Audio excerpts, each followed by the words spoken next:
Little did she know, the trashy fantasy novel she casually scribbled out would be worshipped by her junior disciple, Evan Ye, as a legendary, peerless cultivation manual. Through a single, heaven-shaking moment of enlightenment, he awakened the legendary divine demon physique. Back on Earth, he was just a burned-out corporate drone.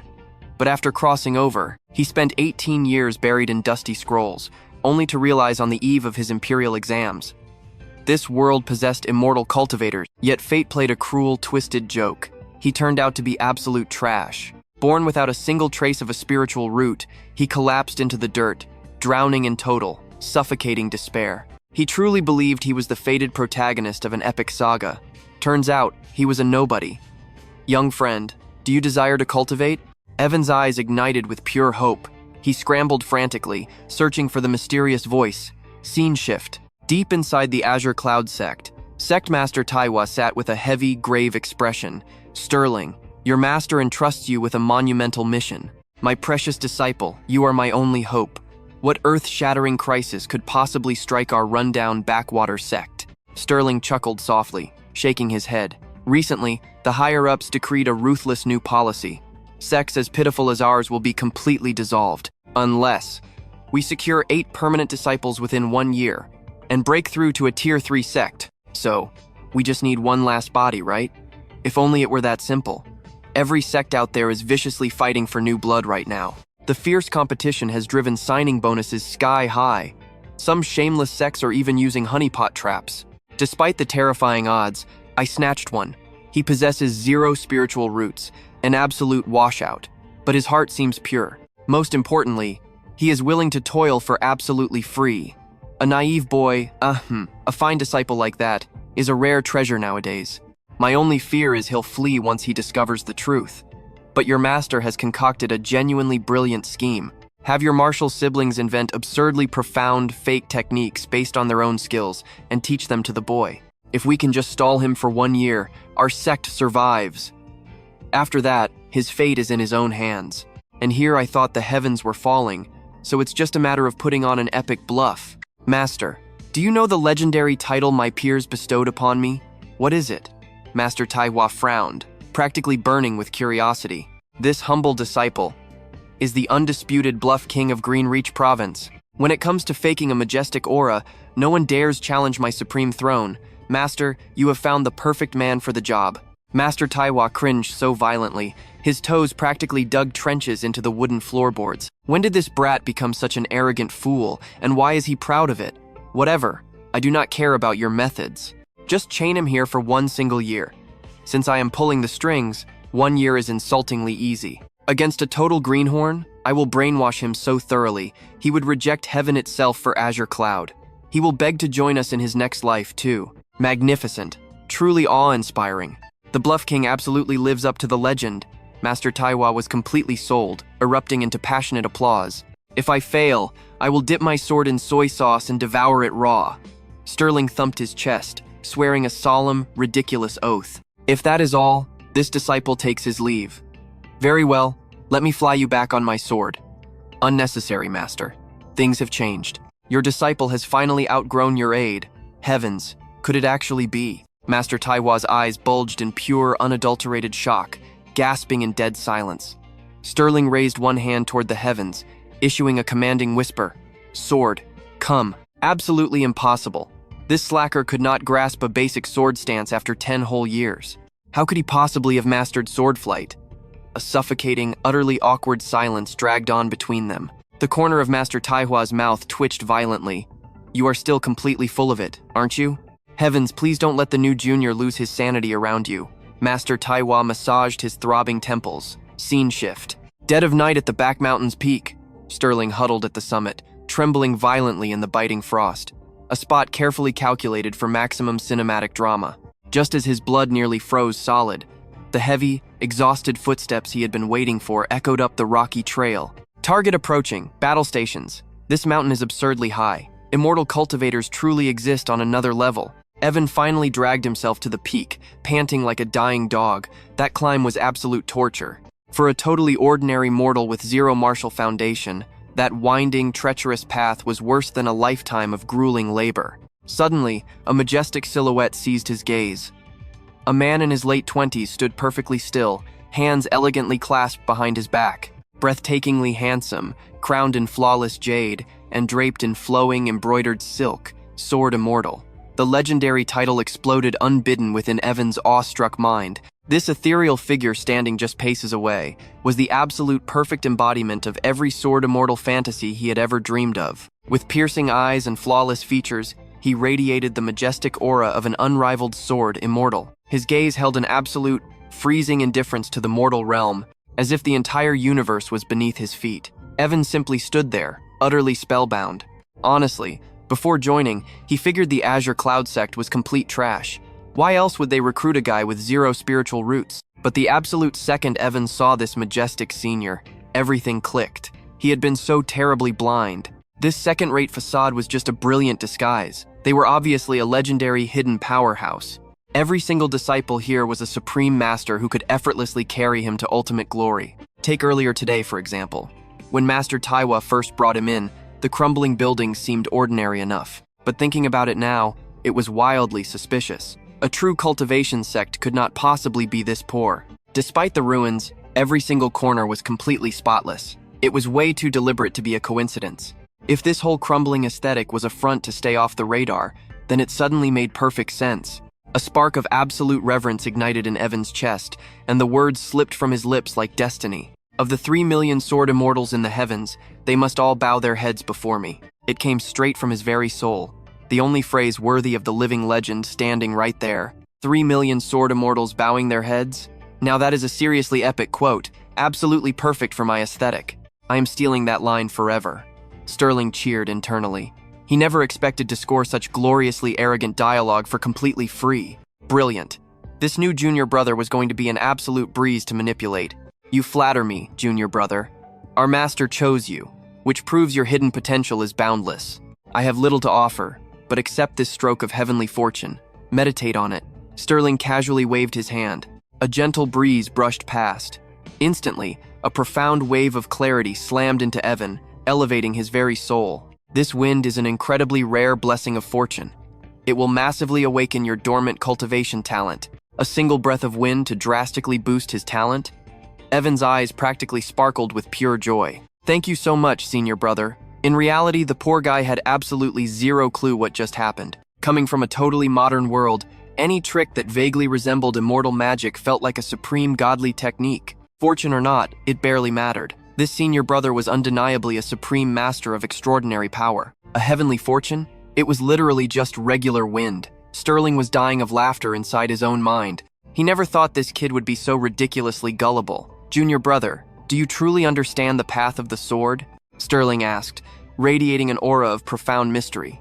Evan's eyes instantly widened with sheer anticipation. He knew exactly how these scenes worked. Legendary masters never just handed out their ultimate secret arts. They always tested you with a deceptively simple question, a riddle that hid infinite layers of supreme philosophy. Tell me, what do you believe is the ultimate pinnacle of the sword? He had guessed it flawlessly. A basic question holding the infinite, boundless depths of the entire universe.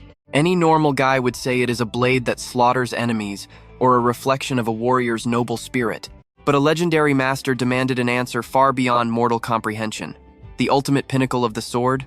Evan sank into intense meditation for an entire hour. Meanwhile, Sterling's dramatic pose on the boulder was becoming pure agony. Seriously, man? I've been standing out here for an hour. Just say anything. My legs are literally screaming. My arms are totally numb. Can you please just speak? Sterling was instantly regretting this entire majestic charade. But since Evan was locked in deep thought, the fake master absolutely did not dare to break his stoic pose. Cultivator or not, posing perfectly still for an hour without moving a single muscle was absolutely brutal. To this disciple, the absolute pinnacle of the sword is a single blade of grass severing the sun, moon, and stars. Panic flickered in Evan's chest immediately. He had zero sword experience, and he just spouted that to a peerless deity. What if that answer was way too arrogant? What if he just completely blew his one magical chance? Sterling completely froze. His entire brain short-circuited. He had walked the path of the sword for 20 whole years. He started training at age 8, and the strongest master he ever saw could barely slice a boulder. A blade of grass severing the sun, moon, and stars? Now that was the absolute peak of untouchable swagger. To sever the heaven's light with a mere blade of grass. Such an impossible image shattered his imagination. The sheer weight of those words was legendary. Those epic words were now Sterling's domain. He blurted out in pure panic, "Please forgive my arrogance, senior brother. I will never speak out of turn again." Evan's heart raced frantically, his hands waving wildly to prove he meant absolutely zero disrespect. He had crossed a line. Indeed, true martial cultivation requires staying grounded, never reaching for realms far beyond your current limits. "Junior brother, I have witnessed the true depths of your potential. I shall now bestow my divine sword art upon you." Without hesitating, Sterling gripped the hilt of his 3-foot steel blade. A piercing metallic shriek shattered the silence. He drew his weapon and slashed downward in one fluid, flawless motion. A flawlessly straight trench scarred the earth beneath them. "Listen closely, Evan. I have sealed a peerless heavenly sword intent into this very soil. Never underestimate this humble scratch. My absolute peak technique is permanently branded inside it. Meditate on it with your entire soul. Uncover exactly how many hidden sword stances reside within this scar. For the next 7 days, excluding basic survival, you must sit here and decode its mysteries. Do not foolishly chase after basic physical motions. Your true mission is absorbing the phantom forms to finally awaken your own sword intent. In exactly 7 days, I will return to test your progress and judge your true martial destiny." Leaving those heavy words behind, he slowly turned and departed. Drifting like a phantom breeze, he left Evan completely paralyzed in absolute worship. Meanwhile, a massive, victorious smirk threatened to break across Sterling's stoic face. His inner energy was practically dancing. Not only had he perfectly scammed his gullible junior, but he successfully dropped 2 insanely epic cultivation quotes at 0 cost. Life was absolutely beautiful. "Senior brother." A sudden silver-toned voice pierced the air like a cheerful melody. Sterling's majestic aura returned as his smirk vanished instantly. "Hey there, senior brother. So, how is our fresh little disciple holding up? It seems you have completely brainwashed the poor kid already." "Lily, were you lurking in the shadows again?" "I was merely observing." Lily leaped down from a giant stone, flashing a mischievous smile as she instantly invaded his personal space. "Excellent timing. Let me test my new aura on her immediately." Sterling's eyes flared with calculation. "Lily, forget about those trivial matters. Tell me this. Can you even comprehend the terrifying power held at the absolute pinnacle of sword mastery?" Sterling demanded, his face carved from serious stone. She blinked twice, awkwardly scratching her neck with total confusion swirling in her eyes. "What does some supreme sword pinnacle have to do with my life? I am not even a blade cultivator." "Then allow your wise senior to enlighten your ignorant soul. The absolute zenith of swordplay is a lone blade of grass that violently severs the sun, moon, and very stars." Sterling dramatically shook his head, releasing a deeply disappointed sigh. His tone dripped with an ancient, unreachable isolation. Lily froze, completely caught off guard. She knew absolutely nothing about martial sword paths. But that legendary description hit like a physical blow. Combined with his overwhelming, mountainous aura, a terrifying sense of reverence forced its way into her heart. "Senior brother, your legendary bluffing skills have definitely evolved. Terrifyingly awesome, is it not? Hold your worship. Your senior brother is simply a living myth." Fine, whatever you say. Now, it is time to answer my actual question. Almighty senior brother, honestly, how should I know? I haven't even awakened a drop of sword intent yet. How could I realistically guide another cultivator's path?" "Wait, senior brother, you still have not unlocked basic sword intent?"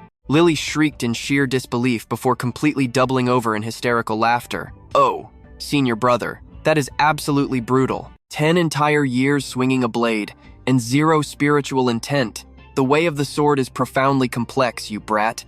Besides, I refuse to train some pathetic, garbage-tier martial manual. The path I cultivate ranks among the top 10 ultimate sword legacies in the entire Greenreach province. Behold the legendary 4 Thunders sword art. It contains 4 ultimate stances: the Spring Thunder, Summer Thunder, Autumn Thunder, and the devastating Winter Thunder strikes. It is a divine technique overflowing with supreme, explosive yang energy. Perfecting all 4 realms allows you to summon catastrophic seasonal lightning.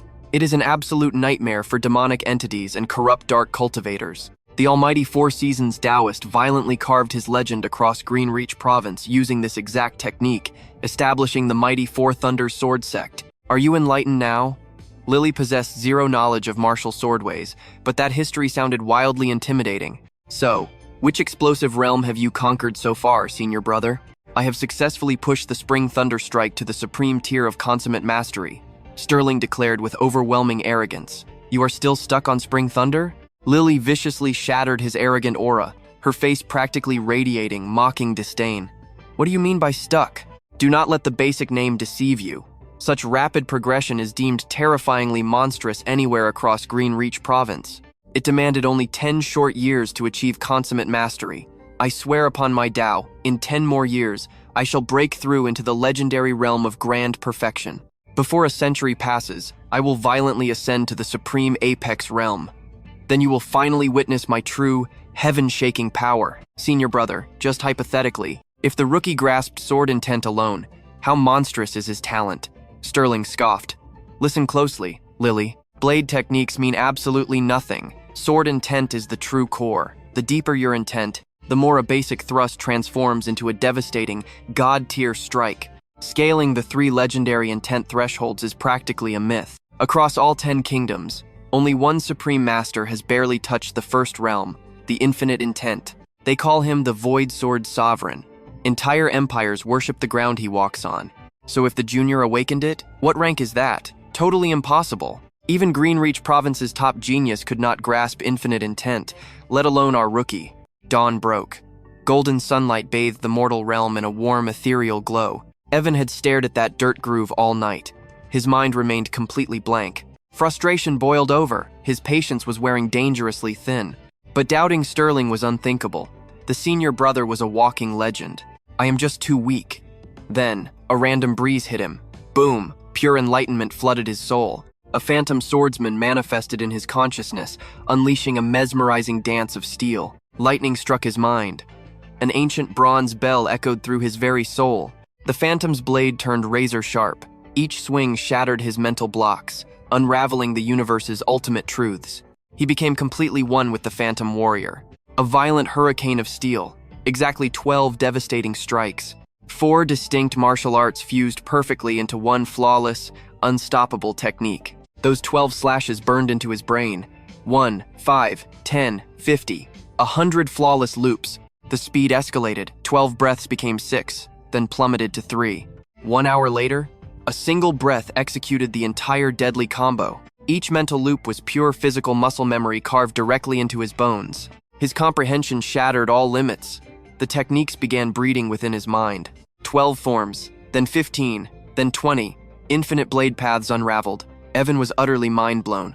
Senior brother is an absolute sword god. Snapping awake, his heart hammered like crazy. 3 hours staring at dirt, and he mastered an entire martial art. Stay cool, Evan. This is merely level 1. A mountain of hidden techniques awaits. He forced his breathing steady. Lock in. This random scratch holds endless universal truths. Must keep grinding. Flash forward 7 days. Beautiful morning. Let us check on the rookie. Is he still staring at dirt? I should toss the kid a pity prize. Holy crap. What is with the zombie eyes? Did this absolute madman skip sleep for a week? No way he took that scratch seriously. I literally just faked that. I feel like a total monster. The guilt is real, but it is for the sect's survival. I will compensate him later. Suddenly, Evan spotted his senior and immediately bowed. Senior brother, you arrived. So, rookie, did my Earthmark grant you any martial enlightenment? A little bit, but my talent is absolute garbage. I only unlocked 400 forms. Evan lowered his head, flushing with deep, overwhelming shame. Sterling chuckled inwardly. From a random dirt scratch? He expects me to believe he learned 400 forms? Nice bluff. Sterling had grinded 10 years for a measly 18 forms. Why is Senior smiling so weirdly? Is 400 too pathetic? Does he pity me? Senior brother must possess tens of thousands. He etched that divine mark effortlessly. In theory, any real genius would master it in one day. I am absolute trash. Evan's spirit shattered. Stop bluffing, kid. This martial art is unfathomably deep. I will not judge you for failing. But I swear, I truly learned 400 forms. My innate talent is absolute trash, but senior brother blessed me with divine insight. 400 stances is merely the expected result of his profound grace, I suppose. Evan's spirit plummeted into the abyss. Is my aptitude truly this pathetic? A pitiful 400 stances, yet another master disappointed by my blade. A vein throbbed angrily on Sterling's forehead. He was no heaven-defying genius himself. Having suffered endless mockery for his own bottlenecked progress, Hearing this humble brag felt like a deliberate slap to the face. Swallowing his frustration, Sterling realized talking was utterly useless. He tossed over a pristine blade. "Junior brother, demonstrate these stances you claim to have grasped. Let your senior brother witness if you actually possess any true martial aptitude." Evan inhaled deeply, offering a respectful martial salute before accepting the order. The absolute second his fingers grasped the hilt, his entire aura instantly transformed. From the very first strike, he entered a flawless realm of absolute focus. His blade work was blindingly fast, flowing like untamed rivers and dancing clouds. In a mere heartbeat, he had already shattered the 36th stance threshold. Sterling froze completely solid. 10 grueling years of blood and sweat, and Sterling had barely touched the 18th stance, the absolute minimum threshold of the Spring Thunder art, yet Evan obliterated the 36th form instantly. This was pure martial insanity. Evan's terrifying momentum only escalated, his blade becoming a blur of violent elegance. Passing the 36th stance, his terrifying onslaught showed absolutely zero signs of slowing down. As he breached the 108th stance, an apocalyptic thunderclap violently shattered the heavens. Sterling stood completely paralyzed, his mind short-circuiting as he literally forgot how to breathe. Actual thunder! Within the Four Thunder sword art, that divine roar only signifies absolute mastery of a full set. But to physically manifest that heavenly phenomenon, a cultivator must break through to the legendary realm of grand perfection. Achieving grand perfection in the Four Thunder art had been Sterling's desperately chased, ultimate life goal. This had to be an illusion, his entire existence's purpose, accomplished by a rookie in merely 7 days? But Evan's jaw-dropping exhibition was far from finished. As the echoes of spring died out, a primordial roar violently quaked the earth. A majestic dragon forged purely of jade-green lightning erupted, violently declaring the grand perfection of the Summer Thunder Sword. Before those sparks could even vanish, the devastating Autumn Thunder Dragon viciously followed. Both divine manifestations fiercely blazed across the heavens simultaneously, summer and autumn achieving grand perfection simultaneously. Yet, miraculously, Evan's unrelenting blade didn't show a single ounce of exhaustion. Instead, his deadly momentum continued, multiplying infinitely, wildly accelerating until his entire physical form became an indistinguishable phantom. Finally, the absolute tyrant of the four, the Winter Thundersword, ascended to grand perfection. This strike radiated a chilling aura entirely unlike the previous three. Sterling felt the absolute zero of a dying world crash upon him. His blood froze solid, his heartbeat stalled, watching the very essence of life wither away. Striking the 432nd stance, Evan's chaotic dance abruptly ceased. All 4 legendary sets had achieved absolute grand perfection. Yet, Evan stood frozen like a statue. The invisible Tao breathes life into all physical existence. The infinite void is the ultimate substance. To pierce the veil of reality, to seek the truth hiding beneath my own soul. I have been entirely imprisoned by the physical blade. Evan's pupils violently shrank to pinpricks as divine enlightenment struck. Was this the heaven-defying truth senior brother secretly tried to teach me? That once the blade takes root within the soul, the entire universe becomes your weapon? A mortal's pathetic iron merely slashes throats and violently spills guts in the dirt, no different from street brawling. But a true sovereign's blade is forged within the 5 elements, and unchained by supreme yin and yang. Its edge is literally everything under the heavens. The very millisecond those profound words echoed out, his formless sword intent violently materialized, resting perfectly within his trembling grasp. Heavens above! Sterling's eyes bulged wildly, unable to stop the internal screaming in his mind. Don't tell me this monster just triggered another legendary breakthrough during a casual sword demonstration. If the Winter Thunder radiated the merciless obliteration of death, this newly suffocating aura was its absolute polar opposite, an overwhelming tide of infinite renewal and glorious rebirth. In a single heartbeat, 10,000 years seemingly washed away. Sterling stood paralyzed, totally mesmerized by the tangible blade before him. In that sacred fragment of time, Evan felt like the absolute center of the universe, where one casual strike could effortlessly slaughter 1,000 elite armies. Impossible! Is this genuinely the mythical sword intent? Sterling's brain violently rejected the godlike spectacle. But before Sterling's shattered psyche could even process the shock, that world-breaking sword intent began to slowly dissolve, and the dim, heavy heavens parted, surrendering back to gentle rays of sunlight. Damn it! It slipped away. I cannot sense that terrifying world-ending power at all anymore. The entire universe rested in my palms, I felt like I could effortlessly slice through the very fabric of existence. Yet I couldn't hold on to it for a single breath. My martial aptitude truly is absolute garbage, Evan whispered, his voice violently shaking with soul-crushing regret.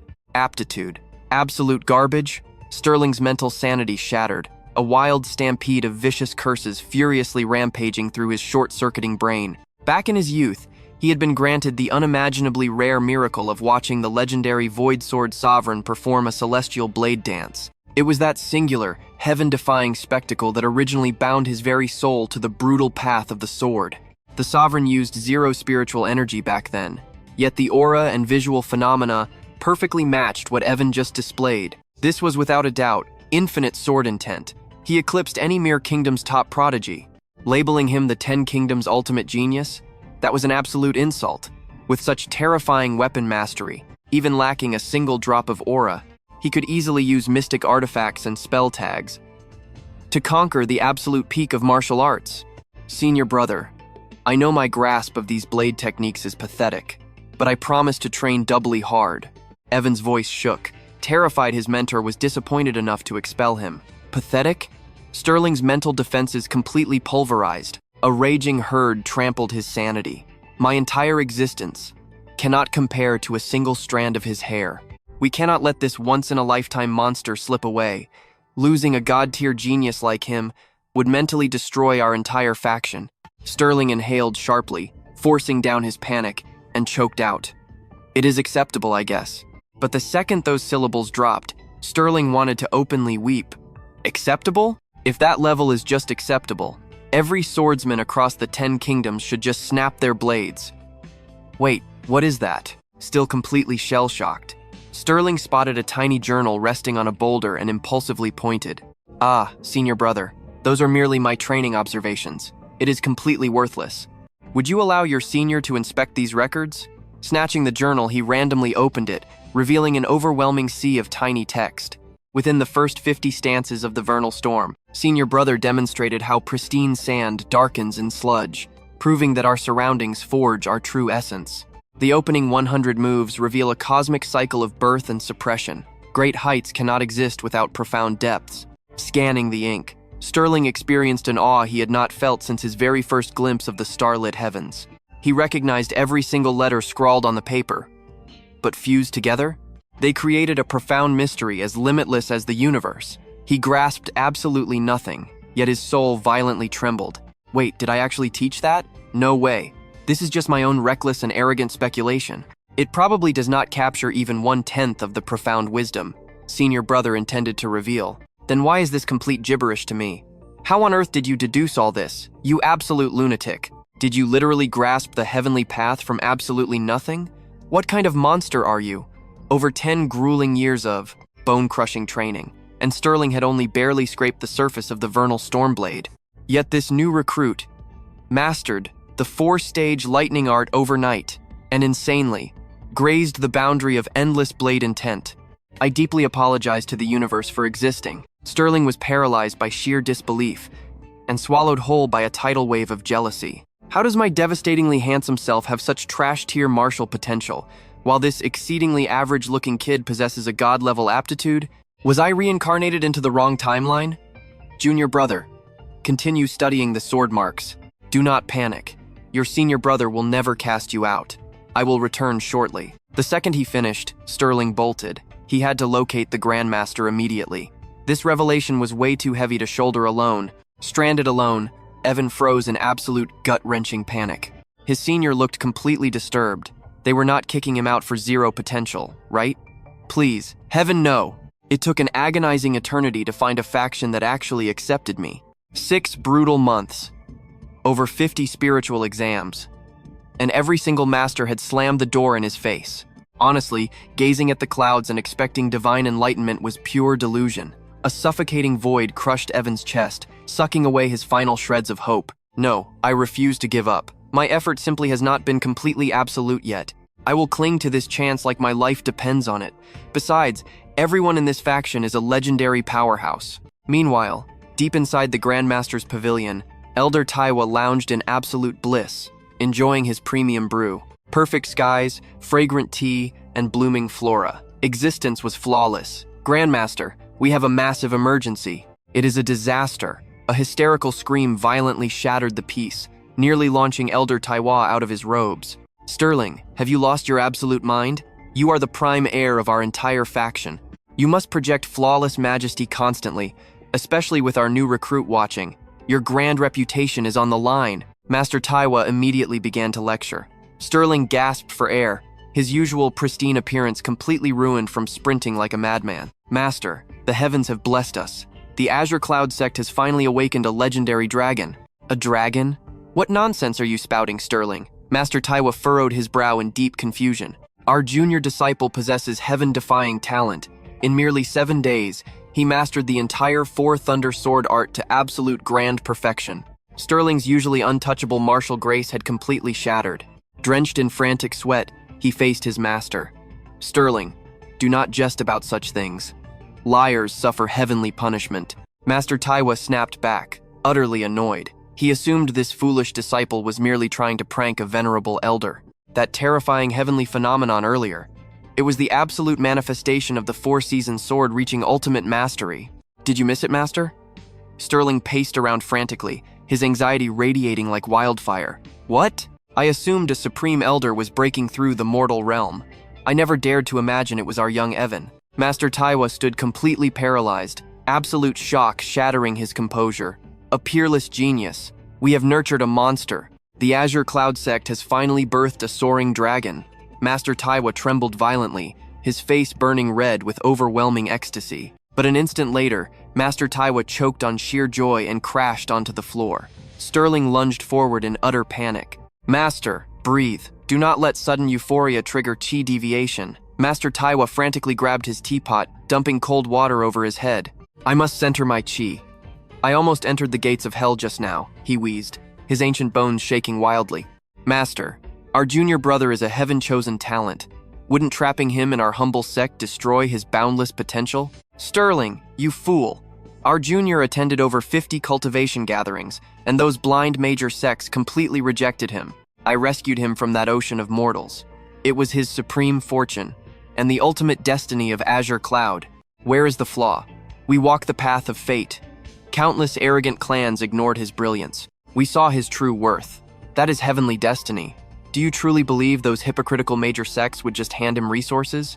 Ignoring the vicious, bloodthirsty jealousy of those arrogant core disciples. The toxic political warfare alone is lethal. They ruthlessly assassinate rival geniuses just to maintain their wretched sect's dominance. Such dark tragedies happen daily. Sterling, as long as we remain righteous, our martial hearts will remain perfectly untainted.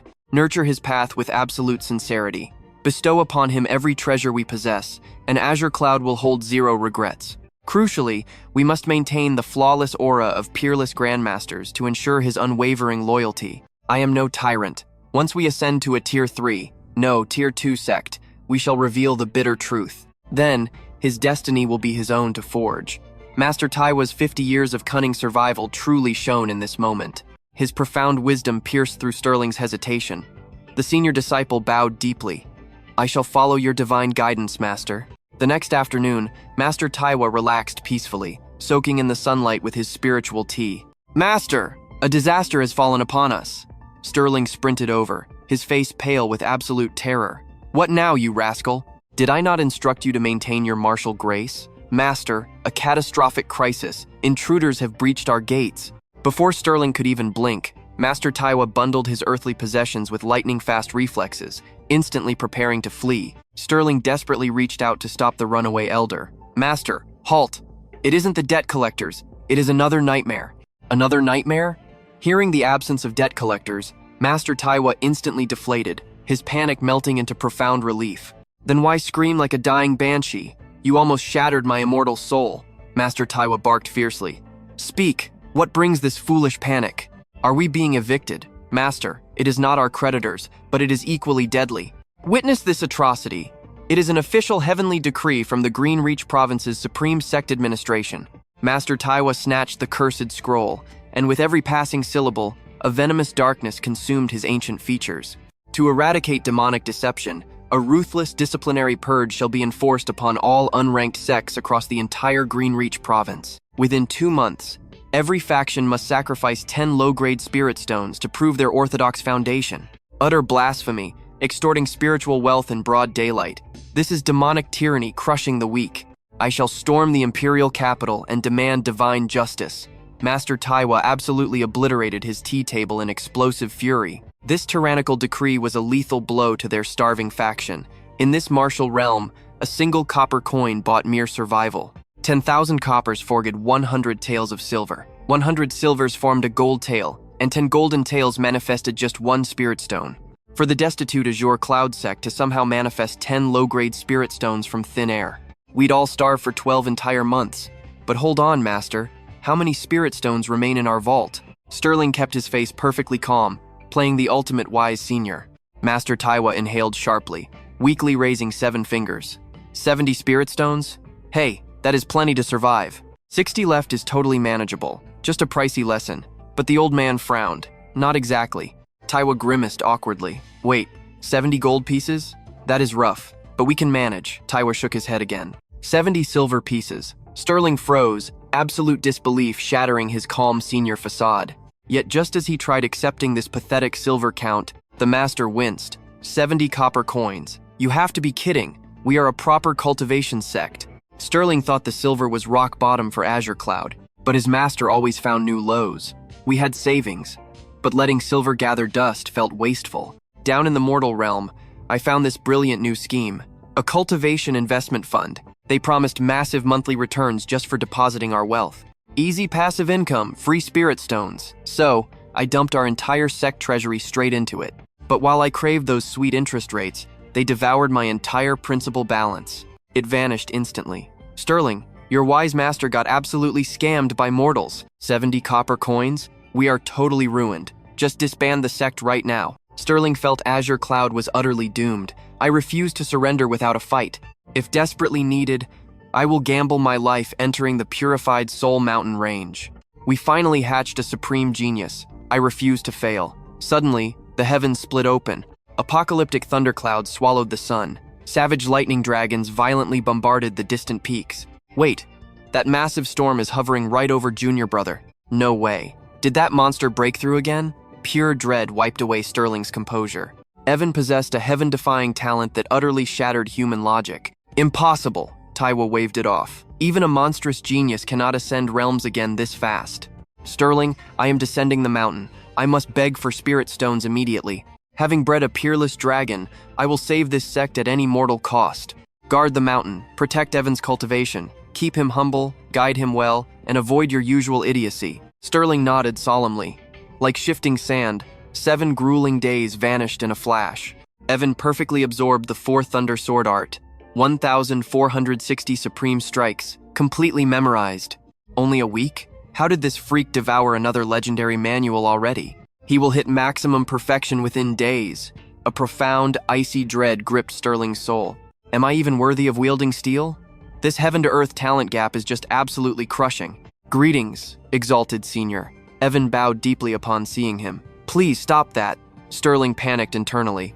We are blood brothers of the sword. Drop the formalities, his imposter syndrome was screaming. The respect physically hurt him.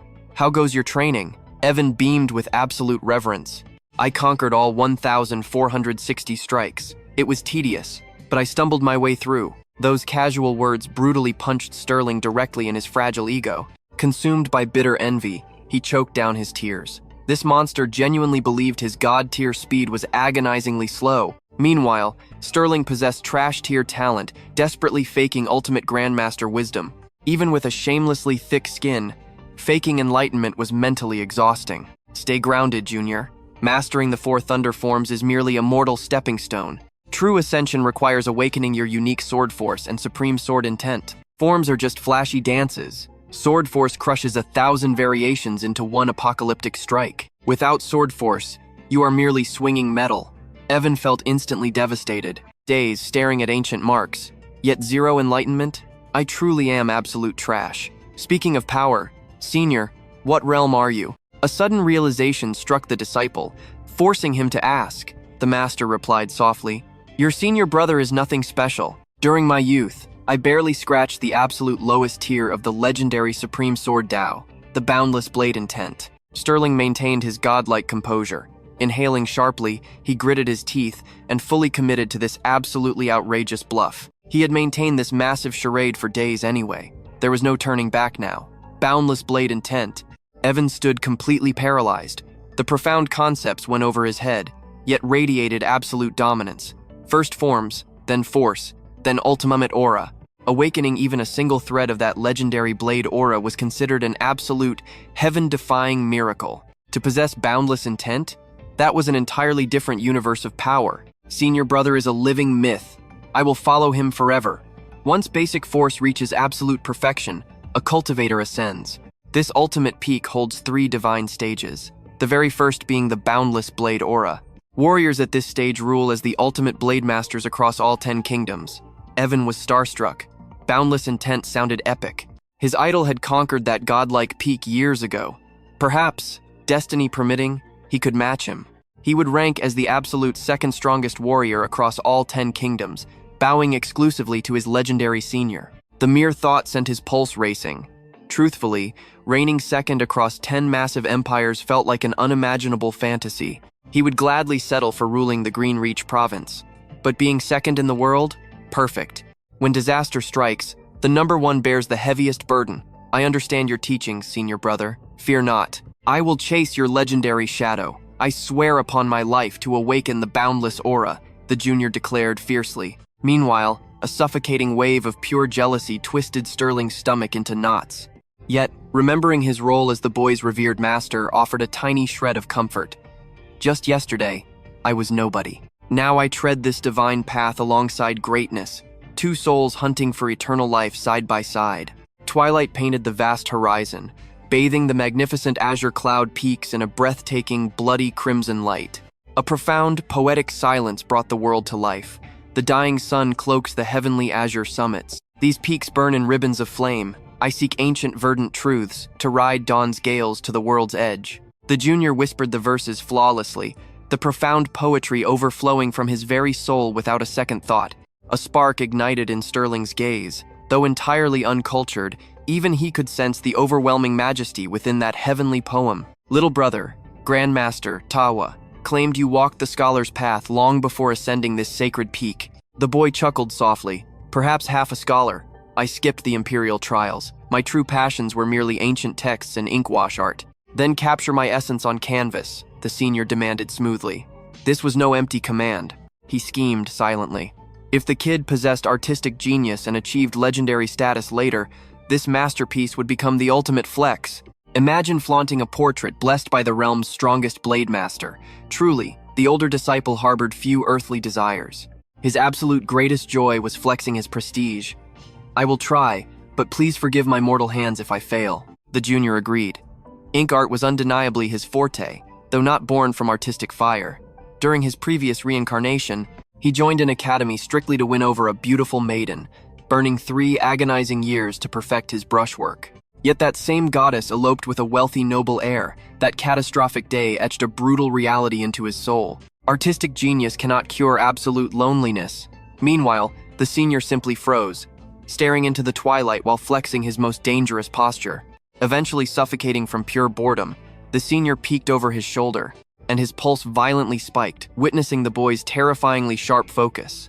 Damn, the brat exudes immense charm when he concentrates. Though still completely eclipsed by my own godly looks, he mused. Confirming his superior visual stats gave him an absolutely ridiculous ego boost. The masterpiece is finished, master, the artist declared, an arrogant smirk gracing his young face. His brush skills had always possessed a terrifying edge, but after embracing the martial path, his entire spiritual foundation had ascended. He was overwhelmingly proud of this divine creation. Breaking his stance, the Grandmaster snapped his eyes toward the unfurling scroll. What kind of sorcery is this? His pupils shrunk to pinpricks, a gasp of pure shock violently escaping his lungs. The canvas practically burned with dusk's fire. The painted summits transcended reality, looking exactly like an immortal paradise. Every single petal and jagged leaf radiated an overwhelming life force. The terrifying precision shattered the boundary between illusion and reality. The spiritual pressure radiating from the art was absolutely indescribable. It was a legendary masterpiece, yet the focal point was that painted figure, a mysterious silhouette, veiled in shadow and depicted in sharp profile. Still, Evan flawlessly captured his freezing, unreachable presence. The literal embodiment of a peerless sword, immortal. The warrior seemed ready to shatter the canvas, prepared to strike the heart of any foolish observer. Not bad at all, Sterling thought. The kid lacked refinement, but at least he showed some genuine respect. A truly magnificent piece. His sole disappointment? Evan only managed to capture 1/10,000th of his absolute perfection, but he couldn't blame his junior. Sterling's divine visuals were simply too overwhelming for mere ink to replicate. I am thrilled it pleases you, senior brother. I wanted to properly repay you for your profound guidance. Please accept this humble tribute. The Azure Lotus Scholar, Sterling spotted the elegant seal and smirked in amusement. The junior has serious style. He even went and coined his own legendary alias. Before Sterling could praise him further, a sudden telepathic transmission shook his very consciousness. Sterling, I found a method to rescue our sect. Come immediately. It was undeniably Master Taiwa. The Master is calling. A solution already? We need an astronomical fortune. A complicated glint flashed through Sterling's sharp eyes. Master Taiwa's methods were a complete mystery to him. Sterling sighed and brushed it off. Pointless to stress over. He ordered Evan to rest, preaching the harmony of cultivation, before darting off to meet his elusive master. Meanwhile, beneath the legendary Sword Revelation Cliff, the sacred ground of the Four Moon Sword Sect, a supreme provincial power, countless juniors meditated intensely, trying to comprehend the ancient sword intent scarred into the mountain, piercing the dead silence. A deafening roar shattered the heavens, manifesting an absolute beast of lightning. I finally broke through, Spring Thunder Sword, peak mastery, and honestly, that was barely a challenge. The pale-robed youth roared with laughter. Senior brother Rex is unreal, a true monster among the province's sword geniuses. After merely 12 months of decoding those ancient slashes, he elevated the Spring Thunder Sword technique to absolute perfection. The legendary Four Seasons Taoist proclaimed that even supreme talents would require 10 full years to reach peak mastery of a single thunder art, but senior brother Rex achieved it in one. He is undeniably among the province's top 10 absolute legends. Mortals like us can only stare at his towering shadow. High above on the cliffside, observing elders gathered. One particular old master failed to hide his smug, triumphant grin. Elder Brightblade, your vision for unearthing monsters is terrifying. Within 30 days, he extracted the profound intent of the Four Seasons Sage. Astonishing. Ha! It is merely child's play. Reaching peak completion is barely the beginning. The great Taoist fused his very soul into those stone scars. Rex only conquered the Spring Thunder Path. Let us not throw a grand festival just yet. Our province swarms with crouching tigers and hidden dragons, even excluding the Four Thunders sect and White Cloud Order. Tens of thousands of rival factions prowl this entire region. Crowning him as king is deeply arrogant. The crimson-haired elder scoffed, seeing right through Brightblade's sickeningly false humility. Elder Redstone speaks truth. My foolish disciple definitely lacks the qualifications to rule the province. He only succeeded because your elite students stumbled blindly for a year and gracefully yielded the stage. That is why Rex took gold. But surely your geniuses will catch up. You venomous old snake! What are you insulting? Elder Redstone's face burned with boiling rage. Brothers, cease this petty bickering. A monstrous disciple under any master only elevates our entire Four Moon Sword sect. However, dominating the upcoming Greenreach Sword Conference? That might be chasing clouds. The rival Four Thunders have nurtured an absolute demon this era. Yet, our sect master's decree is absolute. We must break into the top 10, no excuses. Why the sudden urgency? Brightblade and Redstone demanded together, completely baffled. Our faction routinely crushed the competition at this grand tournament. Yet this time, the sect master viewed it as a matter of ultimate life and death. He even begged the Four Seasons Taoist to carve those sacred intent marks. The shadows of conspiracy were looming. The top 10 champions earn a Grand Mystic Sword Tower token. That vault holds the ultimate legacies of fallen sword immortals. Any swordsman stepping into that mythical tower will inherit an unfathomable, fate-altering power. Unlocking the Grand Mystic Sword Tower requires a sacred, highly coveted entry token. Yet, shockingly, these rare tokens would now reward the top 10 champions at the Greenreach Sword Conference. A blessing from the heavens. Destiny smiles upon us today. Rex will undoubtedly crush the competition and seize first place, Elder Brightblade boasted, glowing with arrogance. However, another voice warned against such pride.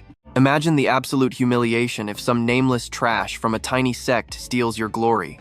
Thinking of his own pathetic disciples, Elder Redstone scoffed bitterly, sending the surrounding elders into roaring laughter. A powerhouse sect doesn't just rely on ancient bloodlines. It dominates through an absolutely overwhelming treasury of resources. Even if a minor clan stumbled across a once-in-a-generation genius, could they even nurture them? Master hundreds of techniques from a single sword mark? If that impossible miracle occurs, I will personally scrub the latrines for 12 months. Meanwhile, inside the dilapidated quarters of Master Taiwa at the struggling Azure Cloud sect, Sterling stared lifelessly at a tragic mountain of garbage. Master, is this your grand scheme? How could we possibly squeeze gold from this trash? My dear disciple, I failed to borrow even a single copper, but fate led me past a pawn shop. Our glorious sect holds generations of ancestral treasures. We shall exchange them all for cold, hard cash.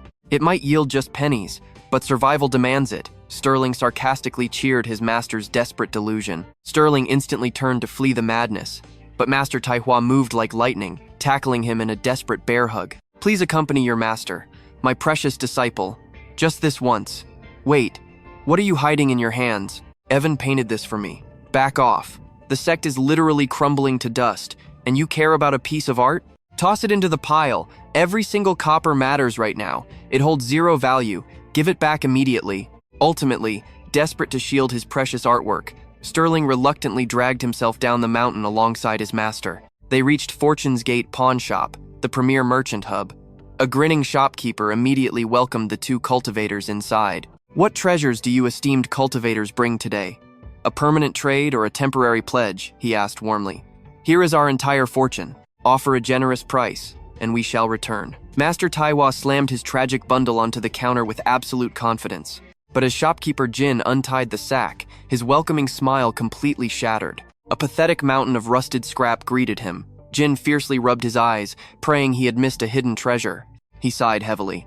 Nope, just pure, unadulterated garbage. Wait, by the heavens, is that an illicit romance manuscript? Could it possibly be the legendary, ultra-rare pictorial of the heavenly courtesan Lunar Frost? Now this masterpiece carries true market value. Ah, my deepest apologies. That slipped in completely by accident. That relic is strictly off-limits. Master Taihua panicked, aggressively snatching the scandalous booklet and burying it deep inside his robes.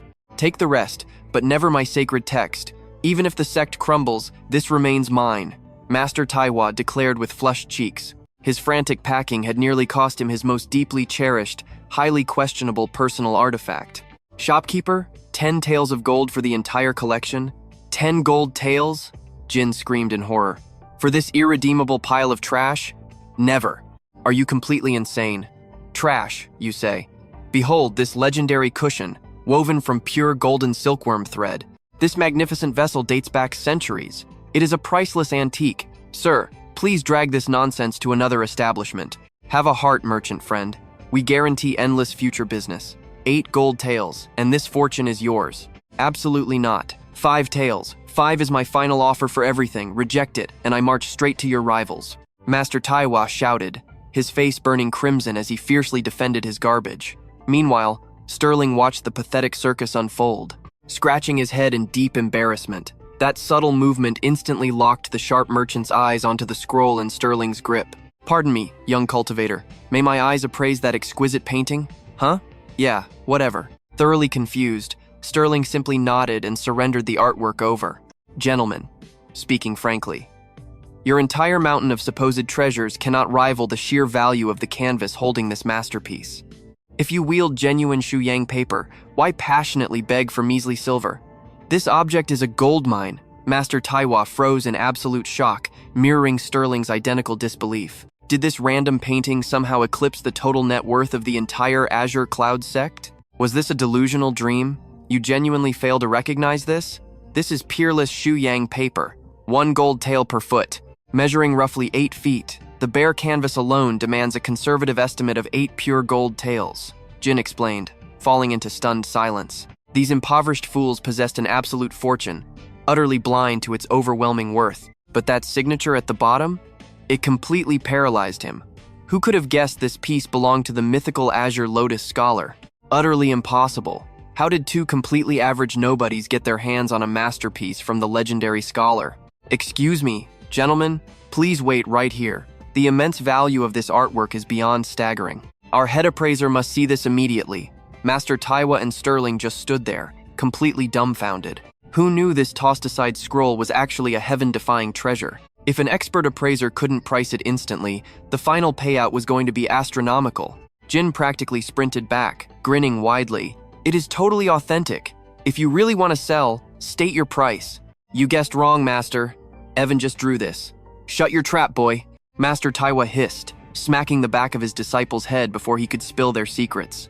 He had zero clue about this scholar or the artwork's real value. But he wasn't blind.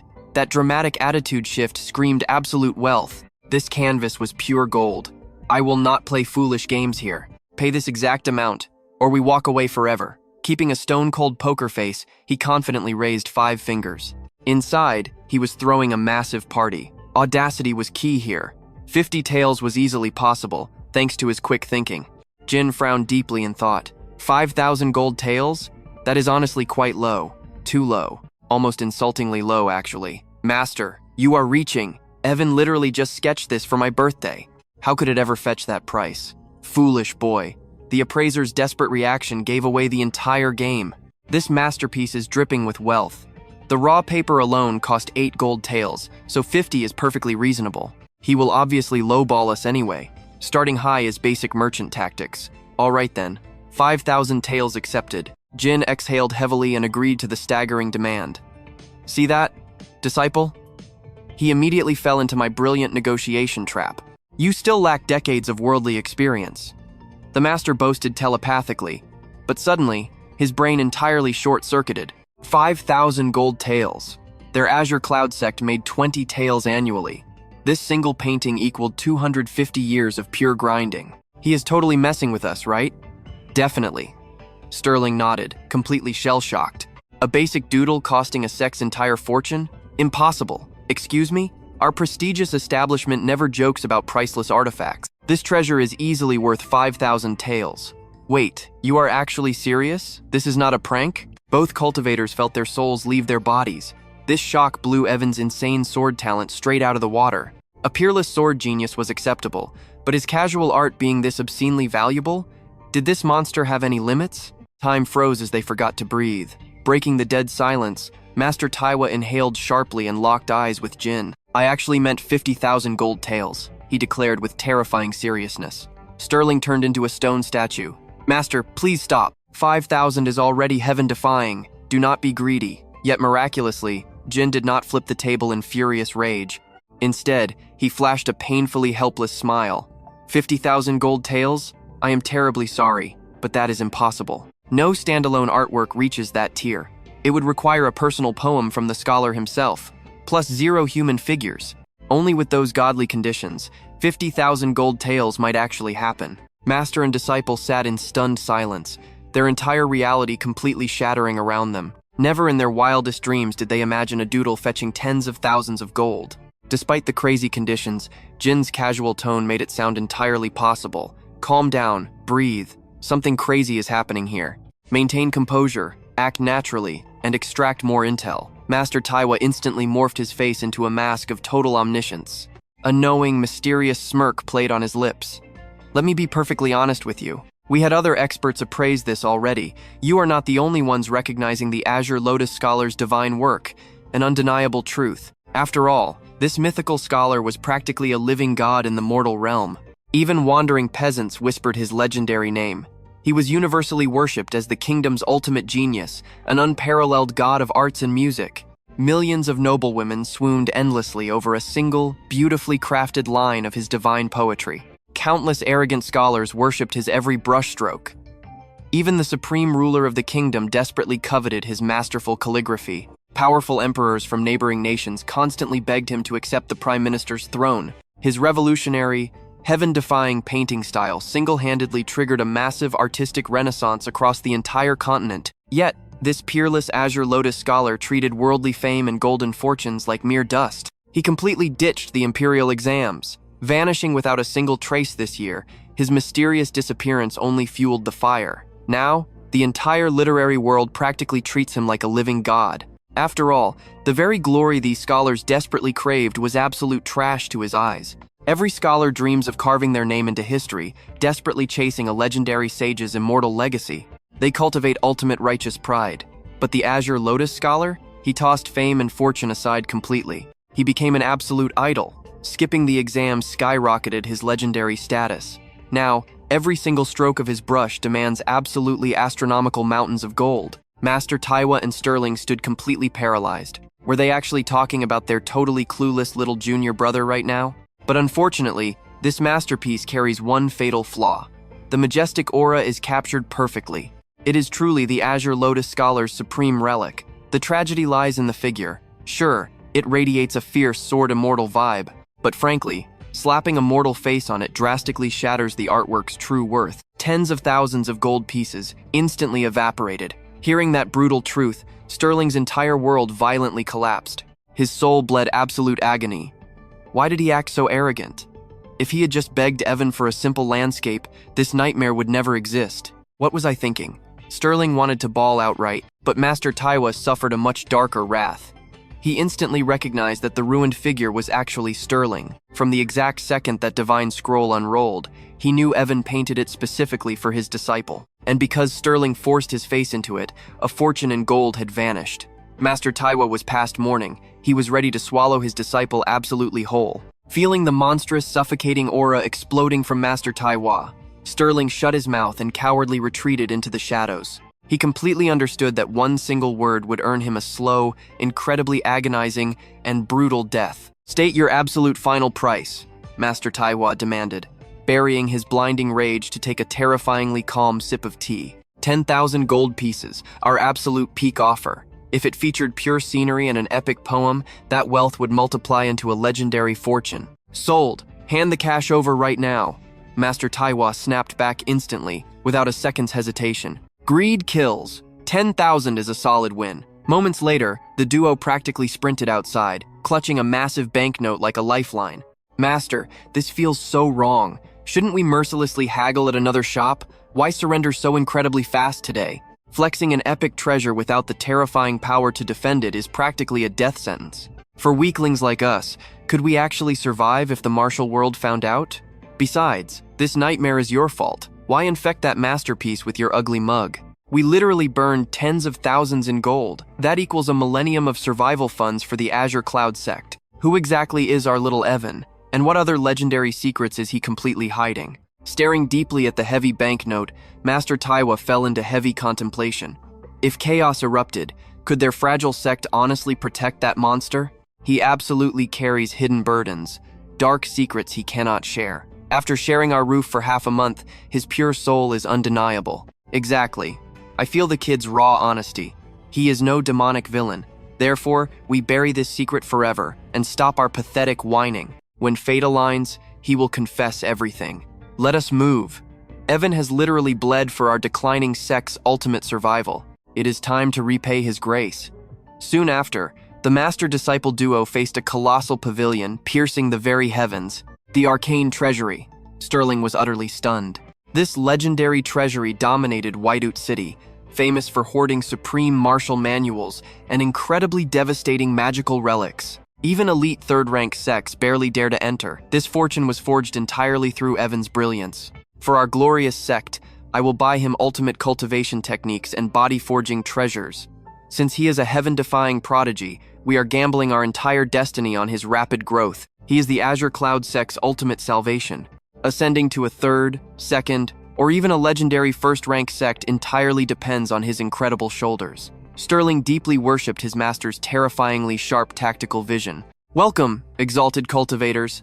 Two breathtaking attendants welcomed Master Taiwa and Sterling with radiant smiles.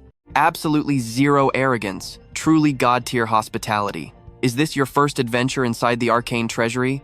they asked with sweet grace. "Indeed, our first time," Master Taiwa responded. He was a cunning veteran who had survived countless storms. His aura remained totally unshakable. Sterling hid his internal panic, maintaining a flawlessly calm poker face. "And do you seek heaven-shaking artifacts or supreme cultivation manuals?" the attendant smoothly pressed. "Manuals," Master Taiwa declared without a single hesitation. Magical weapons could totally wait. Foundational arts were the absolute priority. After all, considering Sterling's embarrassingly pathetic martial knowledge, Evan would completely expose their fake act in no time. What kind of manual? Sword arts? Bring us your absolute best, Master Taiwa declared boldly. The attendant's eyes sparkled with quiet thrill. Cultivation manuals fall into 5 distinct tiers: unranked, 3rd rank, 2nd rank, 1st rank, and the legendary Transcendent. Anything beyond Transcendent belongs to a completely different realm entirely, accessible strictly to those reaching the legendary nascent Soul realm. The Arcane Treasury's peak was 1st rank, but just one cost at least 100,000 low-grade spirit stones. This was a massive jackpot. The red-robed attendant smiled, her lips curling slightly. Our top-tier 1st rank manuals cost 200,000 taels each, but we are currently running an anniversary promotion with a 30% discount. For just 140,000 taels, it is yours. How much? Say that again. Sterling completely lost his cool. They could sell the Azure Cloud Sect 100 times and never see that wealth. Just 140,000 taels. Honored guest. Once the anniversary ends, this deal vanishes. The violet-robed attendant smiled, dripping with temptation. Cheap? She called that cheap? The wealthy world was truly beyond anything a broke nobody like him could ever fathom. Sterling froze in pure silence. He had never seen that much cash in his life. To her, it was mere pocket change. Calm down. Keep it together. Have some dignity. Master Taiwa used telepathy, begging Sterling not to cause a scene. But Master, our entire savings cannot even cover a tiny fraction of one manual. Are we just here to humiliate ourselves? Master Taiwa inhaled slowly, maintaining his cool. Excuse me, miss. How much for just the introductory volume? A complete 1st rank manual was impossible, but the basic introductory volume would absolutely suffice. Evan mastered the entire 4th Thunder sword art from one measly sword mark. With his god-tier talent, why would he ever need the complete version? The introductory volume only holds a dozen basic techniques. It is practically useless in actual combat. You are much better off buying the complete edition now, saving yourself another trip later, the purple-robed woman advised sincerely. No, thank you. Just the introductory volume. Very well, sir. Please note we do not offer refunds or exchanges. Do take a moment to reconsider. The purple-robed woman excused herself, heading to the vault to fetch the manual. Sterling immediately started internally screaming, Master, tell me you are not doing this just for pride. Why waste 10,000 taels on useless basic garbage? You absolute fool. Did you forget your little junior brother's monstrous comprehension skills?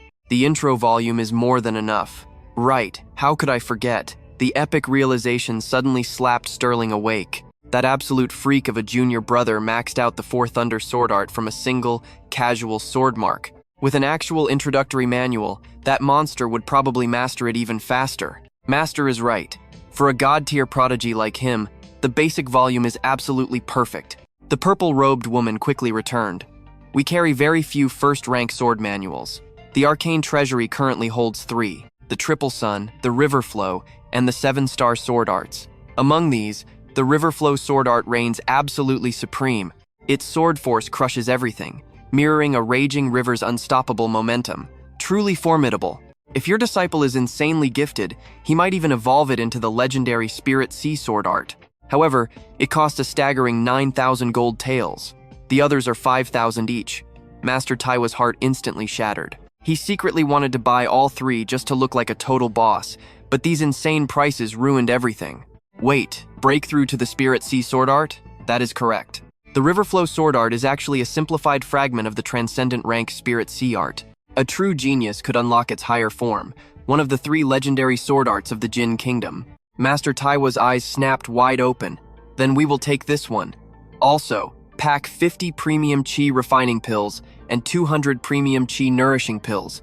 Master Taiwa did not hesitate at all. With fat pockets, he refused to feed his genius disciple any inferior trash. As the ancient proverb goes, all medicine hides toxic side effects, but higher quality means significantly milder damage. Premium grade pills meant minimal risks, accelerating Evan's legendary cultivation journey instantly. His sword talent was godlike, but his actual cultivation aptitude was painfully garbage. Master Taiwa understood this tragic flaw perfectly. But stepping out of the Arcane Treasury, a sudden realization struck him hard. Sterling, do your 2nd and 3rd junior brothers not have massive alchemy and formation exams later this year? I believe so. And the 4th one features the Talisman Master exam too. Exactly. I should secure some secret manuals for them. the master murmured, shifting his thoughts. Heading back in, but master, your pockets are empty. Sterling blinked in pure confusion. Without a single coin left, how would his master buy anything? We aren't returning yet. Wealth shouldn't be wasted recklessly like this. Master Taiwa sighed, leading his disciple away.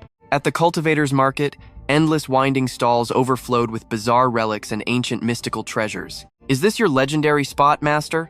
What hidden gems could possibly exist here? Most are illusions, but never underestimate the shadows. True divine treasures hide right here. You just need heavenly eyes. Your Four Thunder sword technique came from here, he smirked. Stopping near a merchant, Taiwa inspected the scattered ancient scrolls. What is the price? He pointed at the weathered parchment. 10 taels of gold per caddy, sold by weight. The merchant smiled greedily. 10 taels per caddy? Are you trying to rob an elder? Taiwa's aura darkened instantly. He recognized these mortal scams, mostly illusions, worthless forgeries, and copies. These were absolute trash. They contained zero actual cultivation pathways. Sterling scanned the dramatic covers, realizing the profound absurdity. Perfect awakening of the Supreme Celestial? 10 dragons, 10 elephants, immortal Dao, spirit soul technique? Third eye activation? Even my master's wife knocked at midnight? This was completely pathetic garbage. Epic legendary titles hiding an absolute void. If anyone actually ascended using these, Sterling swore he would devour every single page. Master Taiwa marched away victorious, the worthless scrolls firmly clamped under his arm. They headed toward their sect under the dying sun. Master, aren't you upgrading your gear? You have worn that ragged robe for decades. With our new wealth, upgrade your armor. Upgrade what? Pure vanity. I am ancient. I desire no flashy mortal treasures. Seeing my disciples thrive brings me boundless joy. Master Taiwa chuckled, radiating warm fatherly energy. Master, that is terrifyingly out of character. Did you skip your mind-clearing pills? Sterling grimaced. I will maintain my inner peace. Taiwa's vein throbbed, forcefully drawing a deep breath. Listen here, brat. You have 7 days to conquer Riverflow sword art. Fail and suffer. Why me? Wasn't that technique meant for my junior brother? I completely refuse. How can you act like a grandmaster without knowing the path? Taiwa roared, chopping down. Just grasp the absolute basics. It is merely the introductory sequence. Any mortal could comprehend. Once enlightened, play the Supreme Elder and guide him. Use this garbage to distract him. Just weave brilliant lies. Sterling surrendered completely, grabbing the heavy bundle of forged texts. Wait, are my second and third junior brothers learning this absolute nonsense too? Absolutely not. These are illusions to decorate our grand hall and deceive Evan. I have actual plans. Your master controls destiny. Should I simply acquire more divine paintings for my junior brother? That would fund their true cultivation methods effortlessly, saving you from this endless anxiety, master. I honestly considered that dark path, Taiwa confessed, sighing heavily with deep regret. But our sect already exploited his heavenly talent once. If we continue, we betray morals. His single careless brushstroke eclipses centuries of our sect's total wealth, and we desperately need divine resources. Silence. This temptation corrupts my Tao heart. One final decree. For 2 entire months, you must forge him into a true swordsman. I will unleash him at the Greenreach Sword Tournament. The tournament? Sterling gasped. Master, is your mind shattered? How can my junior survive that slaughterhouse right now? His blade talent is divine, but his spiritual core remains completely hollow. He possesses only flashy forms, zero foundation. Cultivators perish there. Sterling panicked, sweating profusely. He remembered his own brutal run in the Greenreach Sword Tournament. He was nothing but cannon fodder back then. Pure luck had carried him through the brackets, barely scraping the top 500. Throwing the rookie in that bloodbath was pure suicide. You lack the vision to see it now. Just guide his blade, and keep your lips sealed around the others. The time for truth will come. Tell the sect I reclaimed our stolen funds. Not a single breath more. Understood? Sterling bowed his head in defeat. He knew Master Taiwa would sacrifice everything to see their crumbling sect rise from the ashes. But this desperate gamble felt entirely too reckless. Meanwhile, on the jagged peaks of the Azure Cloud sect, Evan's blade sliced through the biting wind. Each strike carried the heavy pressure of a fully awakened blade aura, Sterling observed from the shadows. His striking features remained perfectly frozen, masking the bitter humiliation screaming within his soul. One single day, and this absolute monster had already mastered the elusive blade force. Jealousy chewed at his pride, stinging like poison. Yet, he forced a casual smile and stepped forward. Greetings, junior brother. The rookie lowered his blade, blinking away his battle trance. A spark of genuine shock lit up his youthful eyes. Senior brother Sterling, to what do I owe the honor? He never expected a visit. Tell me, Junior, has swinging that blade grown tedious yet? Are you kidding? Not even close. My power surges daily. Every swing is a thrill, Evan beamed brightly. Had he hit a brutal bottleneck, his tune would be entirely different. But with daily epiphanies flooding his mind, he was practically vibrating with pure adrenaline. He was dead serious. Those innocent words struck Sterling like a physical blow. The absolute nerve of this kid. He swallowed his bitter pride. Why the sudden question? Senior. Evan tilted his head. No reason. I merely thought if your spirit was restless, I could bestow a new secret text upon you. Sterling kept his tone ice cold. The casual flex had absolutely shattered his senior pride. Small talk was dead. A new text? Electricity shot through Evan's veins. A legendary martial art. Just for him. You should have started with that, senior brother. I am dying of boredom, utterly wasting away over here. Evan shamelessly tossed his cool facade right off the cliff. If a mere scratch from his senior could awaken a devastating blade technique, what heavenly miracles would a complete tome hold? He might actually ascend today. Sterling ignored the dramatic display, tossing the ancient book over. Evan caught the heavy, worn parchment. Instantly, a heavy shiver ran down his spine. Burned into the cover were forbidden runes, the ancient god demon art. The title alone radiated overwhelming aura. What else dared to claim primordial might? To harness both divine and demonic energy? His heart hammered wildly. Their mysterious sect was terrifyingly profound. Only a legendary faction possessed such treasures. Listen, Junior. I unearthed this relic within a forgotten ruined temple. Its true history remains shrouded, but true martial artists never rely purely on steel. Body forging and spiritual ascendance must exist in perfect harmony. Your prime age to awaken the spiritual paths has passed, and your innate talent is trash. Tempering your mortal flesh first might truly be your ultimate destiny. Sterling was spinning a web of total lies. Every martial artist knew flesh tempering was the desperate path for those with broken talent. Once reaching the foundation establishment stage, a physical warrior became painfully obsolete. A true golden core master could obliterate foes from 1,000 miles away, moving like a ghost. Could mere muscles shatter mountains from a continent away? Not a chance. I hear your wisdom, Senior. I am forever indebted for this sacred gift. Perfect. Study the runes. If the heavens reject you, do not force it. But remember, solidify your ultimate blade aura from the Four Thunders manual before attempting this path. Sterling dropped a few more warnings before vanishing into the mist. Safe travels, Senior. Evan bowed deeply until his mentor's shadow disappeared completely. Swallowing his explosive hype, Evan carefully secured the divine tome deep within his inner robes. He tried to refocus on the jagged blade scars, but his thoughts were totally hijacked by the forbidden relic. The Four Thunders style was great, but it was absolute child's play compared to this. The ancient god demon art was realm-shattering, divine and demonic body tempering. The name alone made his blood boil. Channeling mere lightning strikes, any low-level grunt could do that. However, mastering this primordial path demanded an ultimate price. He would push past the limits of human suffering. Total, unbroken concentration was required. Greedily splitting his focus would leave him a crippled master of nothing, destroying his martial foundation completely. 48 hours vanished like smoke. Deep in his chambers, Sterling stared blankly at a copy of the text, struck totally speechless. The manual possessed a legendary mark of the Tao. The first soul to break its seal would trigger an awakening, instantly absorbing every terrifying secret sealed inside. 2 agonizing days passed. Sterling stared blindly, failing to unlock a single technique. The heavy silence felt completely suffocating. Sure, his talent was painfully mediocre, but this manual possessed an embedded Tao imprint. That divine guidance should guarantee enlightenment. Why was he hitting a wall? Rumors claimed a fool could master it. He tested every bizarre method imaginable, yet nothing clicked. Absolute failure. Meanwhile, at the Azure Cloud Sect's treacherous back peaks, Evan continued his relentless grind. His blade blurred. Dozens of lethal strikes exploded simultaneously, yet they merged into one flawlessly elegant slash. Steel sang a deadly symphony, tearing the wind apart. In just half a day, Evan utterly conquered all 4 stances of the legendary Four Thunder Sword arts. These distinct, terrifying energies could seamlessly fuse or divide on his absolute command. Fused together, they unleashed the Four Thunder Sword Force's devastating maximum potential, exactly the overwhelming might Evan just displayed. Separated, their brute strength dipped, but each stance radiated its own uniquely lethal rhythm and deadly flair. The 4 Thunder Sword art is completely mine. Only the elusive sword intent remains now. Senior brother omitted the nightmare of breaking through this final threshold.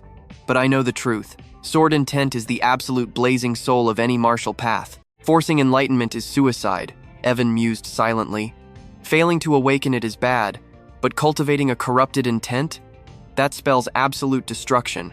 Sterling purposely withheld the deepest secrets regarding sword intent, yet Evan possessed the sheer genius to decipher the riddles. Receiving this supreme manual at this exact pivotal moment, that was no accident. It was flawless calculation. Senior brother feared his reckless ambition. He deliberately paced this to prevent a catastrophic deviation in his martial soul. Gifting him the ancient god-demon art was a masterstroke. It anchored his chaotic mind, forged his mortal shell, and laid a fail-safe foundation. Senior brother's brilliant foresight was absolute. Evan reverently withdrew the sacred text. I am the celestial sovereign, forged in primordial chaos before the universe's dawn. Surviving 360 million heavenly tribulations, my supreme power finally warped the absolute fabric of creation, fusing with reality itself.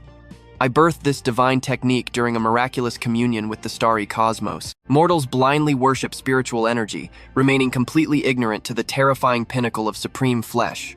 Fools think shattering mountains is peak power.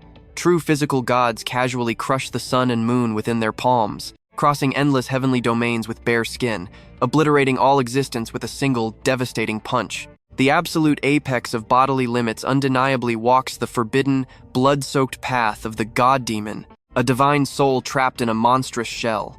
Forging celestial organs within a fiendish vessel creates the legendary god-demon physique. Mastering this taboo art requires enduring, soul-shattering agony. Weak-willed mortals need not apply. Only monstrous geniuses with unbreakable willpower dare tread here. Finishing the prologue, Evan's breath completely stopped. The sheer arrogance was intoxicating. A divine fiend crushing stars, tearing the void bare-handed, wiping out galaxies with one apocalyptic strike. This was truly a supreme legendary manual. This was a supreme great Tao heritage. True power demanded ungodly torment. Pain was the ultimate stepping stone. Good thing his past life reputation as a hardcore, grind-obsessed maniac wasn't just an empty flex. Flipping the parchment revealed an illustration of a bizarre stance. Deceptively simple, yet Evan's face instantly hardened with intense focus. Senior brother warned him about this. It was the legendary heaven-gazing god-demon posture.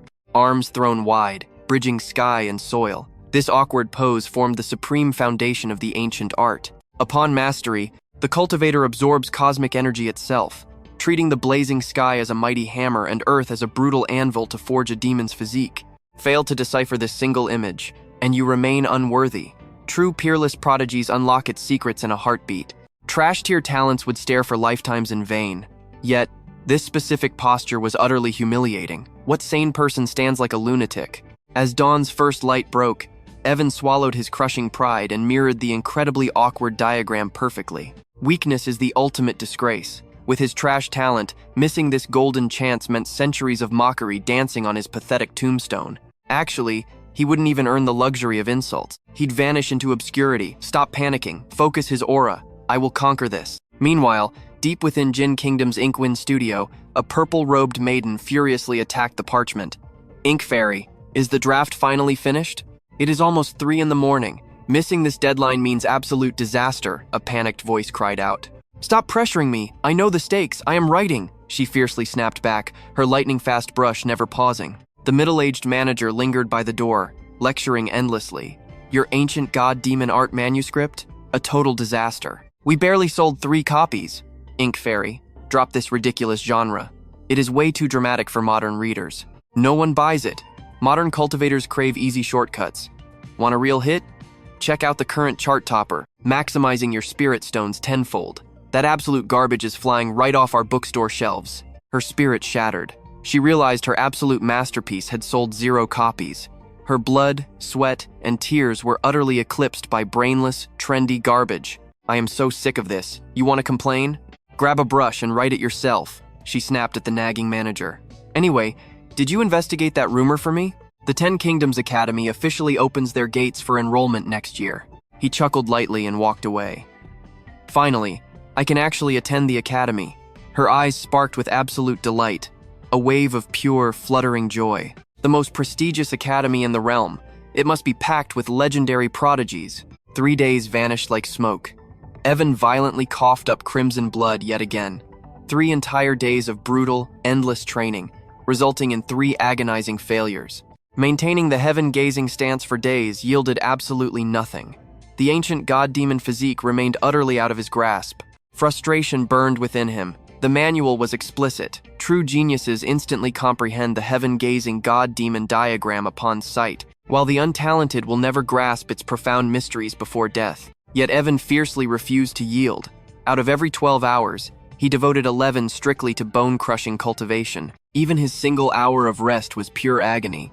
This legendary art demands absolute, terrifying perseverance to truly master. I might lack natural talent, but my iron will is absolutely unmatched. I will conquer this. Evan, you must believe in yourself. Standing beneath the scorching sun, Evan stretched his arms wide, desperately grasping for the heavens. Fueled by pure determination, he endured until midnight. The azure cloud sect slumbered in dead silence. Wait. The word gazing in the diagram. It does not mean literally staring at the sky above. It means using your soul's eye to observe the infinite universe inside. Mortals gaze at the firmament and see merely an empty, vast expanse, completely blind to the reality that heaven is the boundless, eternal cosmos. My own mortal vision was trapping me all along. The celestial ink sovereign predates creation itself. The heaven, he perceived, was an infinite cosmic void, completely devoid of worldly limits. The greater realm is not the sky you physically see. It is the heaven you feel. No, that is still too shallow. The great Tao appears simple, yet holds unfathomable depths.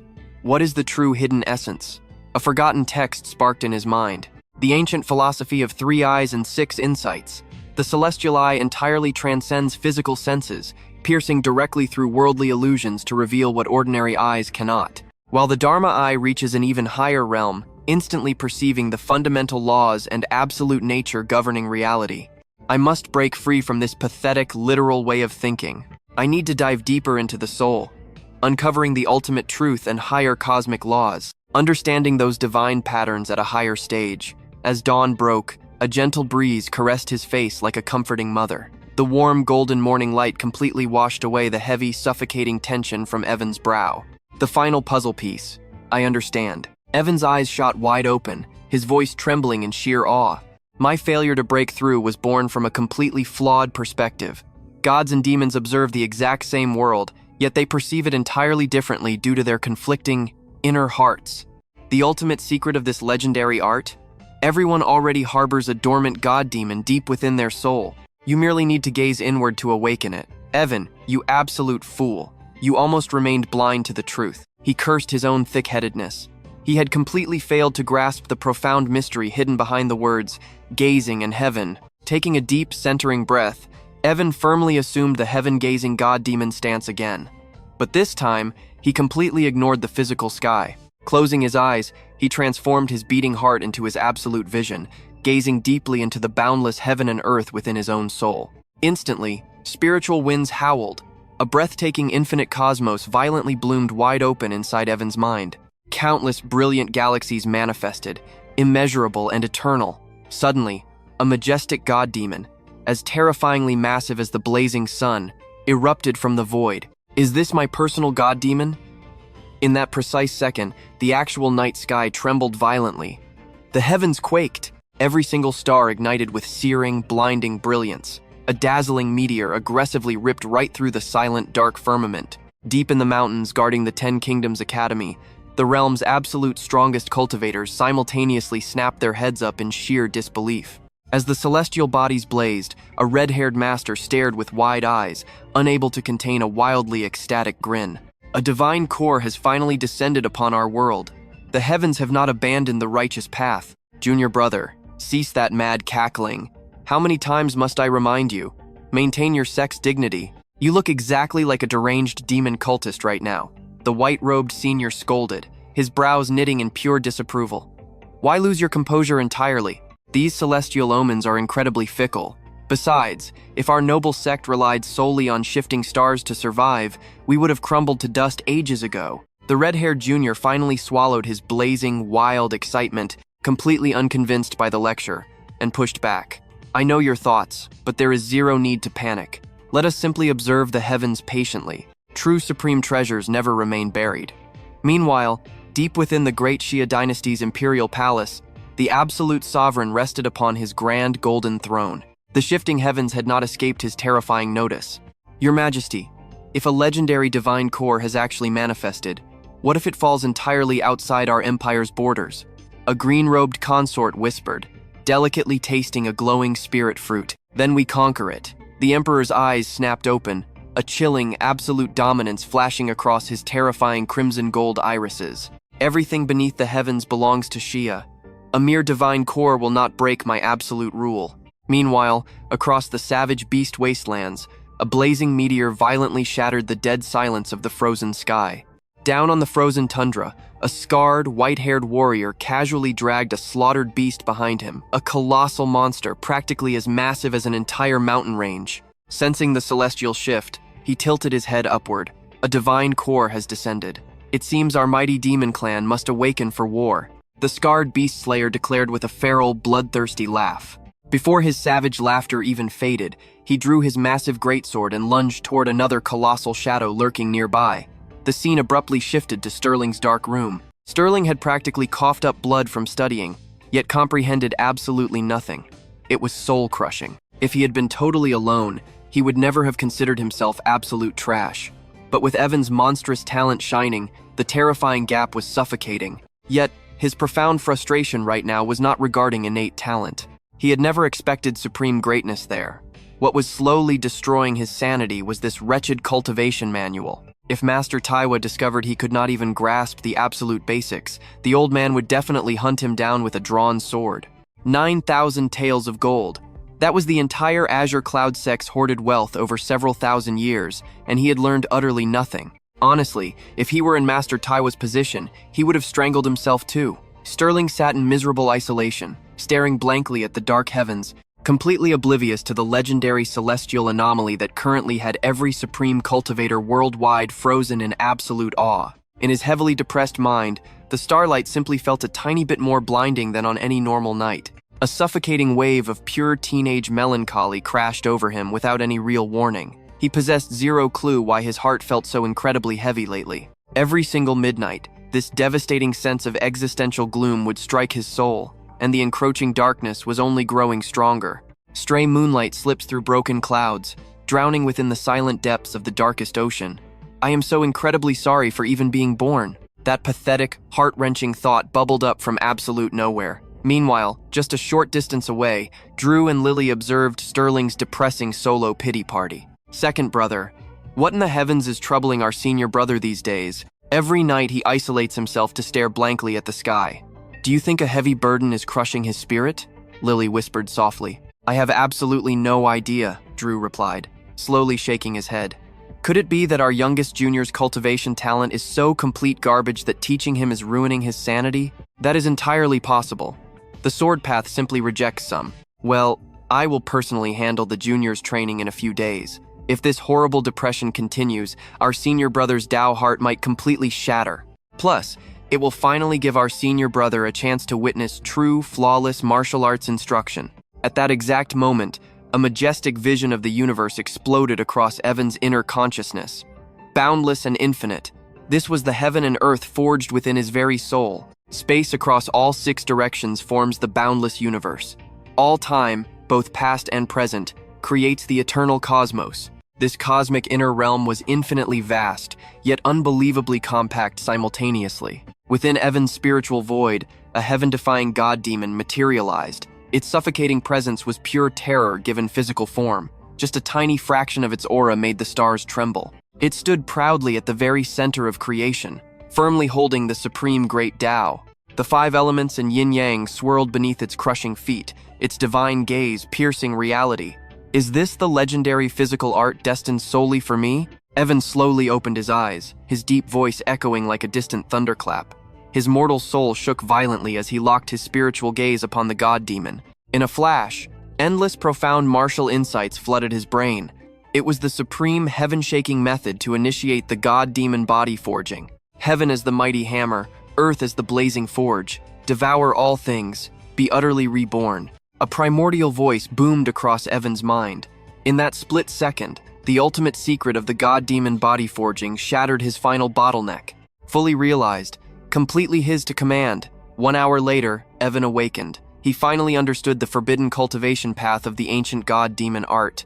Awaken the god-demon within. Channel heavens as your hammer, earth as your forge, and temper your mortal shell. This legendary god-demon art held 5 magnificent realms: minor, major, supreme, Tao, and finally, the legendary progenitor god-demon. Evan's mind grasped the minor chapter, demanding his body endure 81 celestial hammer strikes within the earth forge. Mastering this forged the minor body. He would gain a true dragon's might, a sun-blazing vitality, and boundless spiritual power. This ancient path required 2 absolutely crucial elements. First was mental imagery. Without visualizing the demon's true form, all physical tempering remained utterly meaningless. Second was the heaven hammer and the earth forge, a brutal method using breath to mold spirit, spirit to shape flesh, and the sky as a hammer. The earth became a blazing forge, trapping the body to be relentlessly battered and refined. With the demon image seared into the heart, one must channel pure aura to commune with the cosmos, harnessing the earth's deep foundation as the ultimate, inescapable forge. Then summoning the sky's wrath as a divine hammer, violently striking the flesh. It was a terrifying, death-defying process. The concept was simple.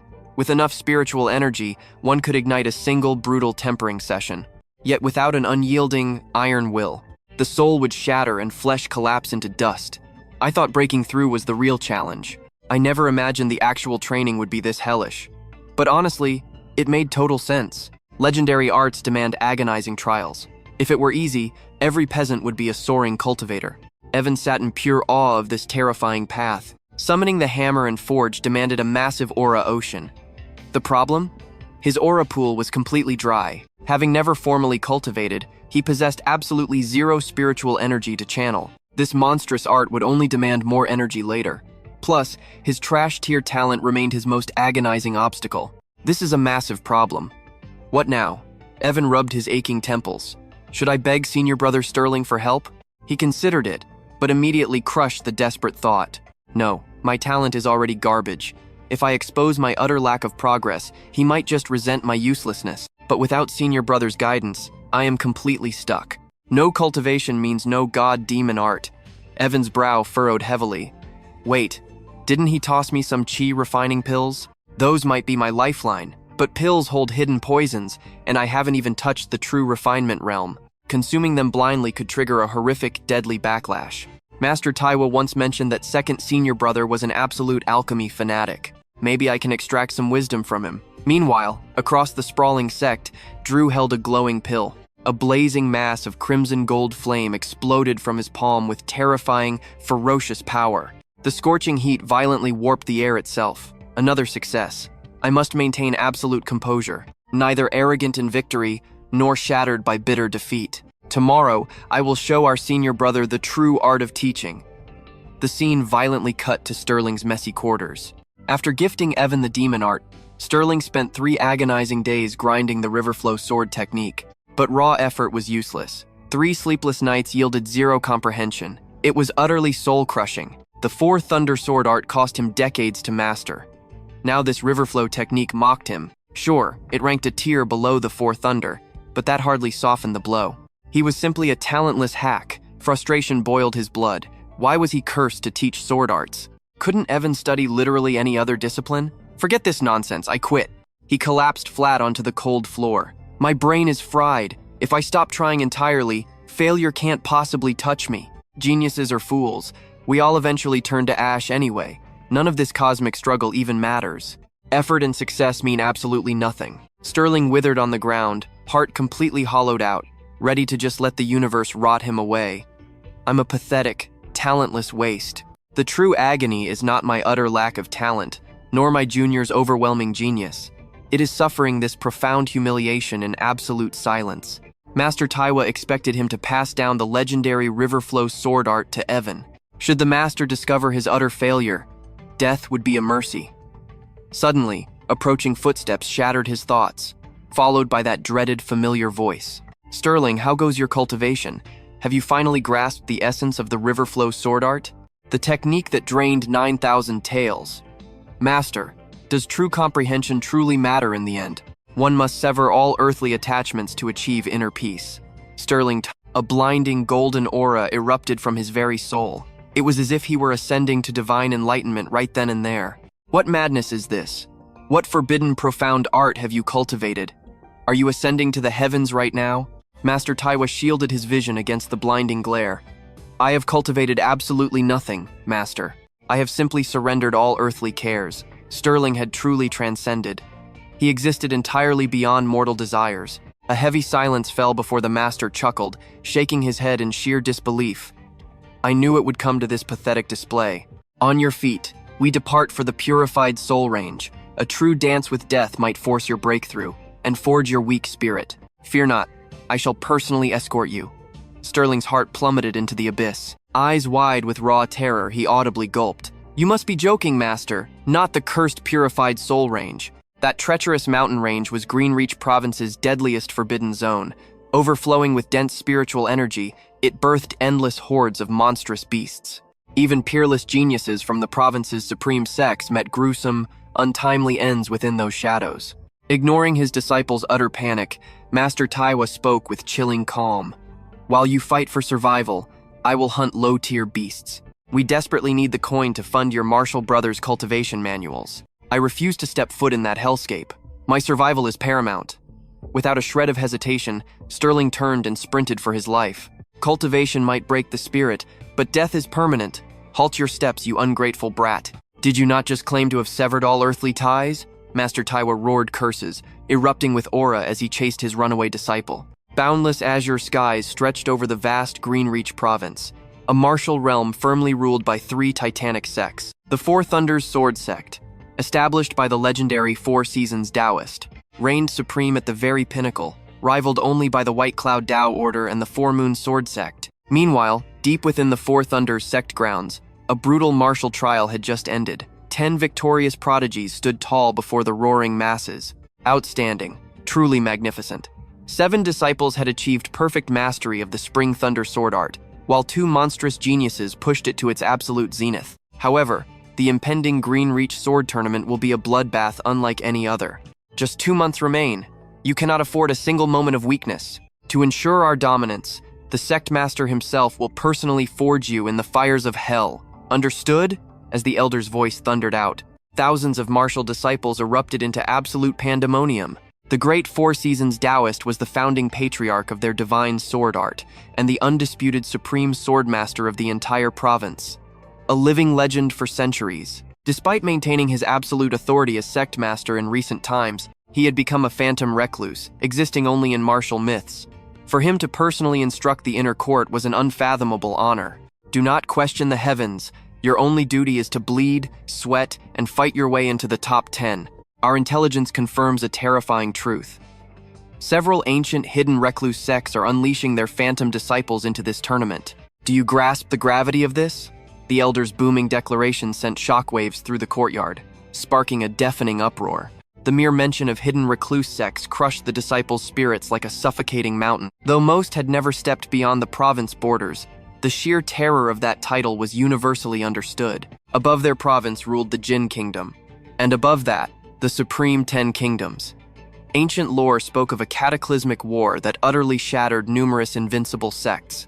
Yet from those ashes, their most terrifying core inheritances survived, retreating into the darkest corners of the martial world. As centuries washed away their bloody history, the world forgot their terrifying might. They evolved into the dreaded recluse sects.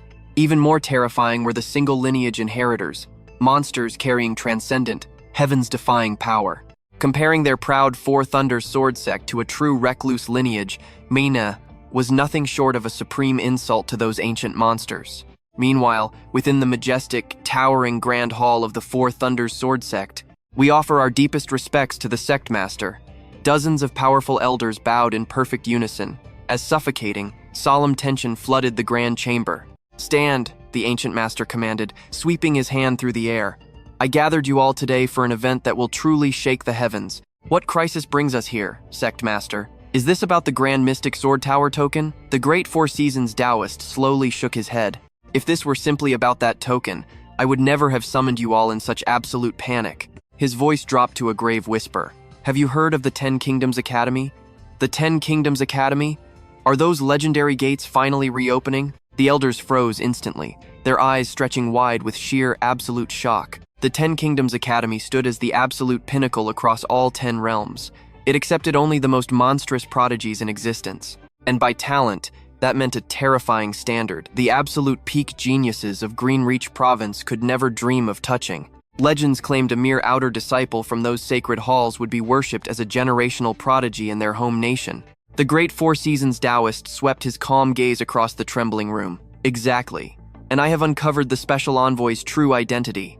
Gasps echoed through the grand hall. Who? The Jin Kingdom constantly scattered elite shadows across the realm to hunt down peerless geniuses for the academy. Yet these spectral agents always walked alone, cloaked in endless arrogance. Ignoring mortal wealth entirely, they moved as supreme masters of disguise. How did you expose the inspector, sect master? The elders were utterly shell-shocked. In this brutal realm of martial cultivation, the imperial court wielded absolute authority that crushed ordinary martial sects effortlessly. Even the supreme faction of the Jin Kingdom was barely granted a sliver of respect. Our peak sect in Greenreach Province held power, but daring to look down on the imperial court was pure suicide. Yet somehow, their mighty sect master had ripped the mask off the royal inspector. How could their blood not boil with utter thrill? Remaining completely silent, the great Four Seasons Taoist slowly unfurled a mystical scroll. It revealed majestic mountain peaks drowning in the fiery hues of twilight. The painted landscape was purely, absolutely breathtaking. But the silhouetted figure standing there stole their breath, like a banished celestial god. Staring too long sent a chilling dread straight into their souls. Only a shadowed profile was visible. Yet, the overwhelming aura of a supreme sword immortal radiated from the paper with absolute, devastating clarity. Sect Master, what is this profound mystery? What heavenly secrets lie hidden within this scroll? The elders buzzed with burning curiosity. The master who brushed this was the Azure Lotus Scholar. He evaporated from the world exactly 6 months ago. Ponder this deeply. Where do you think his path led? The great Four Seasons Taoist unraveled the mystery piece by agonizing piece. Did he stoop to join some pathetic mortal sect? Absolutely impossible. With his legendary fame, if he knocked on the Four Thunder Sword sect, our supreme master would have shattered every rule just to welcome him. A heavenly dragon like him would never rot in a shallow pond. The great Four Seasons Taoist nodded firmly. The Azure Lotus Scholar possesses god-tier talent. He was personally secured by the king, and currently, a monstrous swordsman walks openly within the Jin Kingdom. A former supreme prodigy of the 10 Kingdoms Academy, banished into the shadows under deeply classified circumstances. Now, he wields absolute authority as the commander of the Royal Inspector Corps. The king trusts this monster implicitly. Once the scholar was shackled to the throne, their paths definitely crossed in the deep dark. The scholar was so overwhelmed by the commander's godlike aura, he painted this masterpiece.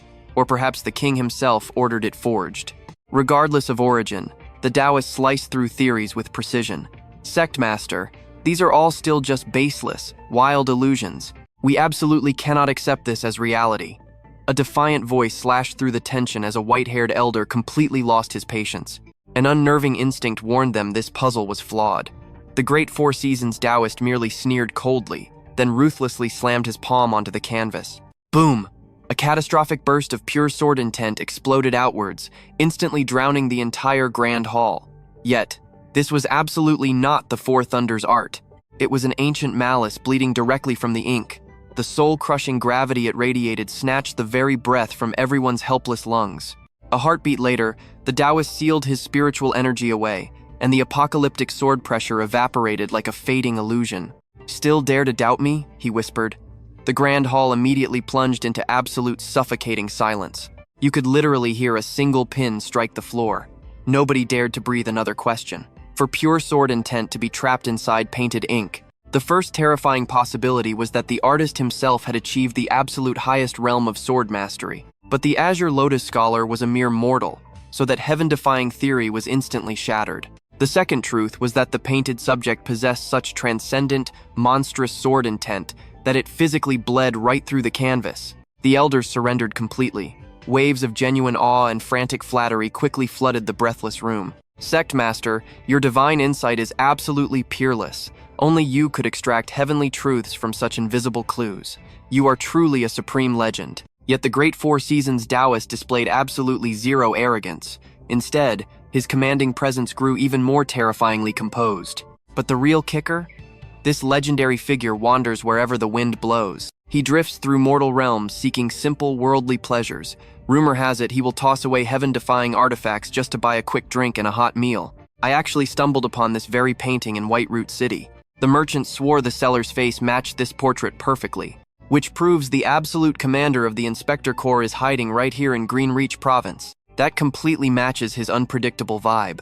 The room fell dead silent. True masters never cared for shallow mortal riches. Legend spoke of supreme cultivators tossing divine flying swords aside just to snack on a passing merchant's fruit. Sectmaster, what is our next move? Every elder in the hall nodded in eager agreement. They were utterly clueless. We absolutely cannot kiss up to him. Honestly, this secret must stay buried. If you approach this titan with a hidden agenda, you are courting death. A powerhouse like him loathes greedy schemers. Just act completely normal and go with the flow. Do not provoke his wrath. But if fate brings you across his path, show absolute humility. Ask sincere questions about the sword Tao. That is how you win his favor. The elders gazed at the grand Four Seasons Taoist with starry-eyed reverence. He smirked, entirely pleased. Internally, he was practically throwing himself a parade. Just look at these clueless fools.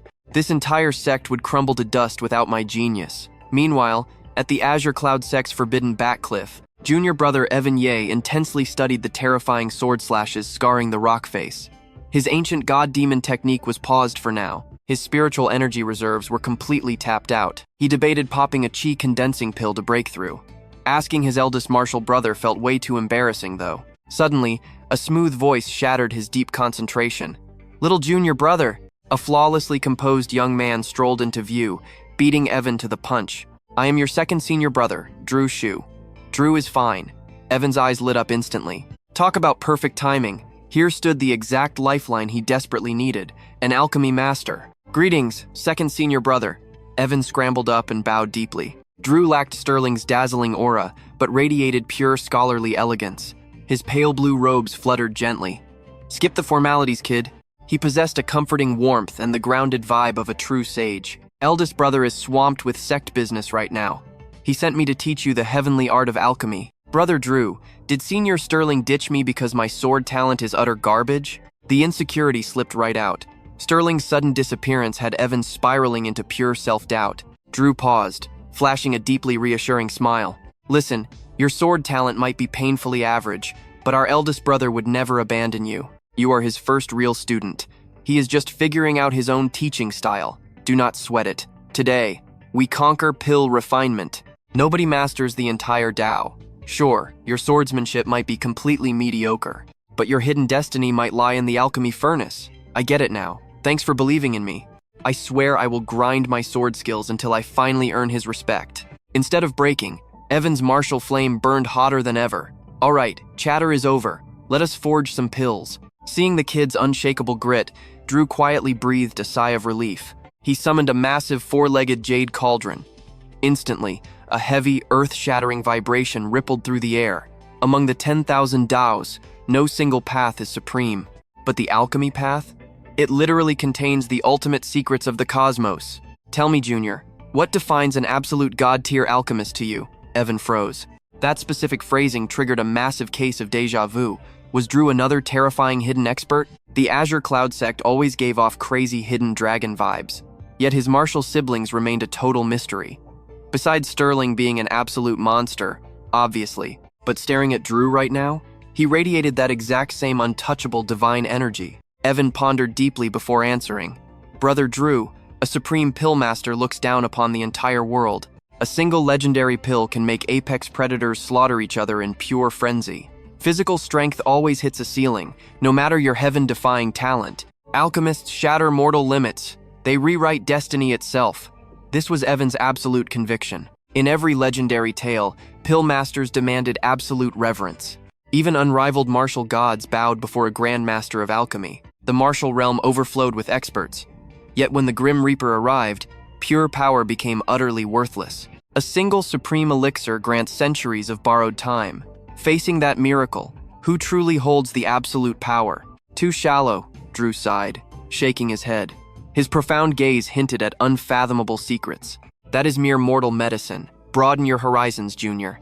Evan froze, contemplating deeply. Finally, he voiced his boldest theory. A divine elixir that remakes a soul's foundation, elevating worthless trash into heaven's most peerless genius. Something granting instant godhood. Yet his senior just sighed again, his aura heavy with disappointment. Staring into the boundless heavens, he finally spoke. A supreme alchemy god forges reality itself into a pill. They don't just melt herbs, they refine the very cosmos. Every elixir is a breathing universe. That is true alchemy. Evan's jaw hit the floor. Refining the cosmos? Pocket dimensions inside pills? This shattered his wildest imaginations. This path's ultimate peak was monstrous. One sphere, one realm. Galaxies condensed into medicine. The heavens boiled down. Existence itself consumed. What terrifying cultivation stage was this? What supreme deity could casually spit out a universe? Lightning struck his mind. No wonder Drew dismissed the sword. This path matched the blade flawlessly. His senior brother was another hiding dragon. If Sterling reigned over swordsmanship, then Drew was undoubtedly the absolute emperor of alchemy. Uttering such cosmic truths, he couldn't possibly be a mere mortal. He had expected boring, entry-level herb mixing lessons. Now, he knew this entire sect was crawling with legendary monsters. Seeing the junior's starstruck face, Drew hid a sneaky smirk. Sure, it sounded epic. But in reality, it was 100% pure, unfiltered nonsense. Maybe a speck of truth existed. But out in the real world, not a single person in 10 would buy this delusion. Cosmic pills? Yeah, right, craft one then. Drew felt zero guilt. The strategy was simple. Brainwash the kid with hype, then teach him the boring stuff. Excellent comprehension, Drew nodded. But that is the legendary peak. Since your latent talent is unmeasured, we must begin with the absolute basics. Let us test your aptitude. Every heaven-piercing pagoda begins with a solid foundation. Understood, Senior. Thank you for this wisdom. Evan bowed with burning resolve. Now, an ironclad rule of cultivation. Every spiritual pill carries a hidden poison. Even divine grandmasters couldn't purify it. The lethal flaws were locked within the magical herbs themselves. Today's lesson, Drew declared intensely, is the mythical art of flawless alchemy. Zero impurities, zero backlash, absolute perfection. He spat this cosmic lie without blinking once. The ancient poison laws were absolute, but this flawless nonsense? Only Drew possessed the audacity to scam a rookie like this. If actual pill masters heard this, they would brutally beat him to a pulp. Because perfection was a fairy tale. Spiritual herbs inherently carried deadly impurities. Healing energy and lethal toxins were forever bound. Two sides of a divine coin. Destroy the poison, and you destroy the power. Actually, flawless pills are simple. Just don't use any ingredients. Problem solved. Evan blue-screened. The math vaguely checked out. But brewing without herbs? Senior, I'm a rookie, not a total idiot. Evan's brain melted at the sheer audacity. Noticing the kid's shattered logic, Drew didn't sweat. His grandmaster aura only grew stronger. Junior brother, do you truly believe I speak in jests? Such skepticism is entirely natural. Your confusion simply stems from ignorance of the true Tao. Consider this perspective. Back when you were a mere mortal dwelling in the mundane realm, would you have believed a supreme sword immortal could shatter stars with a single strike? The realization hit hard. Evan instantly grasped the truth. Nothing was truly impossible. His own mortal limits just painted it that way. His personal boundaries were not the universe's limits. A flush of shame washed over him, realizing he was just a frog in the well. Do not punish yourself, Drew smiled gently, letting the divine lesson flow. All medicinal herbs are born from pure spiritual energy. Heavenly treasures only bloom in heavily blessed domains. These earthly ingredients are just solidified aura. So why do they harbor deadly toxins? Primal spiritual energy is absolutely flawless. It remains the most sacred force across all of heaven and earth. Yet during their growth, the mortal realm's 5 elemental forces corrupt their pristine purity. This mortal corruption breeds impurities, manifesting as poison. Therefore, flawless alchemy abandons physical herbs completely, drawing uncorrupted aura straight from the heavens and forging supreme pills through transcendent Tao arts. Do you comprehend? Drew's profound words carried immense spiritual pressure. That final revelation struck Evan's mind like a divine temple bell. I understand, senior brother. Total enlightenment washed over him. Every lingering shadow of mortal skepticism vanished into absolute nothingness. Senior brother, Can a mortal who hasn't awakened their Tao safely consume a qi condensation pill? Evan asked, burning with curiosity. A mortal consuming a qi condensation pill? Drew replied without a single heartbeat of hesitation. Indeed, feeding a qi condensation pill to an unawakened mortal will not kill them, nor will it trigger a catastrophic bodily explosion, but the benefits are practically non-existent. It merely drips nourishment into dormant spirit veins. Naturally, no elite sect would ever squander resources like this. A qi condensation pill is a heavenly treasure. Who would waste one on mere vain nurturing? It was exactly as Evan feared. Then how was he supposed to conquer his seemingly impossible spiritual energy blockade? A suffocating weight crushed Evan's hopes, drowning his spirit in bitter disappointment. I understand. Thank you, senior brother. He offered a deeply respectful bow. Excellent. Let us commence. Drew nodded approvingly and initiated the Tao teachings. Now this was a true, magnificent mentor. Compared to the infuriatingly impatient senior brother Sterling, how could someone so reckless ever be fit to inherit the sectmaster's throne? Perhaps Drew was the one destined by heaven to lead the sect instead. Basking in high spirits, Drew genuinely pondered challenging Sterling for the ultimate title of sectmaster. Meanwhile, deep within the purified soul range, demonic beast howls echoed endlessly like a deafening summer plague. Sterling and Master Taiwa had already crossed deep into this terrifying monster territory. Master, with us out here, what becomes of our little junior brother? Could he trigger a disaster? Relax, he is completely fine. I assigned Drew to pass down alchemy arts. That boy possesses a diamond-hard mentality. He will conquer any tribulation. Suddenly, an ominous rustling tore through the underbrush. Sterling violently flinched, his combat instincts fully flaring. He whipped around. Master, a demonic beast! Sterling choked out, cold sweat betraying his trembling voice. But seconds later, a pitiful silver streak darted from the shivering bush leaves. It was merely a pathetic horned field mouse. A rodent? You call yourself a cultivator and cower before a mouse? Master Taiwa shattered the tension, doubling over in absolutely howling laughter. Sterling's face burned with profound humiliation, wishing the earth would swallow him. I told you, this outer perimeter holds no massive. The master's words died in his throat. A suffocating, world-crushing, killing intent instantly paralyzed them both. An abyssal chill froze their blood. Then, a thunderous crack shattered the forest, ringing like the very scythe of death. A titanic saber-toothed tiger, armored in razor-sharp bone spikes, exploded from the terrifying shadows. Its bloodthirsty jaws snapped wide. Moving like a golden lightning strike, it closed the distance, bringing down an apocalyptic claw. As dawn broke, Evan's eyes snapped open, exhaling a slow, steady stream of murky energy. His body coiled and stretched, purging the mortal stiffness from his bones. Ethereal mist danced through the trees, painting a celestial illusion. A distant temple bell chimed, washing a profound wave of celestial tranquility over his spirit. Inhaling the crisp, dew-kissed spiritual breeze, Evan descended the ancient stone steps toward the mortal realm below. He headed for the library hall, eager to finally unravel the mysteries of this new realm. Years had passed, yet this world remained a puzzle. He also desperately hoped to find a cure for his crippled spiritual energy along the way. Even if he failed, deepening his grasp on the martial path was never a waste. As for mastering the Four Thunder's sword intent, that required patience. Soon, Evan stepped before the Azure Cloud Sect's grand library, bathed in the morning glow. The halls inside were flawlessly pure and wonderfully simple, totally free from the suffocating, heavy incense of those flashy mortal shrines outside. This was the true aura of a hidden sect, untethered, rising high above worldly chaos. Evan deeply admired this philosophy, escaping mortal conflicts, embracing absolute destiny, and finding the grand Tao in simple daily life. Outwardly, the place seemed utterly normal, but the supreme Tao thrives in absolute simplicity. The plainer a thing looked, the deeper its heavenly truth. Take the ancient bronze burner outside the hall. It always held just one single burning stick of incense. Was the legendary Azure Cloud Sect simply too poor? Of course not. Sincerity is the ultimate key. A single stick offered with a pure soul holds infinite power. Without a pure heart, even a towering mountain of burning incense wouldn't grant a drop of heaven's blessing.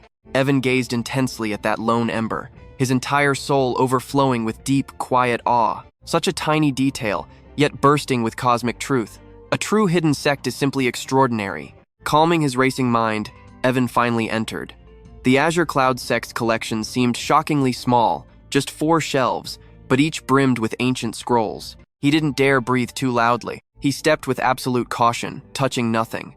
But as his eyes swept over the ancient titles, his blood ran cold. 10 Dragon, 10 Elephant, Soul Art, the dual celestial eye awakening method, the perfect manifestation of the supreme divine phenomenon. True Dragon Supreme Godly Art, the Heaven and Earth Sword Art, 30,600 Immortal Apertures, the 36 Heavenly Fiend Arts, the 72 Earth Demon Tao Techniques. Evan stood paralyzed, completely dumbstruck. He knew this hidden sect was powerful, but this level of legendary heritage was purely absurd. Just the terrifying aura radiating from those bindings proved they were heaven-defying treasures. Yet, the most terrifying part? These divine arts were casually tossed on open shelves, completely unprotected by any grand array. Zero spiritual seals, absolute zero security. So this was a legendary hidden sect's absolute dominance. Evan's heart hammered, thrilled beyond words. If any fool denied their terrifying status now, he would personally strike them down. Inhaling sharply, Evan forced his blazing excitement down. Supreme arts were everywhere, yes, but taking them without absolute permission was practically suicide. What if his spiritual veins shattered from practicing a forbidden path? What if the Grandmaster punished him? Swallowing his greed, Evan cautiously grabbed basic scrolls about this vast cultivation world instead. Ancient texts like the Chronicles of Green Reach and the strange records of Jin Kingdom. These monolithic tomes were dense. Evan isolated himself for a full day and night, devouring all 45 heavy volumes until his mind spun. By the end, he finally grasped the Jin Kingdom's true scale and the 10 great cultivation empires, mapping out legendary factions, the mortal courts, and bizarre heavenly anomalies. I never imagined the mortal dynasties possessed the same terrifying might as cultivation sects, Evan whispered. According to the ancient scrolls, mortal emperors ruled the earthly realm, while martial sects soared beyond the heavens, supposedly untouchable by imperial law. Yet, truthfully, most grand sects were forced into alliances with the royal court, a delicate dance, but the mortal emperors usually held the crushing advantage.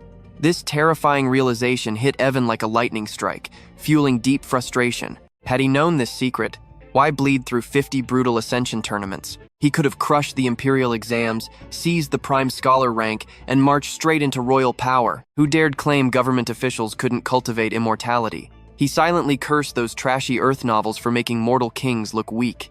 They had entirely tricked him. But suddenly, Evan's racing mind caught a vital detail. If he possessed that worldly knowledge earlier, wouldn't he have entirely missed this legendary hidden sect? The grand puzzle finally connected. If he hadn't played the clueless fool, fate would never have dragged him into the invincible Azure Cloud sect. That glorious revelation instantly ignited his spirit. But suddenly, a voice shattered the silence, ringing as clear as a celestial songbird. Junior Marshal Brother, why linger here? Evan blinked, breaking his trance. Standing before him was Lily Chen, his beautiful senior martial sister. The legendary Azure Cloud sect housed a mere 7 chosen disciples.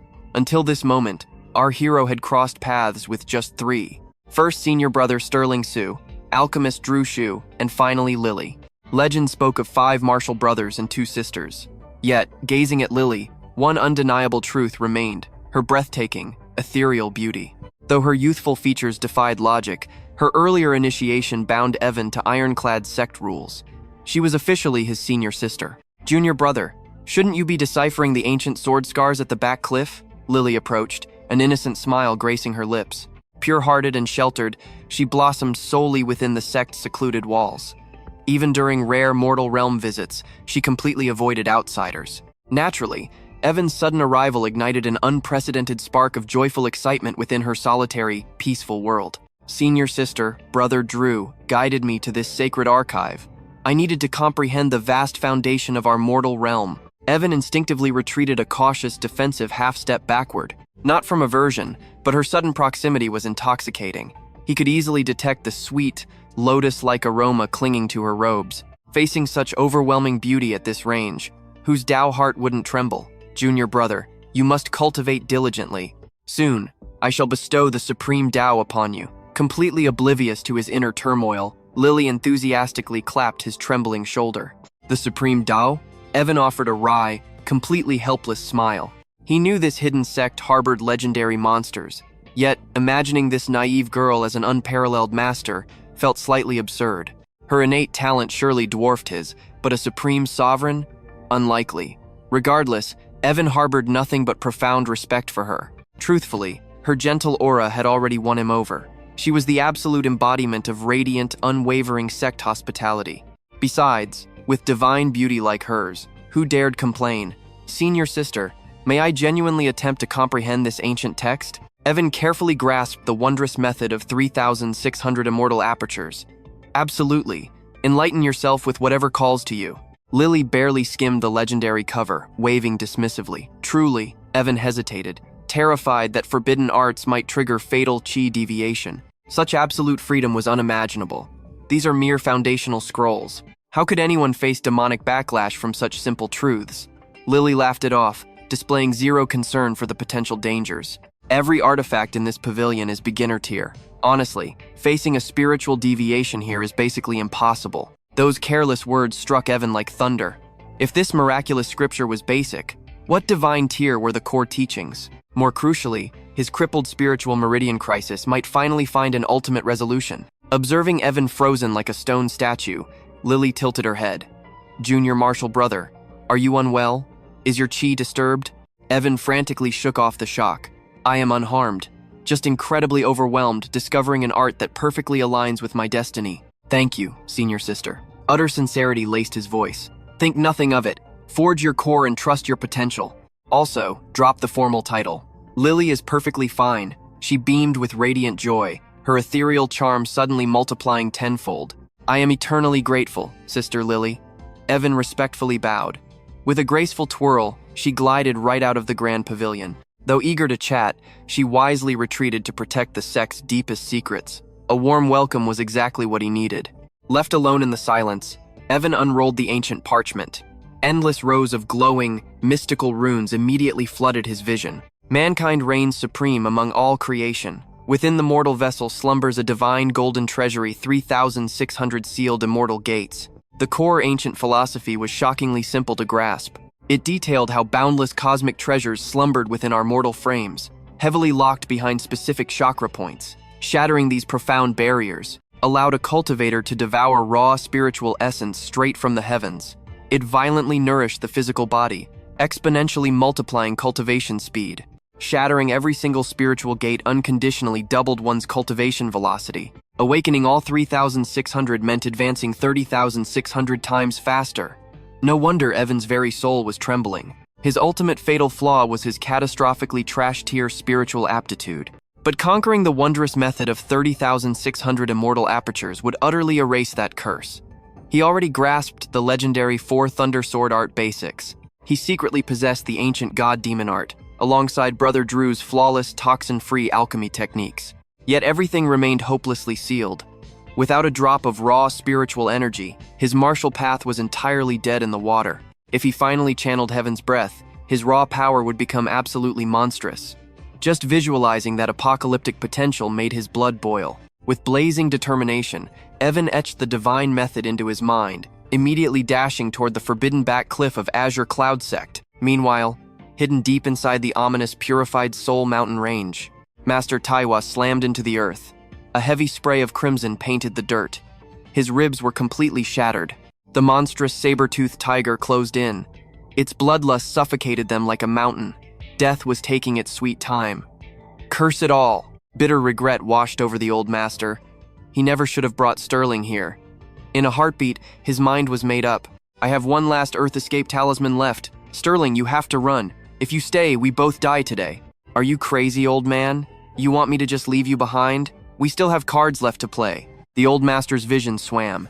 He stared blankly at his disciple's back in a total daze. When did the kid's shoulders grow so reliable? Sterling traced his finger slowly along the cold edge of his blade.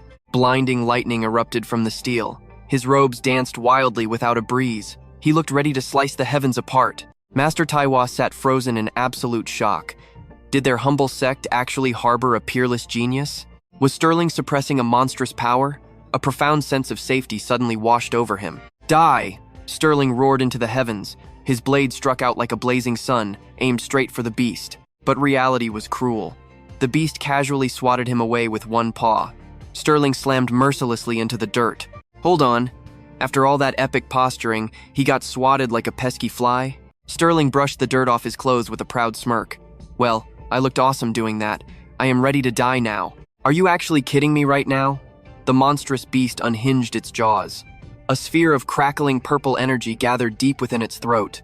This is the end, Master. I will gladly be your disciple in my next life. Yeah, pass on that. One dramatic disciple per lifetime is plenty. They watched the blinding purple death orb grow. Total despair settled in as they spoke their final goodbyes. Filthy beast, how dare you harm humans so brazenly? Before the echo even faded, a suffocating tsunami of razor-sharp sword aura ripped the very air apart. The demonic beast could not even blink. The divine light swallowed it whole. Its massive frame exploded into countless pieces. A rain of shredded flesh hit the forest floor. Sterling blinked through the dust, his jaw dropping in absolute disbelief. A shocked gasp escaped him. The Greenreach Sword Tournament was just around the corner. The third elder of the Fourth Thunder Sword Sect had mobilized. 20 elite inner disciples marched through the purified soul range. Their goal? Hunting demonic beasts and refining their deadly sword arts. Barely 2 hours into their trial, they unexpectedly stumbled upon 2 human shadows. With such pathetic cultivation bases, you dared to enter the purified soul range? Do you have a death wish? Thank the heavens you ran into us from the Fourth Thunder Sword Sect. Leave immediately! This deadly domain is far beyond your limits. The third elder frowned as she scolded them, but upon seeing their faces clearly, she froze. One elder, one youth. The older man looked completely unremarkable, and clearly suffered from heavy injuries. But the young man beside him, there was an uncanny familiarity clinging to him. Her breath hitched, locking onto the boy. He wore a simple white robe, yet carried it with the unmatched elegance of a celestial being. Piercing eyes, sword-like brows, and an arrogant aura carved deep into his marrow. The third elder's mind raced with terrifying recognition. The realization struck her like a divine lightning bolt. A sharp, terrified gasp tore from her throat. The entire Fourth Thunder Sword Sect stood completely paralyzed. Master, does that boy not look exactly like the legendary envoy from the secret portrait? He is the spitting image of him. The elite disciples turned to stone, shivering like they had been hit by a heavenly tribulation. Stay calm. Keep your wits about you. Do not forget the sect master's strict warnings. Meanwhile, Sterling and his master were drowning in their own absolute shock. The Fourth Thunder Sword Sect, the absolute apex predators of the entire Greenreach province. To these two nobodies, this sect was a pantheon of gods. The difference between them and the Azure Cloud sect was literally heaven and earth. Their humble sect was not even worthy to wash their boots. But something felt incredibly weird to Sterling. Why were all these elite male disciples staring at him so intensely? Had they never witnessed true male beauty before? Wait, do these guys swing the other way? Sterling shivered with absolute dread. But ironically, his internal panic only made his outward expression look infinitely colder. He had suffered from this resting cool face since birth, and never understood why. A suffocating silence stretched between the groups. The sheer awkwardness could be cut with a blade. The third elder screamed internally, "Keep it together! Do not let this hidden expert know we recognized his true identity. But how do I greet him? Think, damn it, think! This is a social nightmare." The mighty elder was practically shaking in her boots. Beads of cold terror sweat dripped down her forehead. "Greetings, honorable Taoists. May I humbly ask what brings such esteemed figures to these woods?" She finally forced herself to speak. Master Taiwa froze. What kind of bizarre greeting was that? How should he even respond? Should he admit he came to get beaten half to death? Why this sudden respect? Why ask their business? Silence wasn't an option. Forcing a stiff laugh, he replied, "Oh, nothing major. Just a casual evening stroll." The master looked visibly panicked. A heavy silence descended again. 3 pairs of eyes locked, radiating unbearable awkwardness. Sterling stayed entirely mute. Internal panic raged, yet his face screamed absolute, untouchable arrogance. One word would break his facade. The third elder's sharp gaze snapped over. The old man was wounded. She blurted out instantly, "Fellow Taoist, are you hurt? I happen to carry high-grade spiritual medicine with me. A white dew muscle restoration pill. It should perfectly mend your damaged meridians." A white dew pill? Both master and disciple screamed internally. A high-grade treasure. One single pill cost 50 low-grade spiritual stones. Liquidating their entire garbage sect wouldn't cover half of that. Master Taiwa was utterly blindsided. Why offer such a ridiculous fortune? Sterling felt equally paralyzed by the sudden generosity. Then, revelation struck the old master. This was how elite sects operated. overwhelmingly powerful, and endlessly generous. Noble heroes who shield the weak and crush absolute injustice. Wait, no. Something felt completely wrong here. Unexplained kindness meant hidden danger. Master, we need to run. We are deeply honored, fellow Taoists. Until fate reunites us. The two bowed frantically, spinning around to bolt. Please, wait a moment. They barely took 3 steps before a fourth Undersword sect disciple called out to them. A silhouette emerged from the ranks, stepping forward with profound reverence. Sterling's internal alarms blared with sheer terror. He wasn't stupid. These elites acted strangely cautious around him, especially that third elder's constant, piercing stares. A chilling unease gripped his racing heart. Were they actually captivated by his handsome face? Now this junior was approaching him. For what, to play the matchmaker? Sterling's anxiety violently skyrocketed, yet overwhelming fear only perfected his icy, untouchable aura. Senior, the junior began, I see you walk the martial sword path. I have battled a severe bottleneck in my sword cultivation, unable to shatter my mental limits. Would you grant this junior some divine guidance? I must ask. What truly is the sword path? The junior's heavy question echoed. Sterling's soul violently froze. He knew this exact terrifying question. He had asked his own junior brother this exact thing. Instantly, his primal instinct to act cool activated. Clasping his hands behind his back, he tilted his gaze and released a soft, profoundly ethereal chuckle. His lonely silhouette transformed into the absolute image of an immortal sword god, untouched by mortal desires. In that breathtaking second, even Master Taiwa helplessly stared at his own dramatic disciple. He knew his student was total garbage. Crushing secondhand embarrassment hit him, forcing him to feign healing his wounds. Sterling stared deeply into the infinite, cosmic void, then finally parted his lips. A mere blade of grass is the ultimate sword path. Silence dropped. Nobody understood a single thing. Zero comprehension registered in their shocked eyes. Not the elites, not even the mighty third elder. Hearing this pure nonsense, Master Taiwa felt an embarrassment so soul-crushing he prayed the earth would instantly consume him. Could Senior elaborate further? My mortal comprehension is pitifully slow.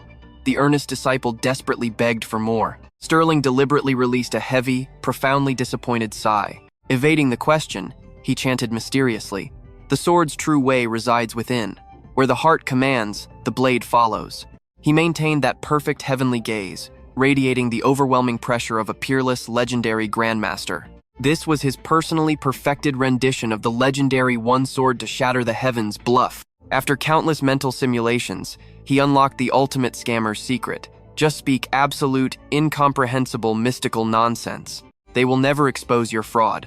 They will only question their own talent. And perfectly on cue, the elder and her disciples stood entirely paralyzed, spiraling down an endless abyss of profound self-doubt. Senior, I finally comprehend the truth. Suddenly, the trembling junior standing behind him shattered the silence. He dropped into a violently deep bow, offering Sterling the absolute highest form of martial reverence. The remaining 4 Thunder elites violently flinched, plunging deeper into their existential crisis. The Grandmaster spoke absolute truth, yet my weak mind grasped nothing. Am I the most pathetic trash here?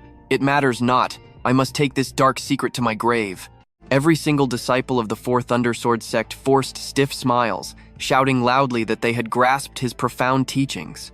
Even the esteemed third elder leading their ranks nervously played along. Watching this sheer absurdity unfold, Master Taiwa stood absolutely paralyzed.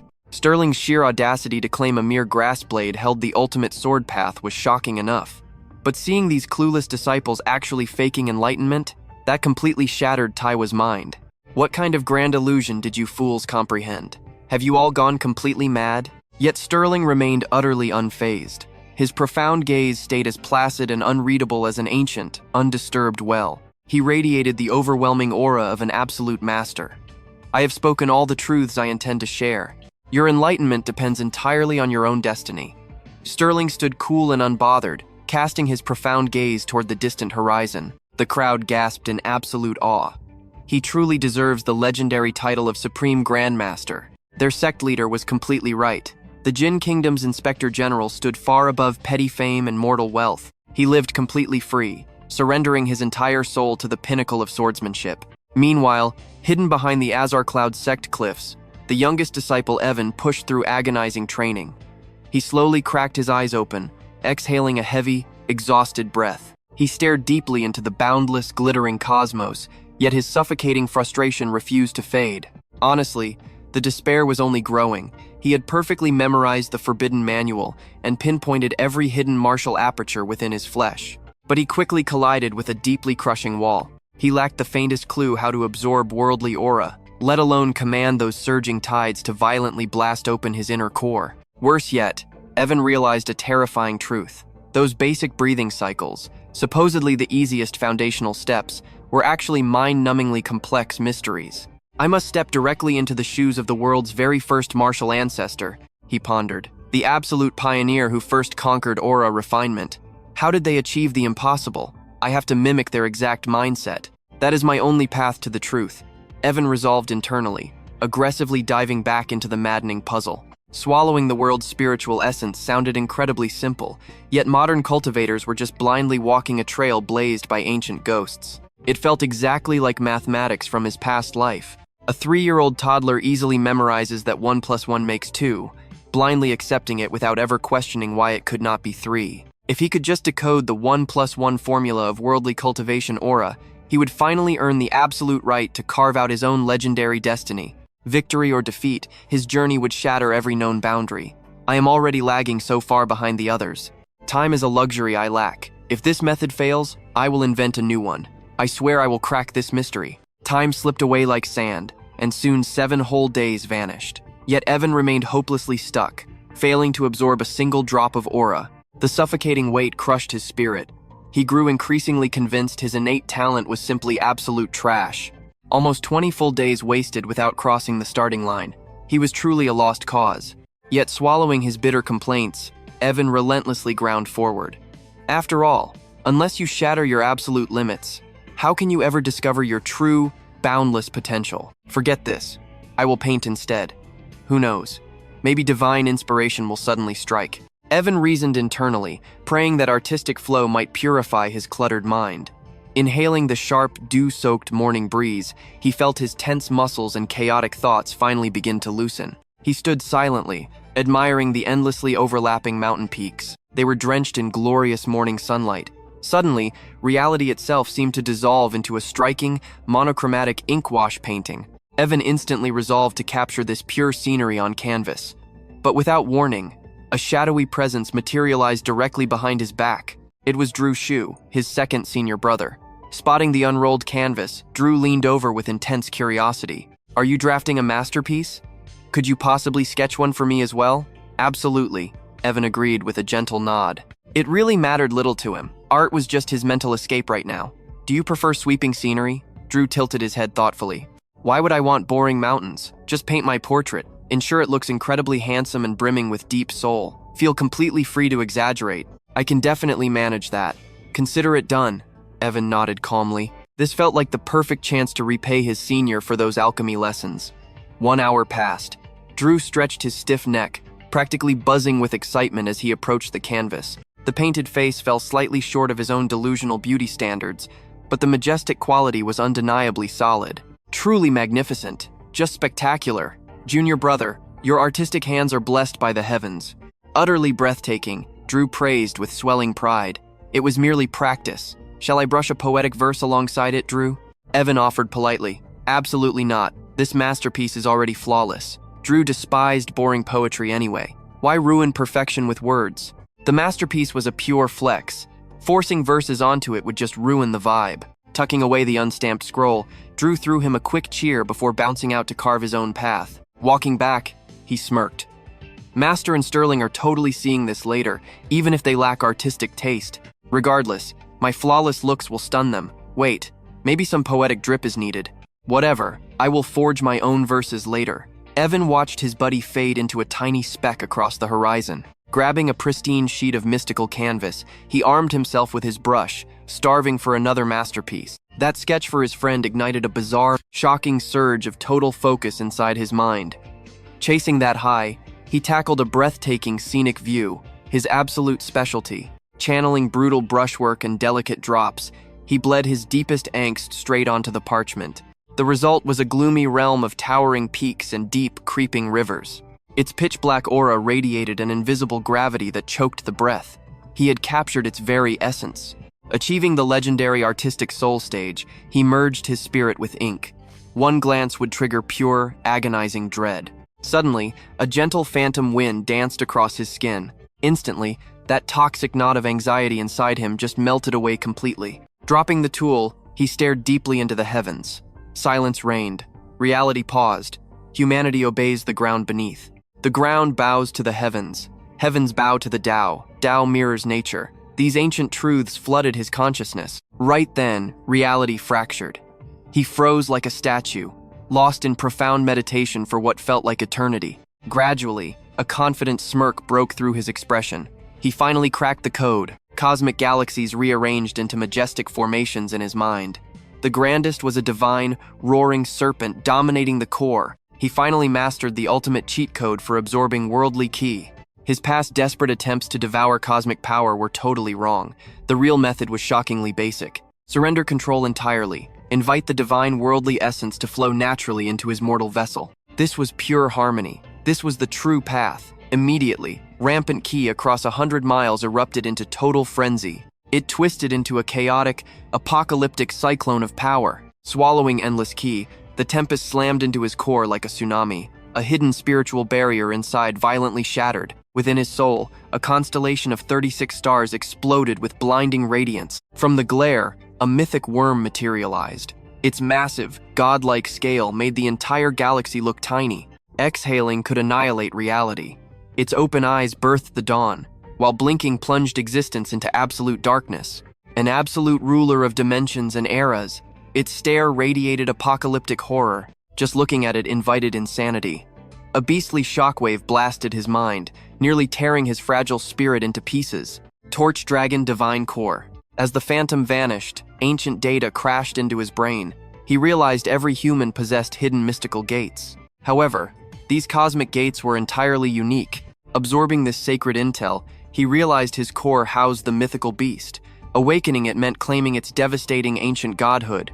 The blazing beast. Was it the fabled solar serpent? This legendary revelation left him trembling with intense, burning curiosity. He questioned if this entity matched the terrifying mythical snake from his past life's lore. If true, the power scaling was absolutely insane.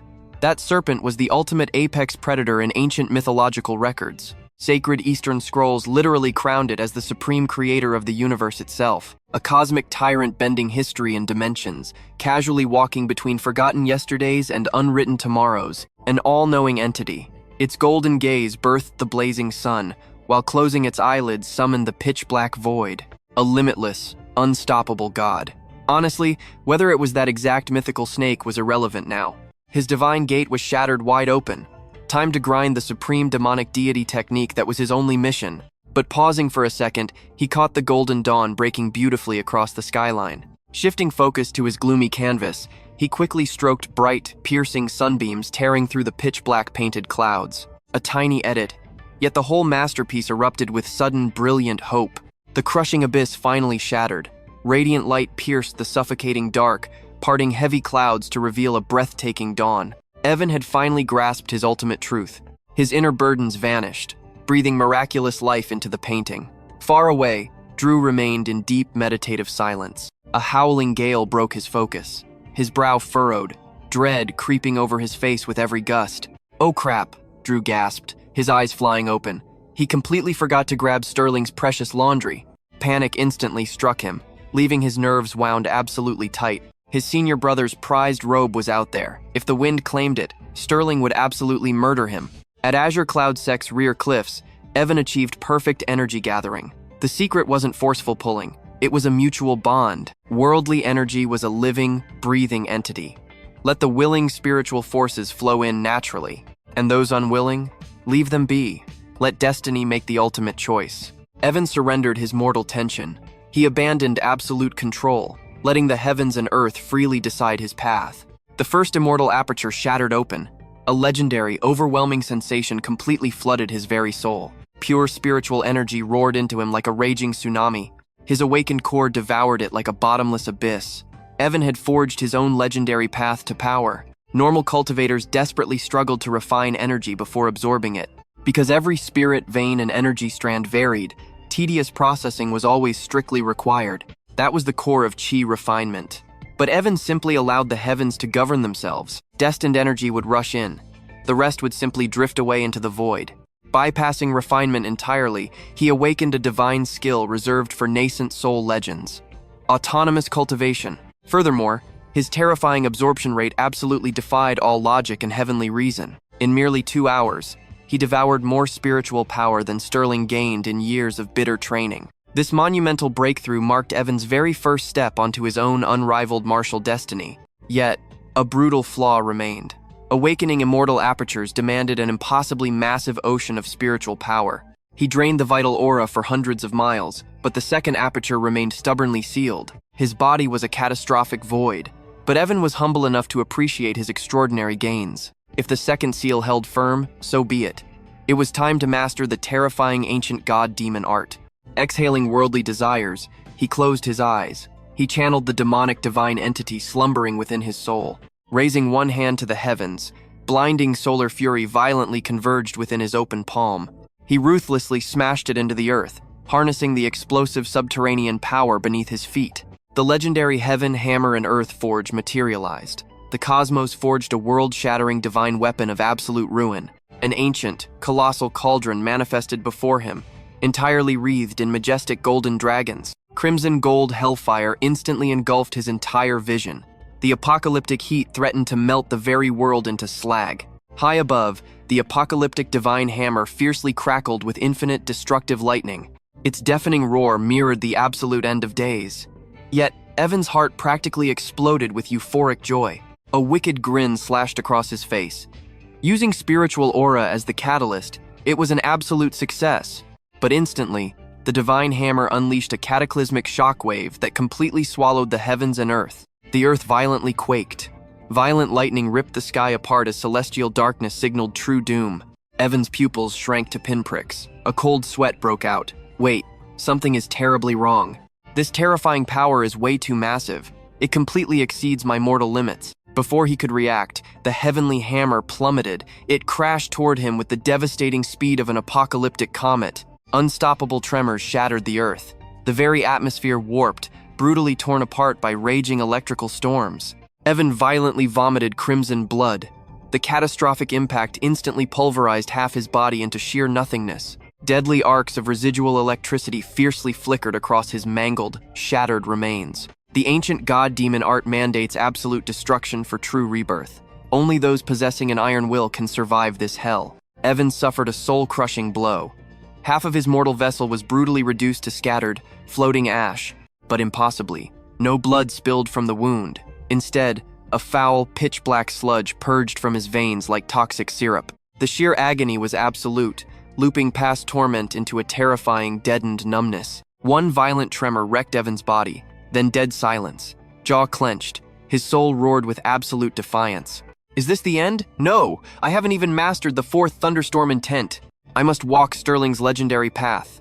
Suddenly, his immortal aperture detonated, unleashing a torrential flood of spiritual energy. Instantly, divine energy began reconstructing his shattered form. Brilliant golden threads wrapped around his core, rapidly erasing the devastating damage. Snapping back to reality, Evan gasped wildly for air. That was absolute hell, he muttered, trembling. I truly thought I perished. But before he could breathe, the surrounding temperature violently skyrocketed.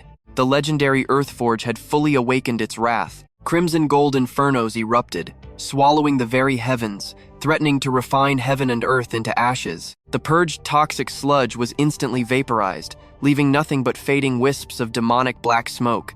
Yet, this divine smelting unleashed a fresh, unimaginable nightmare of suffering. Reduced to mere alchemy ingredients, Evan faced absolute hellfire. The blazing terror invaded his pores, melting him inside out. An apocalyptic heat consumed his core, sending uncontrollable convulsions through his dying flesh. Trapped in the blazing inferno, his physical vessel charred. Thankfully, his immortal aperture unleashed a miraculous, cooling spiritual spring, granting a fragile sliver of salvation. Without that divine grace, his soul would have evaporated. 2 agonizing hours later, the initial tempering concluded. Just one brutal cycle, yet his metamorphosis was undeniable. His mortal skin gleamed with jade-like perfection, his features forged into a strikingly sharp elegance. Above all, his foundational aura radiated profound, unspeakable authority. Yet despite this breakthrough, Evan lay utterly paralyzed. The horrific trauma literally branded itself into his very soul. Though his flesh healed, the phantom agony ravaging his bones lingered mercilessly. 15 long minutes passed before sensation returned. Writhing helplessly, he fought desperately against his numb muscles, finally forcing his reborn vessel to stand upright. Evan stood motionless, his gaze hollow, fiercely burning. Surviving one heavenly cycle left him overflowing with an explosive, earth-shattering surge of raw physical might. He could obliterate a demon beast in one punch. Sadly, the Azure Cloud sect lacked test targets, so this is true power. Intoxicated by the thrill, he fearlessly plunged into the second tempering cycle. The torment was apocalyptic, yet the intoxicating rush of awakening dominance was purely addictive. Meanwhile, after Sterling and Master Taiwa vanished, a junior disciple's curiosity finally broke. "Elder, is Senior Su truly the Jin Kingdom's inspector?" The elder sneered. "Dare you question my absolute authority?" Her sweet, fawning facade instantly dissolved, replaced by a razor-sharp, terrifying aura of supreme command. Frost laced her words, sending the terrified junior into a panicked, frantic denial. "I wouldn't dare." "But," he stammered, his spiritual cultivation appeared ridiculously weak and utterly average. Barely the third or fourth chi refinement stage, the elder's eyes flashed with venomous disdain. "Ignorant fool, are you truly blind to the heavens' profound truth? The inspector is the kingdom's supreme sword sovereign, a literal nascent soul realm monster. Faking a pathetic chi refinement aura is child's play. True masters manipulate their realm flawlessly. His sacred duty is to ruthlessly police every sect and corrupt official for the royal throne. Exposure means instant failure. Senior Su possesses unmatched cunning. He plays a brilliant shadow game. He crushed his own aura, playing a weakling while forcing an elite subordinate to portray his master. I bet he even forged a phantom sect from the shadows, weaving an absolutely flawless disguise. We seekers of the Tao must ascend through blood and sweat. Stop acting like a blind frog. Challenge my supreme judgment again, but bring solid proof. Wondering how a god-tier expert got injured? Open your eyes. It was a masterful, flawless theatrical illusion. A wound cured by one basic pill isn't a true injury. That entire spectacle was a staged illusion for your eyes, severing the sun, moon, and endless stars with a single grass blade. Could a lowly chi refining cultivator truly utter such heaven-defying words? Seriously, use your brains. The third elder's fury ignited, his voice booming with absolute rage. Wandering the martial world so naively guarantees a swift death against cunning demonic sect disciples. You will brutally learn that appearances are fiercely deceiving. Her gaze carried crushing disappointment.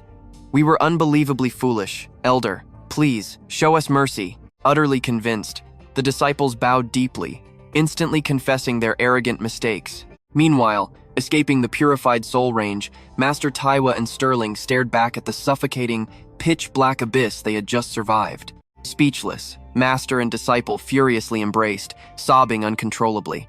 Since leaving the Four Thunders Sword Sect, they faced an endless barrage of deadly nightmares, barely escaping absolute doom.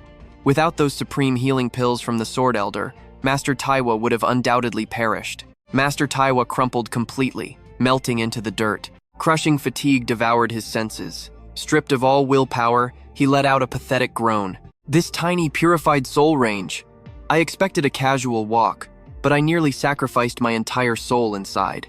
Sterling felt absolutely crushed. At least his master salvaged some precious demonic beast cores. But Sterling? His martial insights had not progressed a single inch. Where was the fated fortune after surviving disaster? Master Taiwa simply shook his head, utterly defeated. Any joy regarding their hard-earned loot vanished into thin air. These blood-stained beast materials could not even rival the wealth of Evan's single casual painting. Comparing yourself to a true monster just crushes your spirit. Master Taiwa sighed, finally accepting reality. Pride and dignity were completely worthless. True wealth was brutally difficult to grasp. From now on, he would shamelessly beg Evan for artwork. Sterling nodded enthusiastically, completely agreeing. You either suffer for coins or abandon your dignity. Besides, Evan paints purely for fun. I bet he already gifted Drew a piece. That fool constantly craved a heroic portrait. Master Taiwa's eyes blazed with sudden greed. Grabbing Sterling, he dashed wildly toward their home sect. A mere portrait held more value than their entire sect's millennial treasury. If not perfect, we will make Evan ignore Drew entirely and paint a supreme landscape masterpiece. That was their golden ticket. Meanwhile, Drew stepped into the morning sunlight, his face twisted in utter confusion. His right eyelid had been trembling fiercely for 24 hours straight. With zero explanation, paranoia crept in. Was an ominous disaster looming overhead? Overall, Drew felt incredible. He had successfully mastered every basic alchemical recipe. Better yet, he perfectly sabotaged Evan's martial growth. Imagining Sterling's miserable face made his grin widen maliciously. He internally mocked Sterling's pathetic weakness, a senior throwing tantrums over a junior's garbage talent, hiding at the rear cliffs. Pathetic. Where was his dignified senior responsibility? Reaching the cliffs, Drew prepared to show Evan true alchemy. Confidently speaking, if that brat actually forged a flawless pill without any toxic waste, he swore to devour the Azure Cloud Sect's only furnace before the entire Marshall family. Swallow it entirely. Spotting Drew, Evan instantly stood, offering a deeply respectful martial bow. Good morning, Senior Drew. Skip the formalities. Drew chuckled warmly, meeting his gaze. How is your training, Evan? Not terrible. I grasped a tiny bit of alchemy, Evan confessed shyly. He definitely forged something, but far from a complete spiritual pill. The tension was painfully awkward. Regardless, progress was progress. A tiny bit? Drew paused abruptly. What exactly does that mean? He questioned, immense curiosity flooding his eyes. The pill formed, Senior, just completely unfinished. Drew went deathly silent. Staring at the boy, his gentle smile rapidly shattered. Evan, your talent might be painfully average, but our sect leader swore your character was fiercely honest. A failed pill is fine, but lying is forbidden. Understood? Drew's voice carried absolute deadly seriousness. I speak only the truth, Evan replied, his gaze unwavering. Drew scoffed internally. Not lying? Pure absolute nonsense. It wasn't about doubting the kid's talent. It was because the alchemy method he taught was pure, unadulterated fiction. The creation alchemy art? Non-toxic refinement? If he revealed that garbage, 100,000 alchemists would line up to smack him. Please inspect this, Senior Drew. I forged this pill myself. I humbly await your guidance. Evan opened his palm. Resting there was a magnificent pill, glowing with the blinding brilliance of a flawless diamond. It was massive, roughly egg-sized and catching the blazing sunlight. It didn't look medicinal at all, but rather like a legendary gemstone. You call this a pill?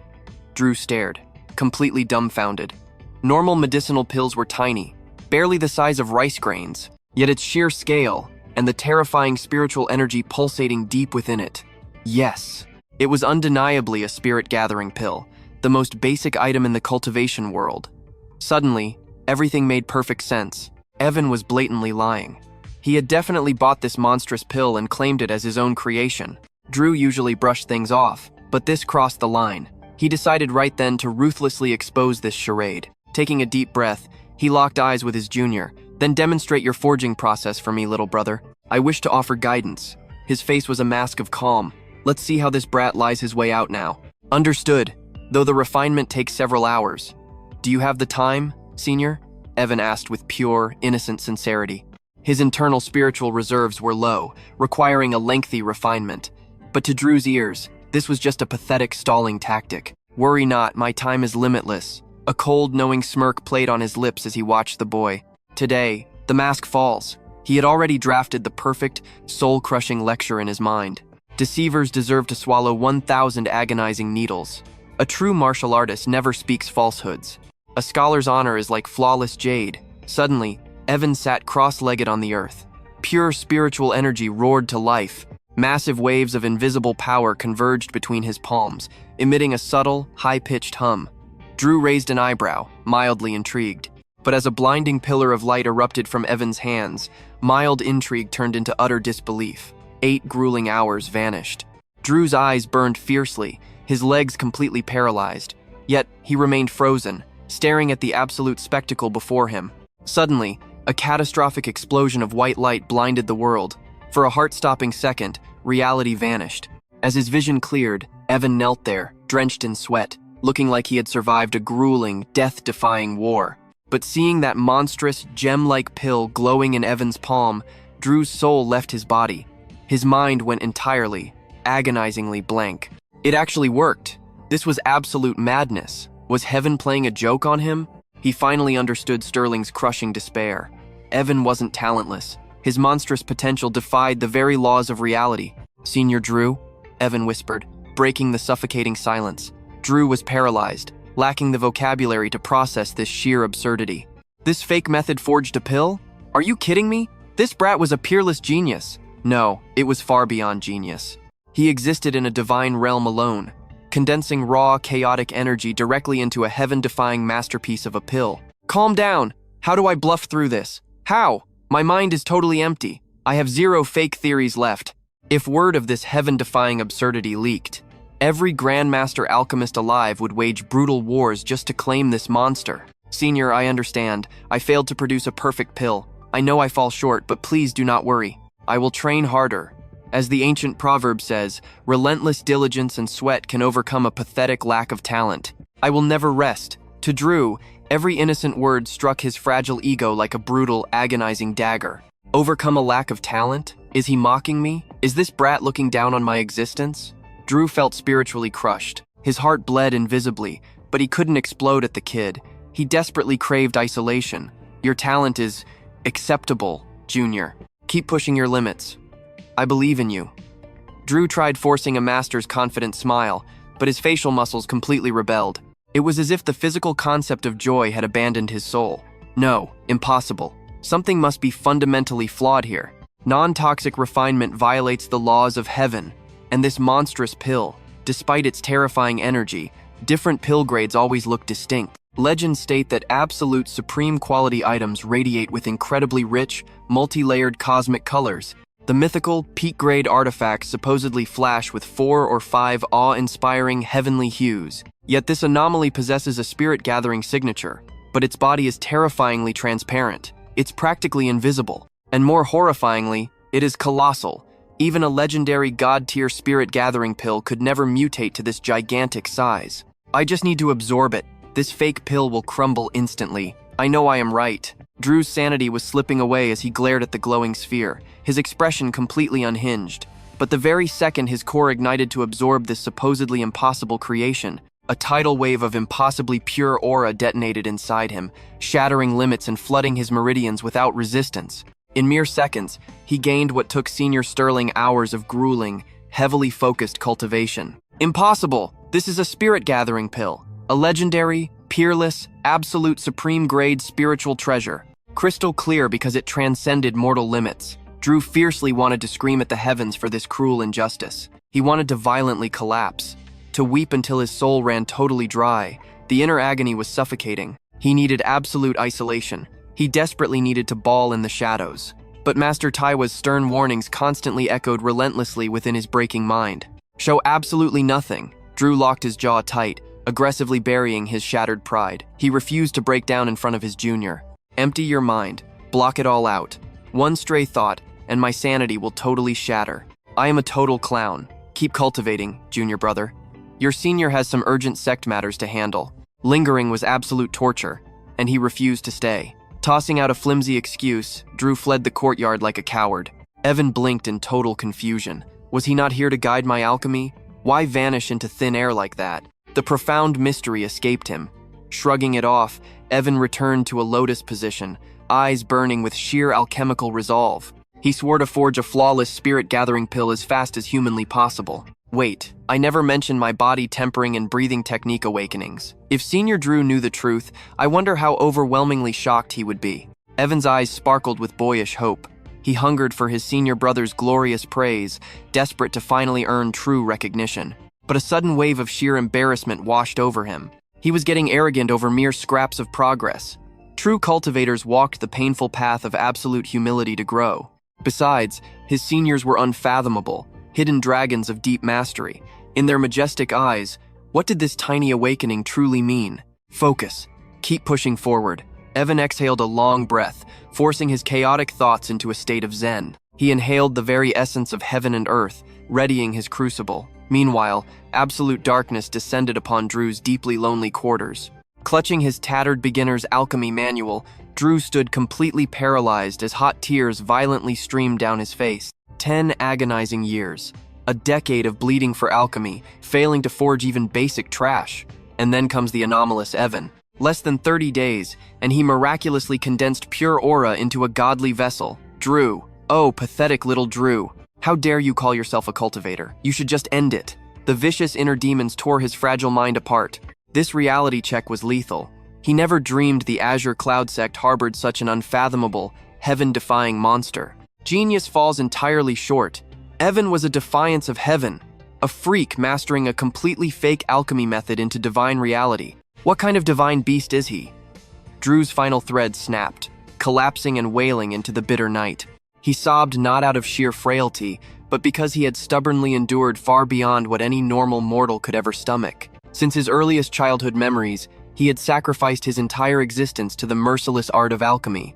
He had devoured every ancient text and risked his life tasting wild herbs, all to desperately elevate his sacred craft. He had stood at death's door countless times for this, decades of blood and sweat, rewarded only by an endless chain of humiliating alchemist exam failures. That alone was pure psychological torture, but then the sect casually recruits a rookie disciple who wildly eclipses his life's work without breaking a sweat. Nobody could stomach such tragedy. 10 agonizing years of your blood completely obliterated by one mere month. Adding salt to the wound, this rookie's comprehension was sharper, and his forged pill infinitely surpassed anything Drew could ever dream of creating. Late into the pitch-black night, a solitary broken silhouette emerged upon the jagged cliffs of Azure Cloud Mountain. It was Drew, his robes thrashing violently in the freezing gale. The cliff's winds were savage, but his frozen heart harbored a far deeper winter. The vast world was a beautiful masterpiece, yet he felt utterly banished from its glorious design. Right then, Senior Sterling's eternally warm smile flashed in his mind. Drew desperately tried to mimic that peaceful expression, but his facial muscles violently rejected the effort. Standing on the precipice, Drew unrolled the sacred scroll Evan had gifted him, flattening it against the freezing stone. In that desperate second, he yearned to write anything to purge the suffocating weight, violently crushing his fragile soul. It was merely April, miles away from autumn's chill. Yet, for Drewshu, a catastrophic, apocalyptic winter was freezing his spirit. His core sank beneath oceans of unimaginable grief. Suddenly, that devastating sorrow ignited an overwhelming divine urge to paint poetic tragedy. As phantom snowflakes fell and northern winds screamed, Drew seized his brush, etching 8 earth-shattering characters onto the scroll. It was a solid opening verse, holding its own unique charm. Yet Drew abruptly went silent. Seconds later, that suffocating feeling only intensified. His mind went completely blank, but soon, drowning in his own melancholy, he let his brush dance across the paper, pouring out his grief. On this 3rd day of the 4th month, a gentle spring breeze blows, yet my soul freezes over. Ascending the peak alone, I stare at the luminous moon. This deep agony in my chest. Who could possibly comprehend it? No, that was not it. Drew scrutinized the verse, sensing the rhythm was off. Striking it out, his brush dashed out a new line. This deep agony in my chest. Only my senior brother understands. Now, that was pure poetry. It perfectly captured his emotional burden while weaving Sterling into the narrative, harmonizing flawlessly with both his sorrow and the artwork. Senior brother Sterling would absolutely weep seeing this masterpiece. That comforting thought finally lifted his gloomy spirits a fraction. Finishing his work, Drew roughly wiped away the hot tears threatening to spill. He carefully tucked the precious scroll inside his robes. He would reveal it the moment his senior brother returned. But as midnight struck, an overwhelming wave of despair crashed over him, crushing him heavier than ever before. This bitter sorrow in my soul, only my elder brother truly knows, Drew murmured into the silent night. He stood totally isolated, staring up at the vast heavens. He desperately needed peace. 3rd senior brother. Why is 2nd senior brother always brooding on the cliff? He acts exactly like our 1st senior brother. Lily Chen loudly crunched a cucumber, her bright eyes flashing with utter confusion. No clue. 2nd brother always mimics 1st brother's every move. He does not seriously think that makes him look cool, right?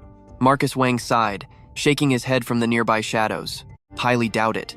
When I crossed paths with Drew earlier, his eyes were red from crying.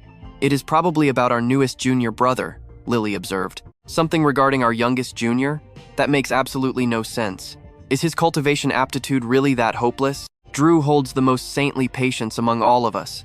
If even he is breaking down, what terrifying truth does that hide?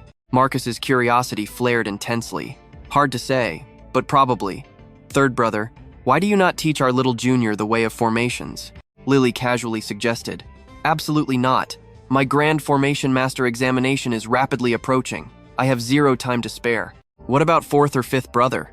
Marcus shook his head helplessly. He was way too swamped to guide Evan properly. Fourth and fifth have been wandering outside the mountain sect for ages now. They will definitely not return anytime soon. If you refuse, I am going straight to first senior sister. Lily pouted fiercely. First sister? That is a terrible idea. Sure, her cultivation realm is unmatched among us, but her training methods are downright insane. Why not let Drew endure it just a little longer? Marcus deeply frowned, instantly shutting down his youngest junior sister's wild idea. Lily mercilessly bit into her cucumber again. Hey, no offense intended, but Drew looks like his soul might shatter at any moment. Suit yourself then. If disaster strikes, that karma falls entirely on you, not me. Anyway, go cultivate your rest. Marcus stretched and casually walked away. Lily stood alone, observing Drew with intense thought. She felt utterly torn between heeding Marcus's warning and letting Drew suffer in silence. Past midnight, Drew dragged his heavy feet down the cliff. With a dark, gloomy aura, he returned to his humble cottage. He still had no clue why his right eye kept twitching like crazy since meeting their newest junior, Evan, that morning. Legends claimed a smile brings heaven's fortune, while gloom summons demons. But having already hit rock bottom, he fiercely denied fate could get worse. What? Was he gonna get randomly jumped on top of this misery? Drew unleashed a wild, borderline manic laugh. He stubbornly refused to believe any darker misfortune could strike him now. Whatever. Cultivators needed sleep too. The golden sun would naturally rise tomorrow, and the wheel of life would turn. Destiny demanded unyielding resilience. If you cannot defeat fate, embrace the chaos. As dawn's golden rays shattered the night, two exhausted figures materialized beneath the azure cloud sect mountain. Master Taiwa and Sterling Sue approached the sect gates, both utterly and completely drained. They had rushed endlessly through the night after fleeing the purified soul range, barely making it back alive. Seeing the comforting sight of their sect territory, both Master Taiwa and Sterling finally let out long-lost, relieved smiles. Master, I beg you, never drag me back to the terrifying purified soul range ever again. I actually want to survive a few more years. Sterling sobbed, dramatic tears streaming down. Oh, shut it, Master Taiwa barked back. Who would willingly risk their cultivation like that? I am no fool. Only an absolute maniac goes there by choice. Suddenly, Master Taiwa's tone shifted sharply. My dear disciple, were you not planning to check on our newest junior, Evan? While checking in, perhaps casually ask if he has crafted new paintings. If not, politely persuade him to create one. Sterling silently sighed. The sect's treasury was dangerously empty, and his honorable master was far too proud to beg. But Sterling clung to his warrior's pride. Extorting coins from a junior disciple daily? When his hair turned gray, this pathetic memory would burn like a shameful brand upon his martial honor. Yet the Azure Cloud sect teetered on the brink of ruin.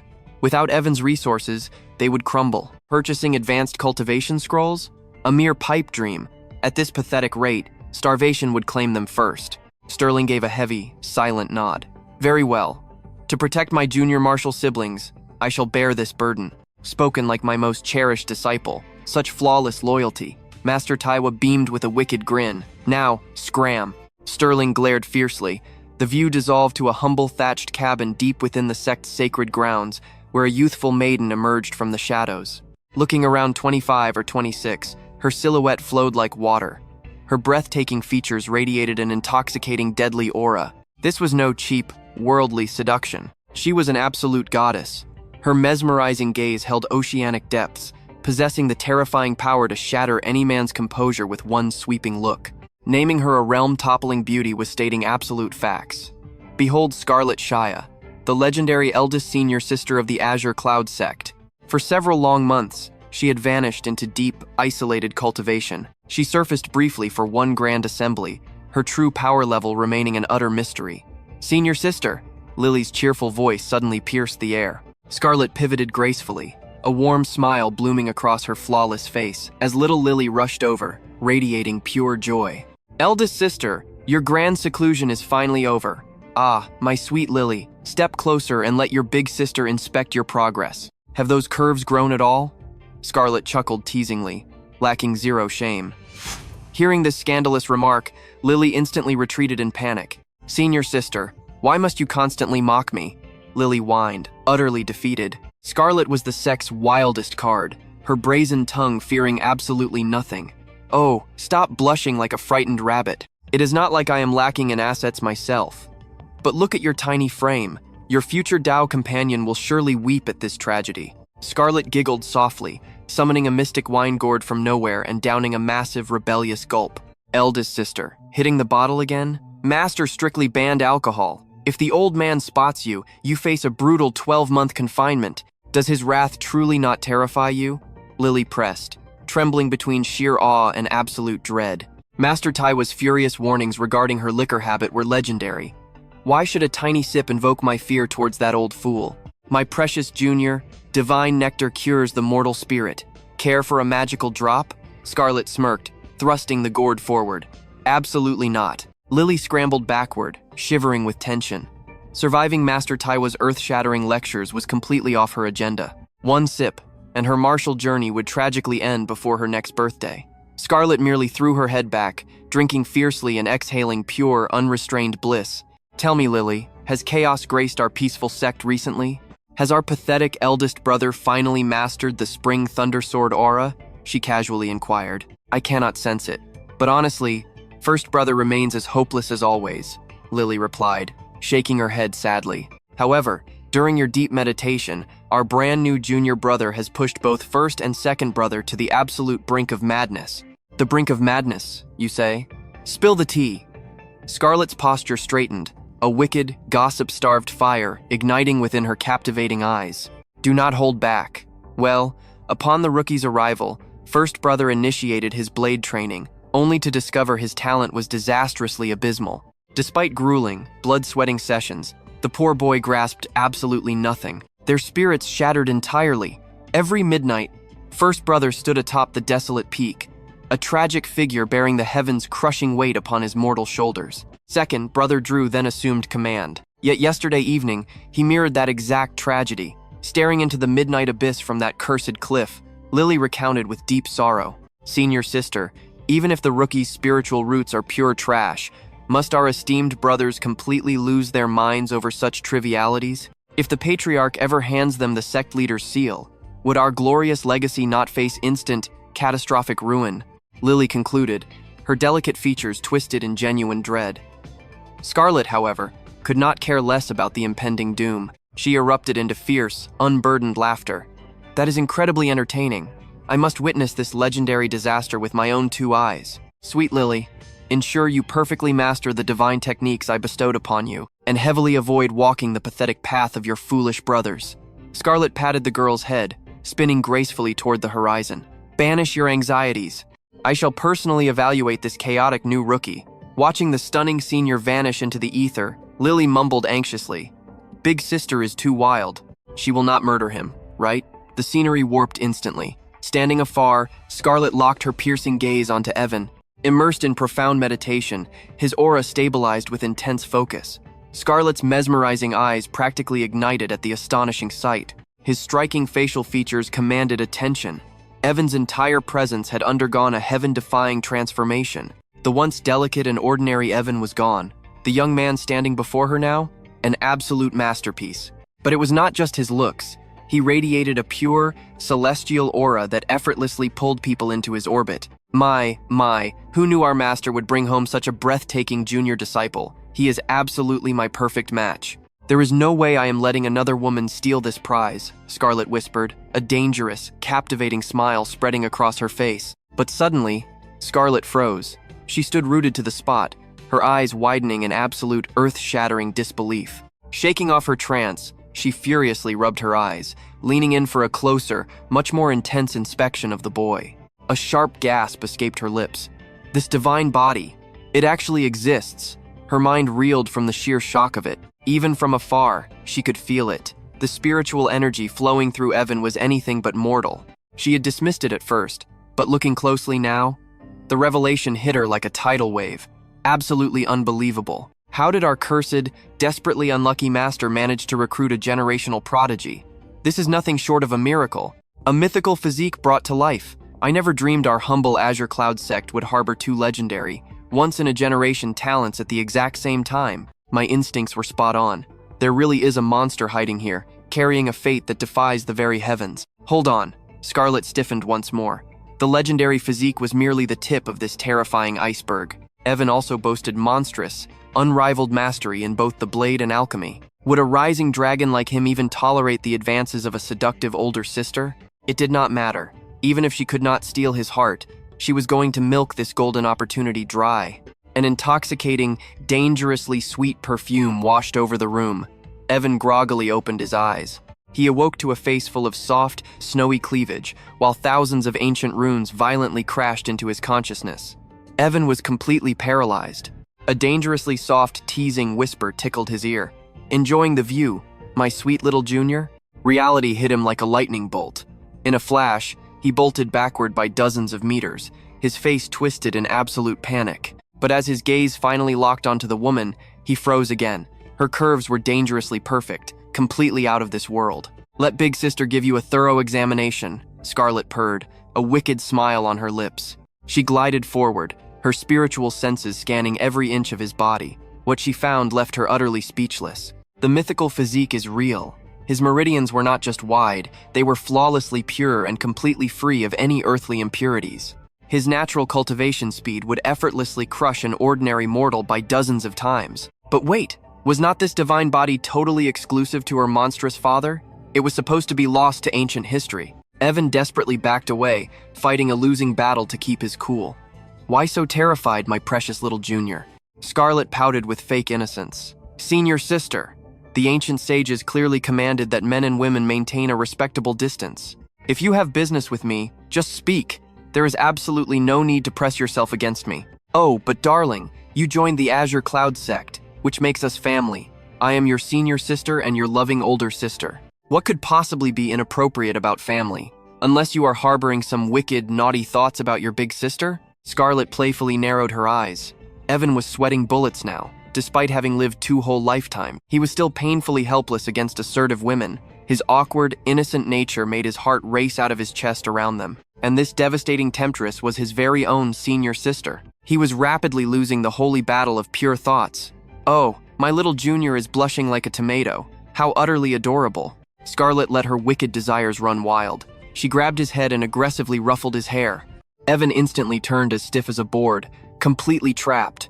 That intoxicating, heavenly fragrance flooded his senses, making his mind spin crazily. This was absolute, sweet torture for the innocent Evan. His sanity was shattering. "Little junior?" Scarlet gasped as her eyes widened in alarm. She quickly jabbed her glowing fingers into several of his vital acupoints. Moments later, she initiated another deep, intensive scan of his legendary physique. Finally, Scarlet pulled back, a deeply satisfied smirk forming. "Just as I suspected. Who knew this pathetic little sect could recruit a god-tier monster?" She had no idea how fate worked, but with this anomaly by her side, her desperate rebellion against her monstrous father finally had hope. "I will drown this boy in resources until he becomes a god." It seems those forbidden ancient techniques can finally shatter their seal. Scarlet plotted silently in the shadows of her mind. While she secretly wove her grand, dangerous schemes, our exhausted hero slowly fluttered back to consciousness. He dragged himself up, his eyes unfocused and dazed. "Little junior, you finally opened your eyes. Your senior sister was worried sick. Do not push yourself to the brink again. You cultivated endlessly without pause. That sudden explosive surge of yang energy completely overwhelmed your core. That is exactly why you collapsed. The martial path simply cannot be rushed. It is a boundless journey. You must balance supreme effort with rest. Junior, your elder brothers already imparted their sword mastery and divine alchemy. Now, your senior sister will teach you the Tao. But be warned, my methods are ruthless. Can your spirit endure such torment?" Having grasped Evan's unique constitution, Scarlet regained her elegant composure. Yet, a cunning gleam danced within her faint smile. "I should survive," Evan thought. Outwardly, his face radiated absolute sincerity. "Show no mercy. First sister, I will endure anything." Blazing resolve ignited in his eyes. Witnessing Evan's unshakable confidence, Scarlet's playful, mischievous nature completely took over. She gracefully adjusted her silk collar, her voice dipping into a seductive whisper. "Perfect. Let your sister introduce you to the sheer ecstasy of dual cultivation." Upon hearing those scandalous words, Evan's brain absolutely short-circuited. "I am just teasing. Still an innocent boy, aren't you? Far too easy." Scarlet's melodic laughter shattered his spiraling thoughts, dragging him back to reality. Evan released a massive internal sigh of relief, then responded with earnest devotion. "Thank you, senior sister. Your willingness to bestow such legendary Tao knowledge means everything." I will train until my bones shatter. I only pray you will not despise my mediocre talent. Mediocre talent? Hearing Evan downplay his god-tier potential almost made Scarlett burst into hysterical laughter. If his talent was mediocre, what were Sterling, Drew, and Marcus? Mere trash crawling in the dirt. Since your resolve is firm, I will say no more. Witnessing his passionate dedication, Scarlett's piercing gaze melted into profound warmth. Little Junior, your physical vessel has been brutally shattered and reforged dozens of times. Evan's heart skipped a beat. To think she pierced through all his secrets instantly, even counting his uses of the ancient god-demon art. This terrifying insight cemented his absolute belief. This hidden sect possessed unfathomable, world-shaking power. In truth, Scarlett's own heart trembled wildly. She too had endured the flesh-reforging tribulation in her past. But the soul-shredding, bone-crushing agony of that hellish rebirth terrified her too much to ever recall. Scarlett inhaled deeply, her beautiful features hardening into absolute seriousness. Little Junior, I truly comprehend your past suffering. Your iron will is completely unquestionable. Yet, I must warn you, you must claw your way to the world's absolute pinnacle. The ignorant masses falsely believe this realm is a peaceful sanctuary. Soon, this reality will unveil its true, terrifying face, and it will show absolutely zero mercy. Within this martial realm, humanity boasts mighty empires and ancient sects, but we are far from the supreme apex predators. Vicious demonic cultivators constantly bare their fangs, drooling over our fragile human territories. Lurking beyond are the terrifying beast clans, boasting apocalyptic numbers that completely eclipse humanity. This fragile peace is an illusion. The weak crawl at the bottom, entirely blind to the blood-soaked brutality waiting in the shadows above. Scarlett knew Evan was a peerless, heaven-defying genius. Inevitably, destiny would hurl him headfirst into this world's devouring abyss. Supreme strength always demands carrying an earth-shattering burden of destiny. Scarlett paused, suddenly hesitating to bestow that forbidden technique upon him. Meanwhile, Evan stood completely paralyzed by her apocalyptic revelations. Conquer the absolute summit of existence. What a legendary ambition. Though it sounded like myth, unyielding truth burned in his soul. I hear you clearly. I will shatter my limits. I swear I will never disappoint you. First sister. An unquenchable inferno blazed within his gaze. Suddenly, a lifelike spiritual paper butterfly elegantly descended, resting lightly upon Scarlett's slender shoulder.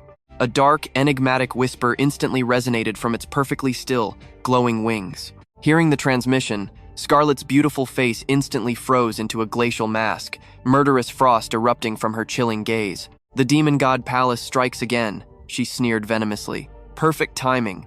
I will personally ensure every last one is slaughtered without mercy. Before the deadly echo of her voice faded, a bizarre, terrifyingly powerful divine weapon materialized directly into her slender grasp. Despite her surging bloodlust, Scarlett maintained absolute focus on her sacred mentoring duty. Little Junior, some suicidal trash requires my immediate extermination. I cannot guide your martial path personally today. Attempt to comprehend the Tao manual I bestowed upon you. Survive until I return, and I shall instruct you properly.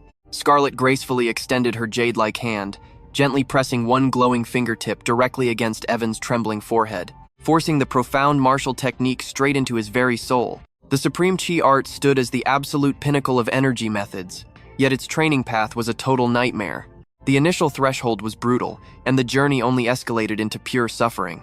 But if you actually succeeded, crushing Foundation Realm experts during Chi refinement or slaughtering core formation masters while in the Foundation stage became effortless. When looking strictly at the sheer ceiling of potential power, fully conquering this legendary technique would undoubtedly elevate a warrior above every single peer in existence. Yet the toll it claimed broke almost everyone. Just climbing from Chi refinement up to the core formation stage was already a devastatingly massive mountain for normal fighters. This ultimate Chi method was 100 times deadlier, demanding that you repeatedly shatter your progress and start completely over. Every single cycle violently expanded your meridians and inner core, a monstrously deep foundation guaranteed reaching absolutely terrifying heights of power later on. If your aura reserve somehow hit 36 times that of a regular fighter, you would become an absolute god within your rank. Obliterating higher-level enemies would no longer be a fantasy. However, enduring that hellish rebirth 36 times wasn't even the cruelest trial. The true nightmare was that every single secret of this manual required pure, unadulterated personal insight to unlock. Every single realm and ultimate bottleneck required totally independent enlightenment. You could manifest any element, and whatever you chose to wield would be pushed to absolute godlike perfection. If your hidden talent was monstrous enough, ascension to true immortality was entirely possible. If you were trash, you would rot forever in chi refinement. Yet, every single level you conquered would be a throne built entirely by your own hands. Every bloody footprint, every glorious ascension, belonging completely and totally to you alone. Other legendary manuals were chained to their creators. Walking their shadow meant eternally trailing behind, never actually eclipsing their ultimate legacy. But this manual defied the heavens. Every single stride was carved out by your own will. Zero footsteps to trace. Just a solitary, unprecedented destiny that no one else could ever replicate again. Realizing this required heaven-defying enlightenment, Evan froze completely solid. The torturous rebirth cycles? He could swallow that pain. He just unlocked his immortal apertures, and having a limitless flow of natural mana backing him was an incredible advantage. But needing genius-level insight? The guy was essentially crippled, lacking even a basic spiritual root. Where the hell would he find that kind of enlightenment? It was doomed. He was totally finished. Whatever. Overthinking was useless. No matter the hellish odds, he couldn't waste First Senior Sister's precious gift. He had to risk everything and try. His temples pounded with a raging headache. Snapping his eyes open, he realized Scarlet had completely vanished into thin air. Right when Evan prepared to test out this terrifying Supreme Shi art, a familiar shadow materialized behind him. Little junior brother, it has been forever. Why aren't you meditating? Slacking off on me already? First Senior brother, you returned! Evan instantly shot up and bowed respectfully, his gaze shining with absolute relief. Sterling froze in pure shock. The young man standing there radiated the aura of a completely different powerhouse. Visually, the kid had skyrocketed right up to Sterling's own elite tier. But his sheer commanding presence, he was actually overshadowing him. This is totally impossible. Sterling was utterly floored. Fine. Evan had already stolen the crown for being effortlessly impressive. Whatever. The kid already snatched the Azure Cloud Sect's ultimate sword genius title. But losing his spot as the most handsome guy too? First Senior Sister actually dropped by to guide my chi training, Evan blurted out, frantically trying to clear the awkward tension. Wait, what? She was here? Where did she go? Just hearing Scarlet's name made Sterling's entire body stiffen in absolute terror. She left a while ago. First Senior brother, are you feeling okay? Evan tilted his head, utterly confused by the intense panic. Realizing Scarlet was miles away, Sterling exhaled a massive, trembling breath of pure relief. The entire Azure Cloud sect lived in mortal fear of her, not because she was violently cruel, but because her trash-talking was psychologically devastating. Sterling was still traumatized by those dark days of showing off his sword forms to her. She would verbally obliterate him until he questioned his very existence. Decades of blood-sweat mastery, yet her venomous critiques made it sound like some pathetic trick a toddler could do. And it wasn't just him. Who in the entire sect hadn't been brutally roasted by her cutting remarks? But the absolute worst part? The true nightmare was that every single vicious critique was completely accurate. That is why only Lily dared to actually befriend her. Every other disciple scattered like terrified mice the second Scarlet approached. It is nothing. Just completely shocked. First Senior Sister is terrifyingly busy. I never imagined she would waste her precious time tutoring you. Sterling brushed it off flawlessly. Then, his gaze shifted toward Evan, his youngest junior. Your senior sister possesses unmatched talent here. Absorb her teachings like your absolute life depends on it. Despite Scarlet's venomous words, the absolute truth was that she stood alone as the only Azure Cloud Sect disciple who could hold her ground. Her sheer power commanded Sterling's utmost respect. Now that she willingly stepped up to personally mentor Evan, it was a massive blessing. This would save him from the poison of second-rate guidance. Message received loud and clear. I appreciate your wisdom, senior brother, Evan replied. A heavy, suffocating silence instantly crashed down between them. Sterling froze, completely speechless, while Evan calmly stared. They remained locked in a mute standoff. Feeling the pressure, Sterling awkwardly averted his eyes to the heavens above. His inner voice screamed, Youngest junior, what a magnificent scenery. Why do we not capture this masterpiece on canvas? Yet the syllables died bitterly. A wave of profound agony crashed into Sterling's very soul. For the grand eldest brother of the Azure Cloud Sect to pathetically beg his junior for artwork, the humiliation would completely destroy his legendary reputation. The martial world would assume the Azure Cloud Sect was absolutely penniless, which tragically was the brutal reality. A crushing depression slammed into Sterling's chest. Why did returning to his home sect constantly drown him in such suffocating despair? His daily quota for misery had not even been met, yet an overwhelming dark cloud was already consuming him. Suddenly, chaotic memories from the purified Soul Mountain range crashed over him, making Sterling grit his teeth. It was utterly shameless, but survival demanded it. Swallowing his shattered ego, he probed, "Youngest Junior, during my long absence, did you happen to create any divine artwork?" Evan blinked in genuine confusion. Unable to connect this to the martial path, he still offered up a brutally honest reply. "My martial progress hit a severe bottleneck recently, so I crafted 2 scrolls instead." Instantly, a blazing light ignited within Sterling's eyes. Every ounce of tension evaporated under a tidal wave of pure thrill. Their glorious sect was finally escaping absolute poverty. "You genuinely put brush to paper," Sterling breathed, visibly shocked. He never expected his desperate gamble to actually pay off. Casting his dignity into the abyss, he pressed further. "Where are these masterpieces hidden? I must inspect them immediately." Remaining innocently oblivious, Evan answered with pure transparency. "1 scroll rests in my quarters. Second, senior brother claimed the other creation. Shall I fetch it for your eyes?" "No, absolutely not. I was merely curious." A senior brother never shamelessly demands treasures from his juniors. His fragile pride refused to let him cross that final humiliating line. Masking his intense shame, he refused, secretly vowing to extort the 2nd scroll from Drew instead. "My true purpose was merely inspecting your martial devotion. Witnessing your steady aura truly brings peace to my soul. However, how did your physical vessel suddenly achieve such flawless perfection?" Tapping Evan's shoulder lightly, Sterling inquired, only to hear, "It is entirely due to that supreme divine manual you gifted me. Following every single cycle, my mortal shell feels as indestructible and pure as a newborn's." Evan remained completely indifferent to this heaven-defying physical transformation. He simply attributed the miracle to the legendary ancient god demon art. Hearing this, Sterling's expression shattered into lifeless emptiness. "A divine manual? What manual? When did I ever pass down a supreme art to you?" "The ancient god demon art. Eldest brother. Have you forgotten?"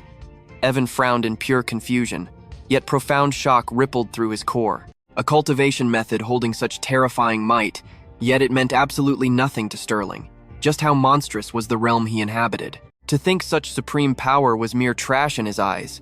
Hearing the cursed name ancient god demon art, Sterling spun around and fled instantly. He instantly recognized Evan's terrifying comprehension acting up again. Probing further was pure suicide for his fragile ego. One more question, and his painstakingly reconstructed martial confidence would violently explode into dust. Left behind, Evan stared at his retreating back, utterly bewildered. Why did his revered senior vanish so abruptly? Was he not evaluating my absolute limit? However, fighting his inner demons, Sterling finally broke. He threw a desperate question over his shoulder. "Youngest Junior, how would you rank the supreme art this senior bestowed? Does it hold absolute power? It is invincible, unimaginably terrifying," Evan declared without a single second of hesitation. Sterling subtly exhaled a trembling breath. His illusion as an untouchable martial god remained safely intact. "Cultivate with absolute determination. Never disgrace your senior's divine will," Sterling commanded coolly to the wind, before practically sprinting away in sheer panic. His fragile mental defenses completely collapsed. Hiding in a secluded corner, he unleashed a torrent of bitter tears. This little junior was no mortal. He was an absolute monster. A useless garbage manual worked flawlessly in his terrifying hands. Yet Sterling himself remained eternally stuck on the pathetic first chapter of a legitimate orthodox scripture. Why even bother walking the martial path anymore? Why were some prodigies born holding the heavens in their palms, while miserable extras merely existed to be stepping stones for the chosen ones? And why did destiny curse him to be the absolute weakest link? The golden sun bled into the horizon as heavy hours dragged past. Wiping his pathetic tears, Sterling marched toward Drew's pavilion under the dying twilight. The heavens truly played favorites here. He poured his soul into the destiny of the sect instead. "Drew, please avoid your brother's tragic blunders. Otherwise, our master will absolutely unleash his devastating wrath upon you." Sterling prayed silently that his junior was not so foolish. Even a self-portrait commission could not be completely disastrous, right? Surely it would still fetch 6,000 gold taels. Probably not, he quietly rationalized. Drew possessed far more logic. He would absolutely honor the true purpose behind the commission. Dismissing his creeping worries, Sterling knocked heavily upon Drew's door. Total silence answered him. "Drew!" Sterling pounded louder, sensing something amiss. It was mid-afternoon. Why remain asleep? Did he provoke some midnight disaster yet again? The heavy doors creaked open. Drew emerged, completely haggard, dried tears staining his exhausted face. Eldest brother, you finally returned. Before Sterling could speak, his junior lunged forward, locking him in a desperate, sniffling embrace. Say nothing, eldest brother. We truly understand each other's profound, hidden pain. Hot tears flooded Drew's face like a shattered dam. Sterling stood utterly bewildered, yet an ominous chill violently crawled down his spine. Drew, what is this madness? You are simply my junior brother. Sterling panicked, violently shoving the crying boy away while retreating fast. Stay back. Keep your absolute distance. You terrify me. I finally realize why you sit upon that desolate cliff every single night. Our youngest junior possesses monstrous, heaven-defying talent. It completely shattered my will to ever cultivate again. My martial heart is broken. Only you share my despair. Enough of this ridiculous nonsense. What shameful behavior. If Junior Lily catches us, our reputations are entirely ruined. Sterling barked fiercely. Show some dignity. Brother, I swear I am not overreacting. Who could survive such total humiliation? Drew finally stopped weeping, though his pathetic shoulders still trembled heavily. Ignore that for now. Did our youngest junior gift you an artwork? Reveal it instantly, Sterling demanded with glowing anticipation. Drew blinked in sheer confusion. How did his senior know? Evan must have leaked the glorious secret. Hearing about art, Drew instantly revived. He proudly produced a scroll, while Sterling leaned closer, grinning. Brother, behold my majestic portrait. Breathtaking, right? Drew's eyes sparkled brightly, starving for supreme validation. But upon unrolling the masterpiece, Sterling's expression morphed into pure horror. Zero scenery, zero master seals. The sole subject was Drew's incredibly massive, utterly punchable front-facing portrait. A gigantic, goofy smile aggressively dominated the divine canvas.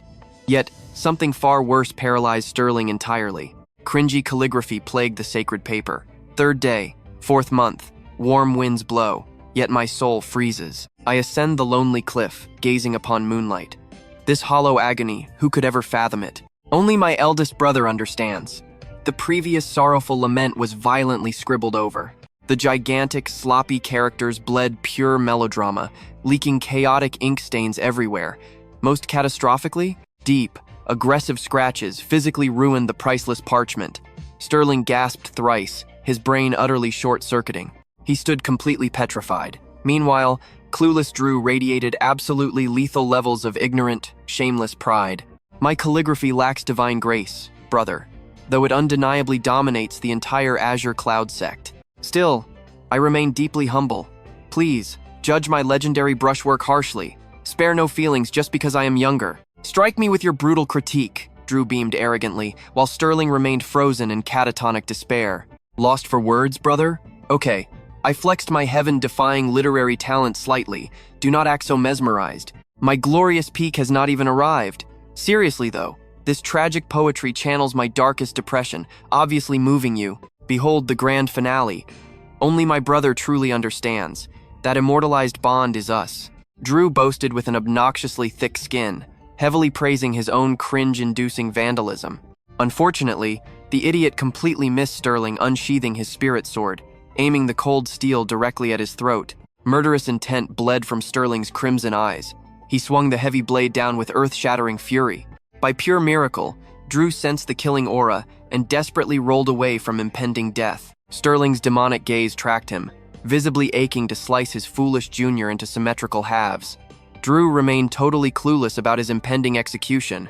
Why did his beloved brother demand his blood? Sterling, have you gone mad? He stammered, trembling violently. Wait, what are you doing? What am I doing? I will end you. Demonic fury completely consumed Sterling's terrifying expression. His hair whipped upward without a breeze. Murderous aura radiated so fiercely, the very air around him froze into solid ice. What is your actual problem? You cannot go crazy just because my calligraphy totally outshines yours. Drew remained completely clueless about his grave sin. Pointing accusingly at his senior, he screamed, "Me? Making you crazy? I will show you crazy, you absolute trash." That insult shattered Sterling's final thread of sanity. Dropping his blade, he exploded forward. A devastating kick launched Drew airborne. Before gravity hit, Sterling pounced like a beast, unleashing a relentless barrage of bone-crushing strikes. Every single brutal impact made the younger disciple seriously question his entire mortal existence. I apologize. Please stop. You will actually end me. Someone help. Senior brother has lost his mind. Absolute madness. Sterling's bloodshot eyes practically dripped with pure, unadulterated wrath. A masterpiece worth tens of thousands of gold pieces. And this fool ruined it. Even just 10,000 gold equals 1,000 low-grade spirit stones. He could have secured a premium second-hand flying sword. That wealth could feed the Azure Cloud sect for 10 whole generations. Yet this arrogant idiot destroyed everything, delusionally praising his own garbage handwriting. Are you utterly heartless? Do you not fear heaven's wrath? Sketching a portrait on it? Acceptable. He could tolerate that insult. Scribbling a random poem? Fine, he could force that down too. But violently scratching out a mistake and arrogantly signing your name? Who do you think you are? The legendary Azure Lotus Scholar? Look in the mirror. Does a talentless hack like you deserve to defile such an absolute masterpiece? I will erase you from existence, you walking catastrophe. Sterling's sanity totally fractured. He simply could not hold back anymore. Had he remained ignorant of the artifact's true worth, he might have actually praised his junior's attempt. But carrying this forbidden knowledge, he wanted to pummel Drew into dust. Please stop, Senior. I am literally begging. Have mercy. I swear I will never act arrogant again. Drew curled into a pathetic ball, sobbing and screaming for salvation. Despair swallowed the younger boy whole. He felt absolutely certain his handsome features were permanently ruined. How could he ever flash that charming smile again? Senior, this is far from over. The perspective suddenly shifted. Inside his private chambers, invisible daggers of regret pierced Sterling's heart. A priceless divine scroll, utterly trashed by his junior. Ignorance would have been sweet bliss, sparing him this soul-crushing agony.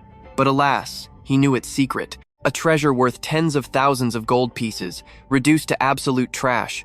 Drew ruined everything. Why play the genius and ruin it with poetry? And worse, why aggressively scribble out a messed-up line at the bottom? To make matters completely disastrous, his low-quality ink bled everywhere, staining the sacred parchment completely black. Unconsciously, Sterling's knuckles popped white. Only one dark thought consumed his turbulent mind, beating that fool into the ground again. However, he exhaled sharply. The tragedy was already sealed. He had vented his raging aura. Lingering fury changed absolutely nothing. The real crisis was keeping their wealth-obsessed master completely blind to this. If Master Taiwa discovered this disaster, Drew would definitely die tonight. The exhausted senior brother exhaled a heavy, incredibly defeated sigh. Calculating the terrifying risks, he chose absolute secrecy. He would swear Evan never gifted that artifact. Despite everything, Drew remained his sect brother. He simply could not stomach digging a grave for his annoying junior. While scheming to extract another masterpiece from Evan, a melodic voice suddenly echoed, chiming as bright as morning songbirds. He glanced up. Lily peeked through the sliding door, her star-bright eyes locking intensely onto his face. Senior brother, what occurred with Drew? I literally just saw him completely battered, violently trembling and crying rivers of absolute despair. He scrubbed his weeping face with a ruined sleeve, sprinting desperately toward our master's grand pavilion. He kept angrily muttering about reporting your crimes. Lily stared upward, her innocent eyes swirling with deep confusion. Sterling froze as if struck by demonic lightning, jaw dropping. His neck creaked sideways like a rusted, ancient puppet. Are you seriously telling me that idiot ran to Master's chambers?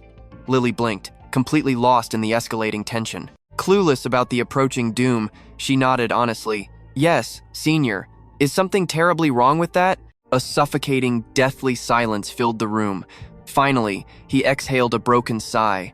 You literally chose the path of death. My physical discipline was undeniably brutal, but he would have healed eventually. Now, Master's greed will keep him paralyzed for months. Do not haunt me from the underworld. Junior. The perspective shifted to Master Taiwa's pavilion. From a massive distance, Drew's tragic wails echoed like a tortured ghost, vibrating straight through the courtyard doors. Master, save me. Your disciple is at death's door. Please, show yourself. The puzzled Master Taiwa opened his doors. Instead of his elegant disciple, Drew dragged his completely battered and bloody body forward. He looked like he survived a catastrophe. Drew, what happened? Who dared strike you? You must avenge me, Master. Drew finally shattered. Heavy tears cascaded down his swollen face like a broken dam. Throwing himself forward, he buried his face into Taiwa's chest. He smeared a gross mixture of sobbing tears and snot across the sacred robes. Taiwa's first instinct was to violently throw the boy off, but he forced himself to pause. Every single disciple in this martial sect was incredibly precious. He punished them himself, yes, but outsiders shedding his disciples' blood? Unforgivable. All right, come inside. Tell me everything. It was Sterling. Jealous of my calligraphy, he brutally attacked me. Drew's heartbreaking wails echoed loudly. Look at my crooked jaw, master. Sterling? Taiwa blinked in pure disbelief. The logic completely failed. Sterling possessed a massive ego, true, but utterly crushing his junior brother's bones? Impossible. What exact crime provoked your senior brother to unleash such violence? Taiwa suspected a petty dispute. Master, I am beaten half to death, yet you defend my attacker? I am entirely innocent. If he strikes me today, he will usurp your throne tomorrow. Drew wailed with heavily slurred speech. Drew, breathe. Reveal the absolute truth. Start from the exact beginning. Taiwa patiently demanded the truth. Nothing happened. Sterling has just gone completely insane. Evan painted my legendary portrait. Sterling glanced at it and unleashed pure killing intent, completely unprovoked. Evan painted a portrait? Taiwa missed the whining, but that specific word ignited his immediate, sharpest attention. An eerie chill suddenly crawled up his spine, bringing an inexplicable, terrifying dread. He chuckled internally. How catastrophic could it be? Just Drew's face. His mental shields were already fully prepared. After Sterling's past chaos, he remained completely unshakable. He understood these chaotic disciples perfectly. Forcing a tranquil tone, he asked, "Do you possess this scroll? Show it to me." Believing victory was his, Drew gleefully withdrew the scroll. Here, I bravely snatched it back as ultimate proof. The exact instant Taiwa's eyes met the parchment, a terrifying shadow consumed his face. Despite the warm spring season, the mild air vanished. Drew abruptly felt plunged into a freezing, soul-crushing blizzard, his body trembling violently. "You wrote this dreadful poem upon it?" Taiwa whispered dangerously. "Absolutely correct." Puzzled, Drew nodded proudly, claiming his masterpiece. "And you obliterated that specific line, replacing it with your own signature?" Taiwa's tone became terrifyingly hollow. "Spectacular work, Drew. Utterly magnificent." Thick veins throbbed violently at his temples. His hollow, frozen stare mirrored Sterling's exact murderous intent. A massive red flag. Drew gulped instinctively. Ice-cold sweat immediately drenched his entire trembling body. Seconds later, he looked completely submerged, as though violently dragged from a frozen river. Taiwa stood paralyzed.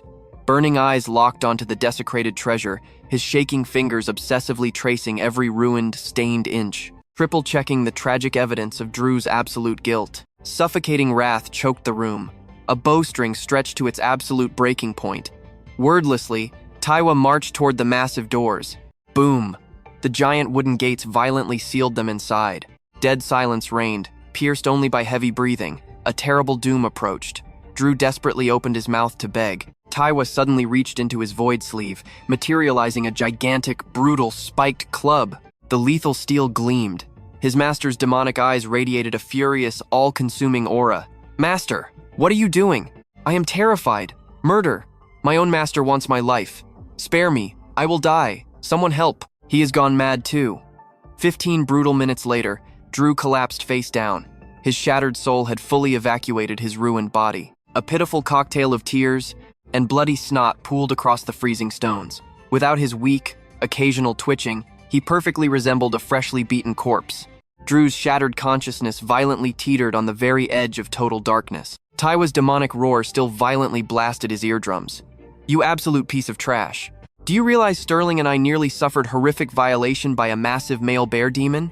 Just to harvest those extremely cheap herbs? Defiled? Do you even comprehend your sin? You sat comfortably and destroyed a 10,000 gold treasure with your reckless brush." Master Taiwa's voice shattered the air like roaring thunder. Crimson rage filled his eyes.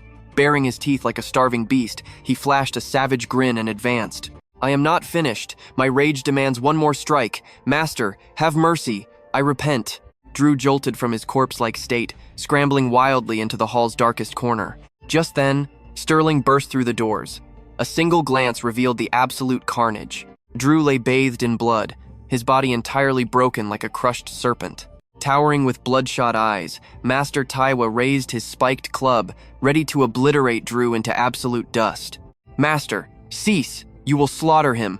But Taiwa's mind was utterly lost to blazing wrath. "Sterling, back away! He mocked our suffering. Master, Evan painted a replacement," Sterling shouted, swiftly unfurling the scroll.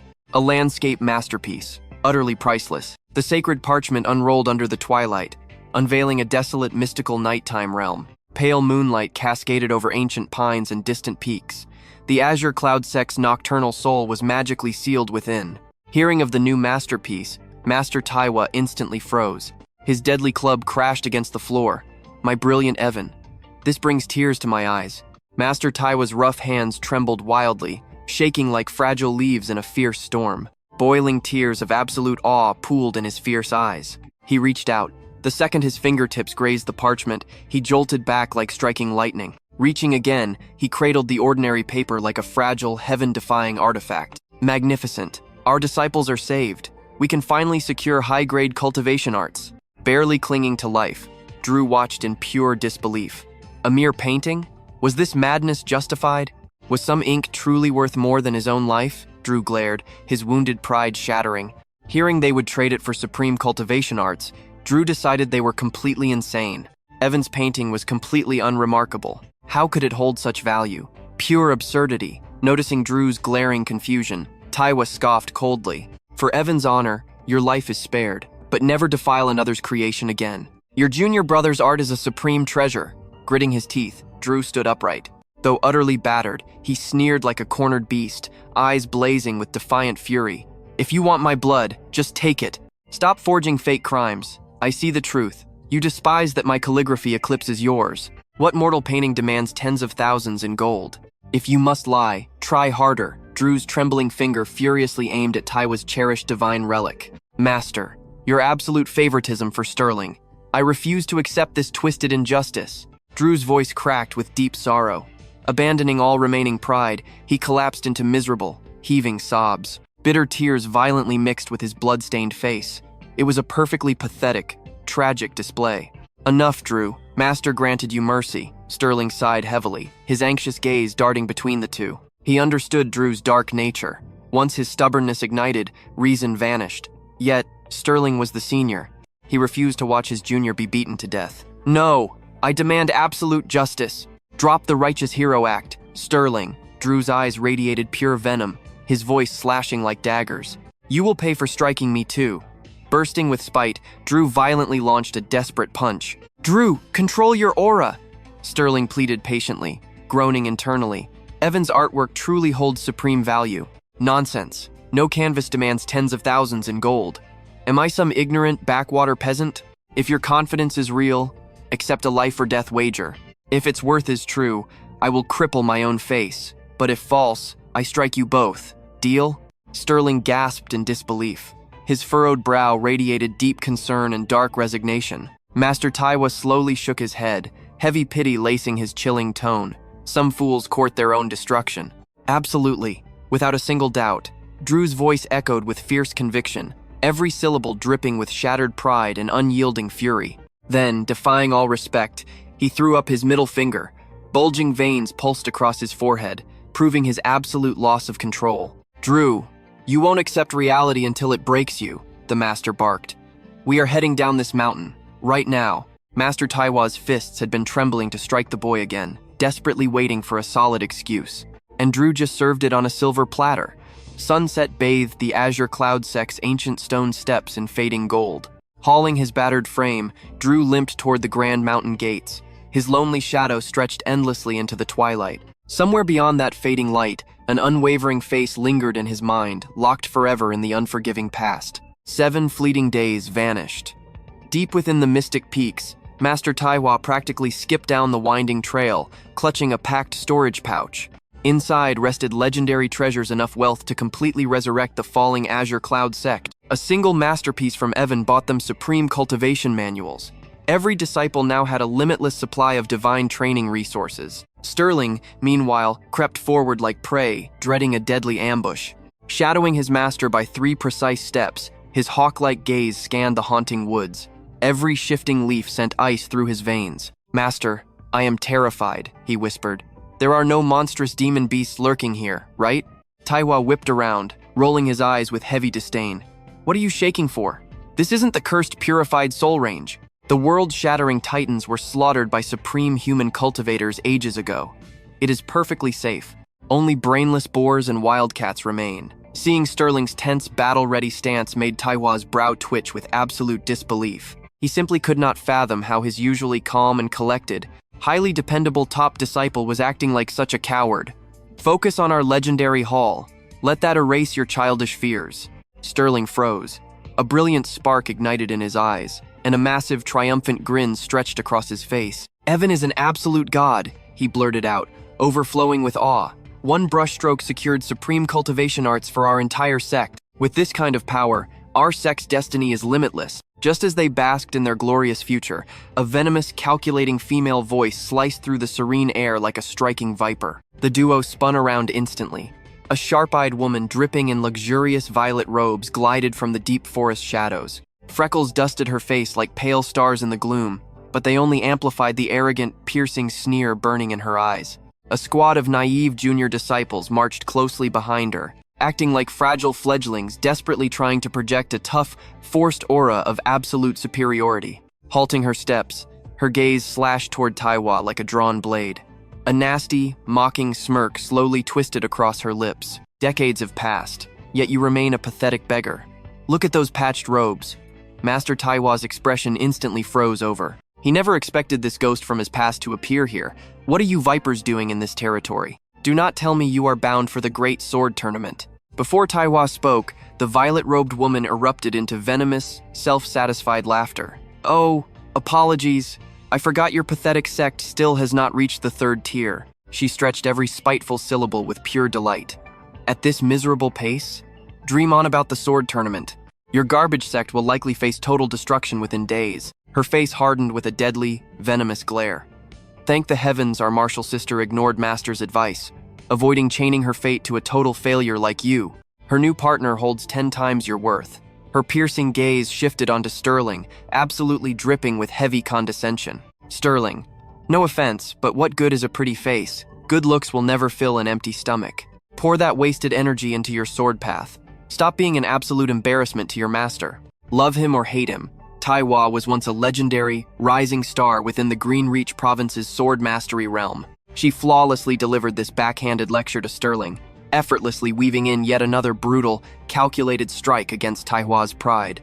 Sterling absorbed the toxic display, his brow heavily furrowing. A freezing hostility flashed in his eyes before he let out a short, icy scoff. You make a brilliant point. Lacking a beautiful face truly does force a person to become terrifyingly formidable. Looking right at you, the proof is undeniable. The woman's arrogant expression instantly shattered. Her freckles darkened with furious rage, veins squirming beneath her skin. A savage, beast-like snarl ripped from her throat. Did you just call me ugly? His words barely landed before she erupted forward. She launched like a lethal arrow fired from a divine bow, closing the deadly gap in a heartbeat. Sterling instinctively dodged, but her palm rose high, crashing toward his face like a devastating meteor strike. The attack ripped through the wind, howling with enough force to crush solid bone. A wicked smirk twisted her lips. Arrogant child, if your teacher cannot tame you, I will gladly step in. Step back! Master Taiwa roared like rolling thunder, his aura crashing down like a fierce storm. Hands off my student! However, to the violet-clad woman, his desperate flurry felt as weak as a toddler's tantrum. She parried every technique with casual grace. Is that your absolute limit? She mocked endlessly. Her sinister grin widened while an icy madness danced in her gaze. How dull. Let us finish this. The instant she spoke, she squeezed her knuckles tight. Dark lightning exploded from her hand, wrapping around her arm like a viper before slamming directly into the elder. Crimson sprayed wildly from his lips. He was launched backward like a broken doll, painting a cruel crimson streak across the sky. Shadowy sparks bound his form like merciless iron chains. Still pathetic in both skill and appearance, old man. A single strike could end you. Sterling's eyes blazed with pure rage as he prepared to leap. Immediately, her junior martial artist blocked his path. The wicked woman sneered softly. Calm down. Staining my hands with his trash life is pointless. Yet, if you seek vengeance for our past, dare to bring your pupils to the Grand Blade Arena. My prodigies will crush yours publicly in a righteous duel, assuming you even possess the courage. She spun gracefully, leading her followers away, treating the encounter as nothing more than an annoying speck of dust. Only the shattered elder remained crumpled in the dirt, while the boy stood frozen, struggling to process the devastating humiliation. Heavy quiet lingered. A bitter peak breeze roared, scattering fallen autumn leaves, yet failing to wash away the mentor's suffocating despair. His previously fierce spirit had completely vanished, leaving behind only a dark, bottomless pit of agonizing regret. Serving a pathetic teacher like myself, you and your seniors must absolutely hate my guts. My terrible weakness is holding your true potential hostage. He buried his face in his palms, gritting his teeth while his broken words shook like a fragile winter branch. Stop wallowing in misery, geezer. Stand up so I can heal those brutal injuries. The young disciple understood his master's soul intimately. After countless seasons side by side, a single defeat could never shatter the old man's core. A minor stumble cannot destroy you. Quit crying and let me. Ouch. Release my arm. That actually stings. Master and student rested together, shrouded in absolute quiet.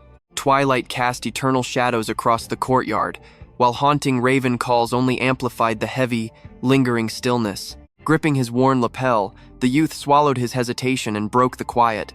Teacher, my resolve is set. Inhaling deeply, his gaze sharpened with unshakable conviction. I will conquer the Greenreach Province Blade Tournament. Boy, has absolute madness taken your senses? The elder meant no offense. He simply understood the boy's tragic cultivation barriers. Joining that legendary battlefield with such meager skills, was he actively trying to become a laughingstock? Do not let reckless rage blind you. That viper is my past burden, entirely unworthy of your sacrifice.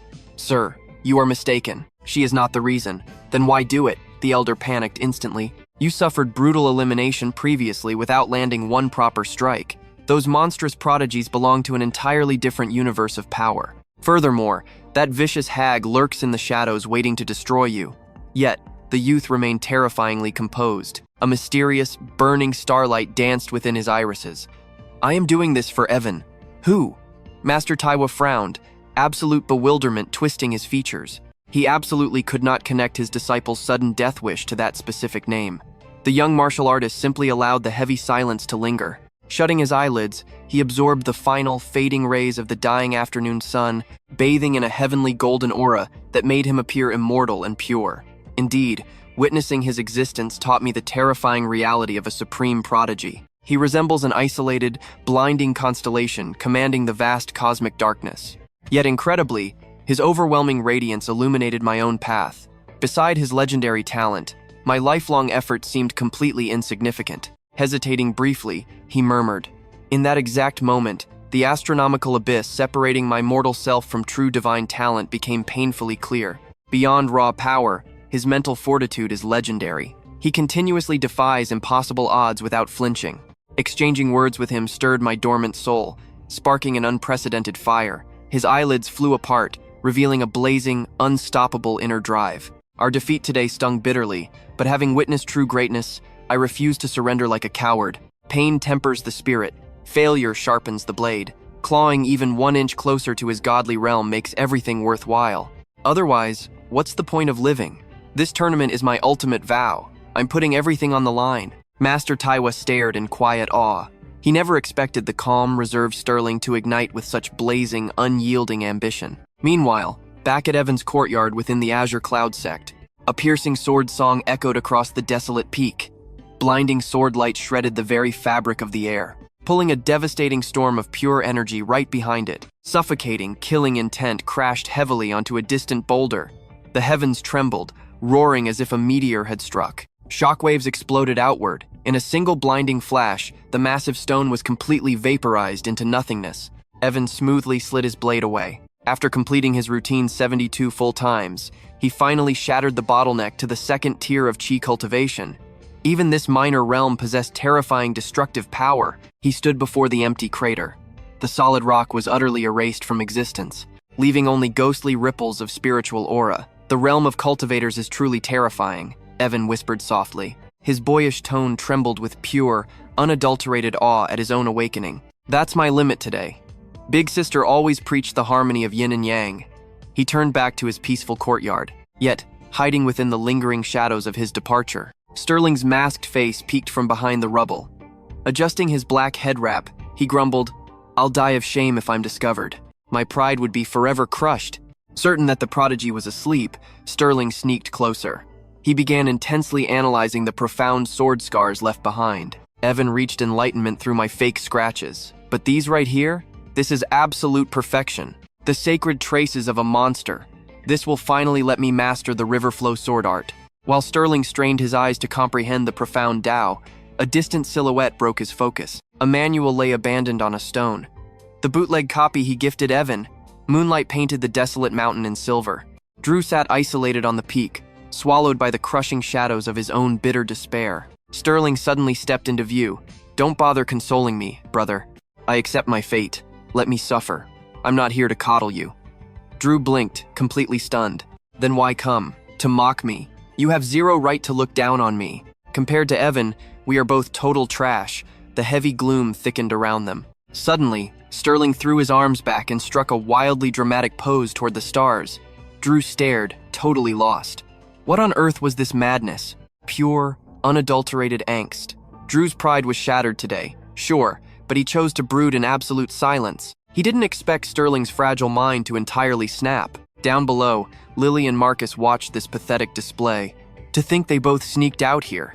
What an absolute pair of clowns. Lily, swear you'll never become like those fools. Big sister warned me. You are the only reliable talent left in this entire sect. Lily side-eyed Marcus, then squinted up at the weeping duo. Her tiny brows knitted in adorable, utterly confused frustration. Meanwhile, as Marcus silently ground his bones through hellish training, Master Taiwa descended from the heavens with shocking news. His robes were dusted from a long journey. Yet, his eyes burned with feverish excitement. Marcus, I just registered you and Junior Evan for the legendary Green Reach Sword Tournament. The old master whipped out 2 gilded jade tokens, flashing a wildly proud grin. Behold, your official destiny tokens for the Green Reach battles. In precisely 1 month, you'll shake the martial world to its core. Marcus snapped his eyes open. The words hit him like lightning. He bolted upright in sheer panic. Say what? Marcus gaped at his master, utterly dumbfounded. The Green Reach bloodbath? Is this a sick joke? All color left his face as he stumbled. Master, please tell me you're bluffing. I was only flexing my ego. Master Taiwa frowned, tilting his head in deep confusion. It was all pure bluffing. Marcus gripped his hair, screaming internally at the heavens. He never thought the crazy old man would actually believe his lies. Did he realize his disciple was practically fodder? Stepping into that deadly arena is basically offering your severed head on a silver platter. You just wanted to flex your ego. Master Taiwa's warm smile shattered completely. Marcus was literally losing his mind, his calm facade totally destroyed. You know my current power level. Why would you sign me up? The old master awkwardly scratched his head with a very nervous, apologetic grin. We have a massive problem. Submitting a fake tournament entry? The Green Reach guards will literally throw us in the dungeon. Marcus exploded in rage, his eyes blazing red and voice shattering. I do not care. Cancel this right now, you crazy old man. I cannot just magically erase your name. You must fight. Fight? Are you completely out of your mind right now? You absolute lunatic. Marcus lost all reason and violently lunged at his master like a raging demon. Meanwhile, Evan stood frozen in absolute shock. His eyes bulged as a shaking finger pointed right at his own chest. Master, are you telling me to fight in the legendary Green Reach Sword Tournament? Taiwa smiled warmly. He patted the boy's shoulder, radiating absolute faith and unwavering encouragement. Exactly right. I already registered your name alongside Marcus's. This is an epic trial, a perfect chance to witness the legendary fighters waiting far beyond our isolated mountain borders. Heavy anxiety coiled tightly in Evan's gut. With barely 2 months of martial cultivation, he was suddenly being tossed into a brutal, high-stakes battle arena. A crushing defeat would totally humiliate their lineage. Evan, the old master's voice suddenly cut through the air, razor-sharp and firm. What kind of true martial artist trembles at a simple battle? If absolute fear dictates all your actions, how will you ever conquer the heavens, master?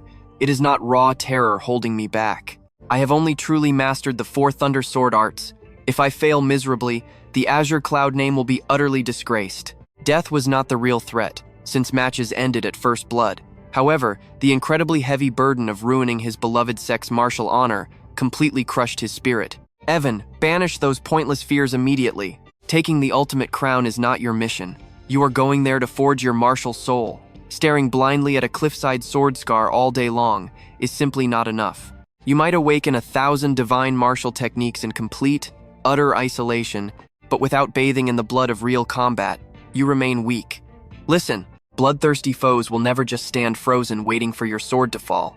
They will launch lethal counterattacks before you even breathe. The old master's gaze burned with absolute deadly seriousness. Meditating alone on that rock will only turn you into a helpless scholar of war. In a true life-or-death clash, terror will completely paralyze your blade.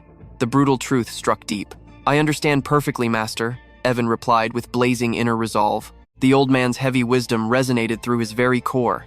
He spent countless days at the cliff mastering the mystic blade, ancient spiritual alchemy, and powerful formation arts.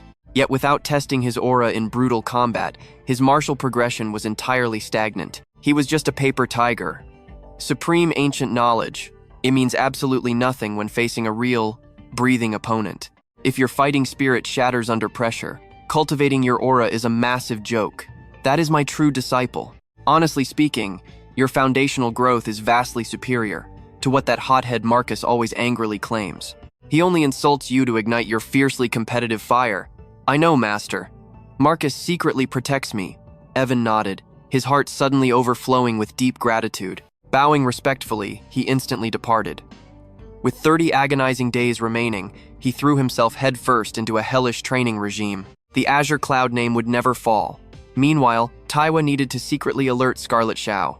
Her divine tournament protection was absolutely and completely essential. Without it, Evan might get brutally slaughtered by her vicious rival disciples. But with Scarlet secretly pulling strings in the shadows, victory was basically guaranteed. Watching Evan vanish into the distant horizon, the old master released a very heavy sigh. Am I even truly worthy of calling myself his teacher? Meanwhile, hidden deep within a mystical, fog-covered mountain range, the ominous purple-haired master was ruthlessly drilling her own elite assassins in swordplay. She smirked in dark satisfaction.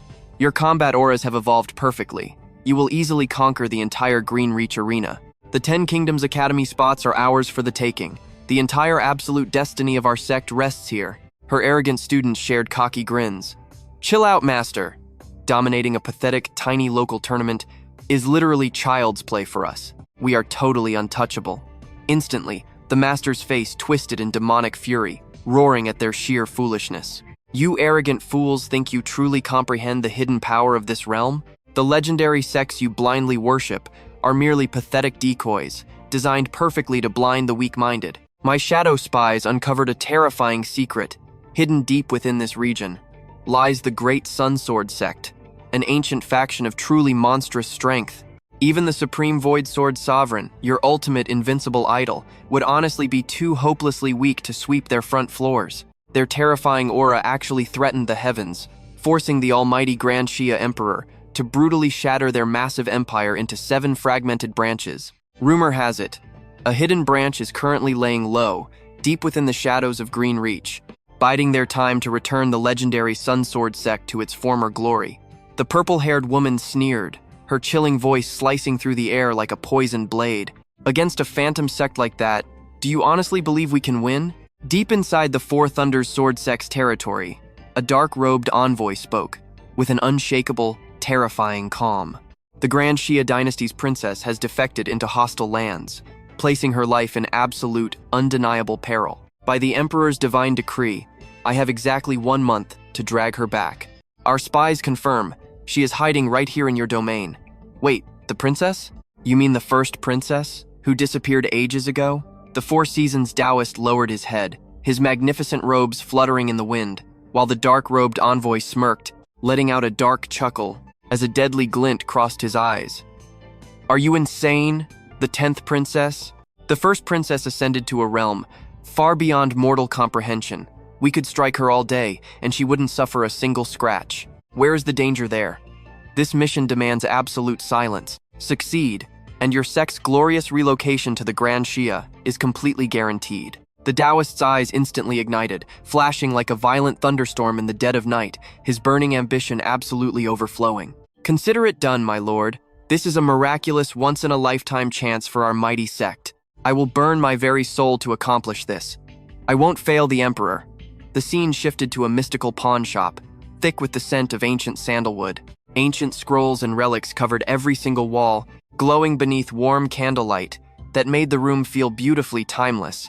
A breathtakingly beautiful girl, with snow-white hair and an elegant purple dress, stood completely still, like a sacred lotus floating on calm waters. Her eyes shimmered like stellar constellations, utterly spellbound by Marcus Wang's divine portrait hanging majestically on the wall. Suddenly, a sharp-looking retainer in embroidered silk approached Jin, the shopkeeper, muttering in a low, serious tone, "My young miss desires this piece.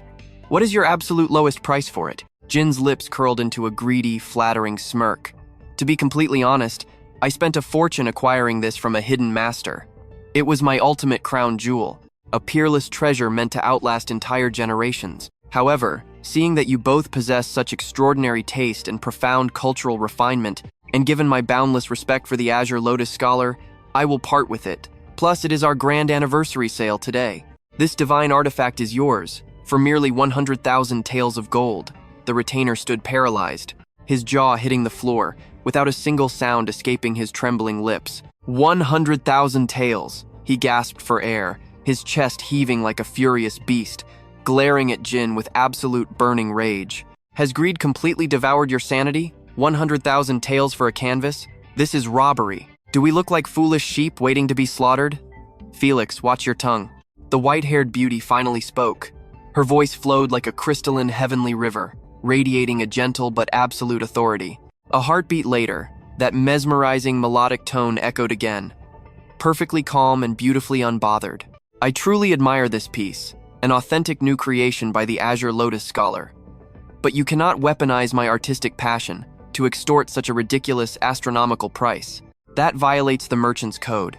She slowly turned, revealing a face of otherworldly perfection, every feature carved by the heavens, her skin glowing with ethereal moonlight, her brows mirroring distant immortal peaks, her gaze like a tranquil autumn lake, instantly turning everything around her to dust. Those pale violet eyes sparkled like flawless amethysts. Overflowing with divine intellect, they seemed to pierce straight through every worldly illusion. How about 30,000 taels? That is a perfectly fair and honorable exchange. Felix's face twisted in sheer horror. He closed the gap in 2 frantic steps, hissing in a desperate, strangled whisper. "My lady, has madness taken you? 30,000 taels of gold for mere ink and paper." The maiden raised her violet eyes with absolute tranquility. "You lack vision. This is high art, and I strictly forbade that imperial title. Out here, I am simply the ink fairy. 30,000 it is." Jin beamed with a deeply satisfied smile. "Will you be paying in cash or deferring the payment?" A painting he bought for 10,000 taels just tripled in value.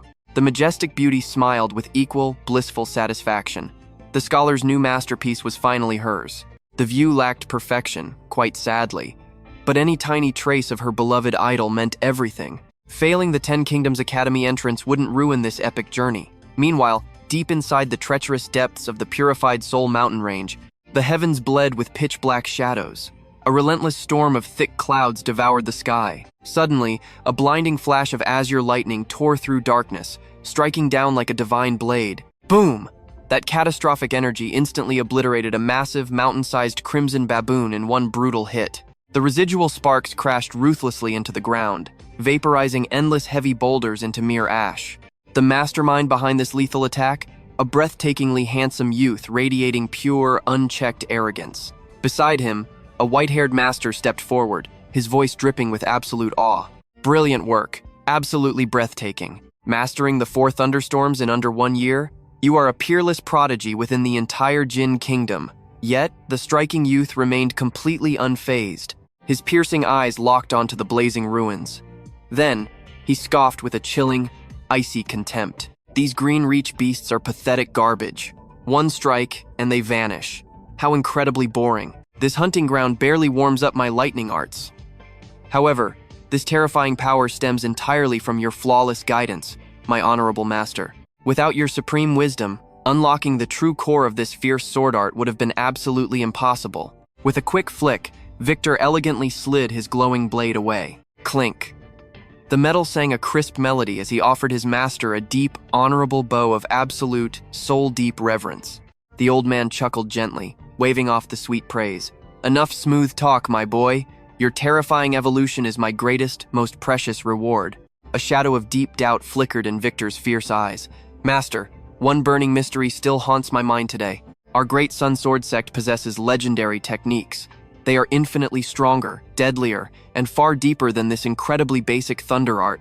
Why force me to master such a second-rate skill?" His master's gaze instantly hardened. "Listen closely, Victor. We were once invincible gods.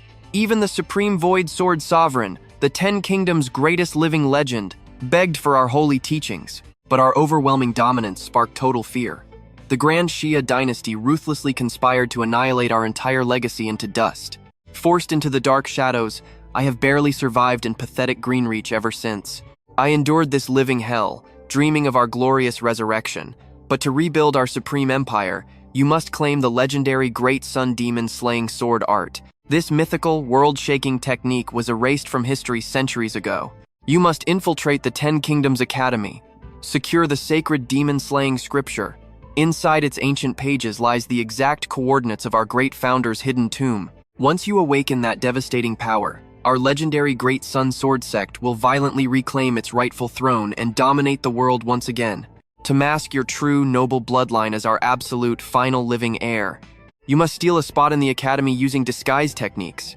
For an absolute monster like you, passing their tests will be total child's play. Crystal clear, Master. Victor smirked, a terrifying aura of absolute confidence blazing. As for this pitiful Greenreach sword tournament, I could easily crush the entire roster and steal first place with one arm tied behind my back. The Master sighed heavily. You can easily slaughter local trash, sure, but do not let that easy victory poison your mind with hubris. Hidden dragons exist everywhere in this vast world. Never let a rising underdog trample your grand destiny. Meanwhile, at the treacherous, storm-battered cliffs of Azure Cloud Peak, a battered Evan violently stood. Drenched in sweat and dried blood, his muscles screamed. Still too weak, he growled, his fierce eyes burning with absolutely unbreakable, quiet resolve. With a mere 30 days until the life-or-death tournament, he pushed his mortal limits every single second. Cursed with pure garbage talent, sheer agonizing effort was his only weapon. How else could he survive the coming bloodbath against real geniuses? His body refinement and alchemy foundation felt rock solid. Yet, his Four Thunder Sword intent and his senior sister's supreme chi cultivation art remained dangerously flawed, stuck at the miserable second stage of chi cultivation. How could he possibly fight real monsters? I am not doing this for personal glory, he fiercely reminded himself. I will never betray the precious people who sacrificed everything for me. Grit your teeth, Evan. Break through your mortal limits. 1 month is enough time to forge a miracle. But just as he fiercely gripped his hilt for another brutal, bone-breaking round of training, Master Taiwa sprinted up the mountain, gasping in sheer terror. Disastrous news, my disciple. The ruthless tournament lords just changed the entire battle schedule. It starts in exactly 2 days. Pack your bags, we are running right now. Evan's determined face instantly turned ghost white in horror. Absolute despair shattered his tough exterior. Master, is this a sick joke? I am nowhere near ready for a death match. As the terrifying reality finally crashed down, our heroic protagonist totally lost his mind. He completely, absolutely refused to join this guaranteed suicide mission. But Master Taiwa, citing that fleeing would bring divine punishment upon our sect, snatched Evan by his collar and dragged him away. Under the pale morning light, the first rays of dawn sliced the eastern sky like a heavenly sword, painting the endless mountain ridges in flowing gold, and a crisp breeze rolled across the peaks, carrying the scent of fresh pine and sweeping away the lingering shadows of the night. Golden sunlight pierced the lingering haze, illuminating the winding mountain path and the slightly battered silhouettes of master and disciple walking along it. Evan glanced at Master Taiwa, his face full of confusion. Master, where is Marcus? Was he not supposed to join us for the grand tournament? Master Taiwa did not look back. He merely quickened his pace, his grand robes snapping fiercely in the mountain wind. Forget about him, he waved dismissively, his tone dripping with absolute scorn. The coward lost his nerve and ran away. Our sect only needs a single representative anyway, and possessing a monstrous talent like yours is more than enough. Between us, I truly believe not a single one of your martial brothers could ever hope to match your power. Evan frowned deeply, gazing at the jagged peaks in the distance as a storm of emotions brewed within. Marcus had always protected him. His sudden vanishing felt incredibly wrong. Master Taiwa seemed to sense the heavy silence, nervously rambling on to himself. The organizers of this tournament respect nothing, changing the date on a whim and throwing everything into total chaos. We must hurry, my boy. If we arrive late and miss the official registration, it will be a catastrophic disaster. As the bleeding sun vanished behind western peaks, the final dying embers of dusk were swallowed by thick mountain mist. The ancient forest began its dark, solemn transformation. The sky's vibrant colors bled away, erased by an unseen phantom hand, leaving behind a deep, haunting violet that slowly dissolved into the pitch-black abyss of night. The chilling wind howled through the towering trees, carrying the raw, untamed scent of the wilderness. After a grueling day of travel, the duo finally breached the outer borders of the Purified Soul Range. Master Taiwa scanned the shadows, speaking with forced cheerfulness. "We have entered the Purified Soul Range. From this point onward, tread with absolute caution. The demonic beasts lurking here are terrifying. Even mighty cultivators at the core formation realm have met gruesome ends within these woods.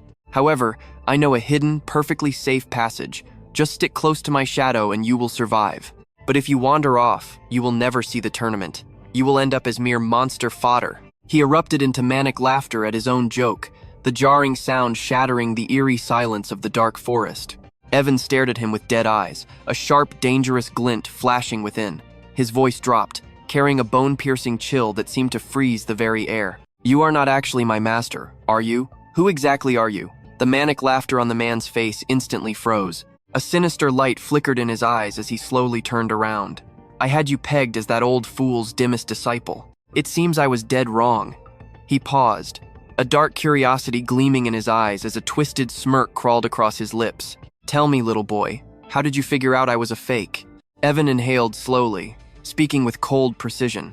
"I have not spent much time with my master, but he has never once badmouthed my martial brothers or sisters. He has always been a quiet, unshakable father figure to us, someone who fiercely protects us all from the shadows. He would never elevate me just to crush the pride of his other disciples.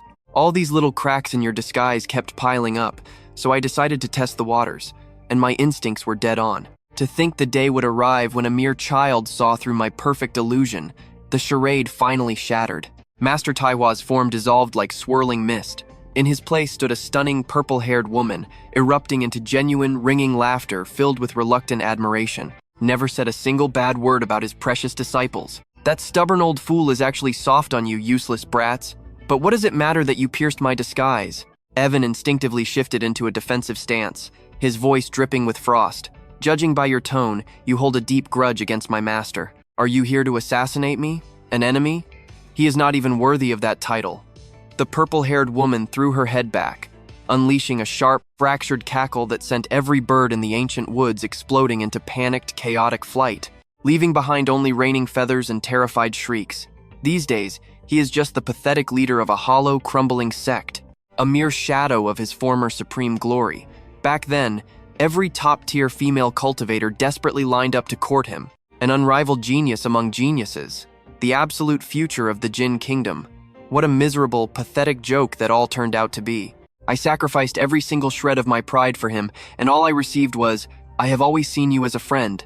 Evan stood frozen, swallowed by an incredibly awkward, stunning silence. Digging into his elder's romantic baggage wasn't his style, especially not a toxic, obsessive soap opera like this one. Ignoring his obvious disgust, the violet-haired psycho just kept spilling her tragic backstory.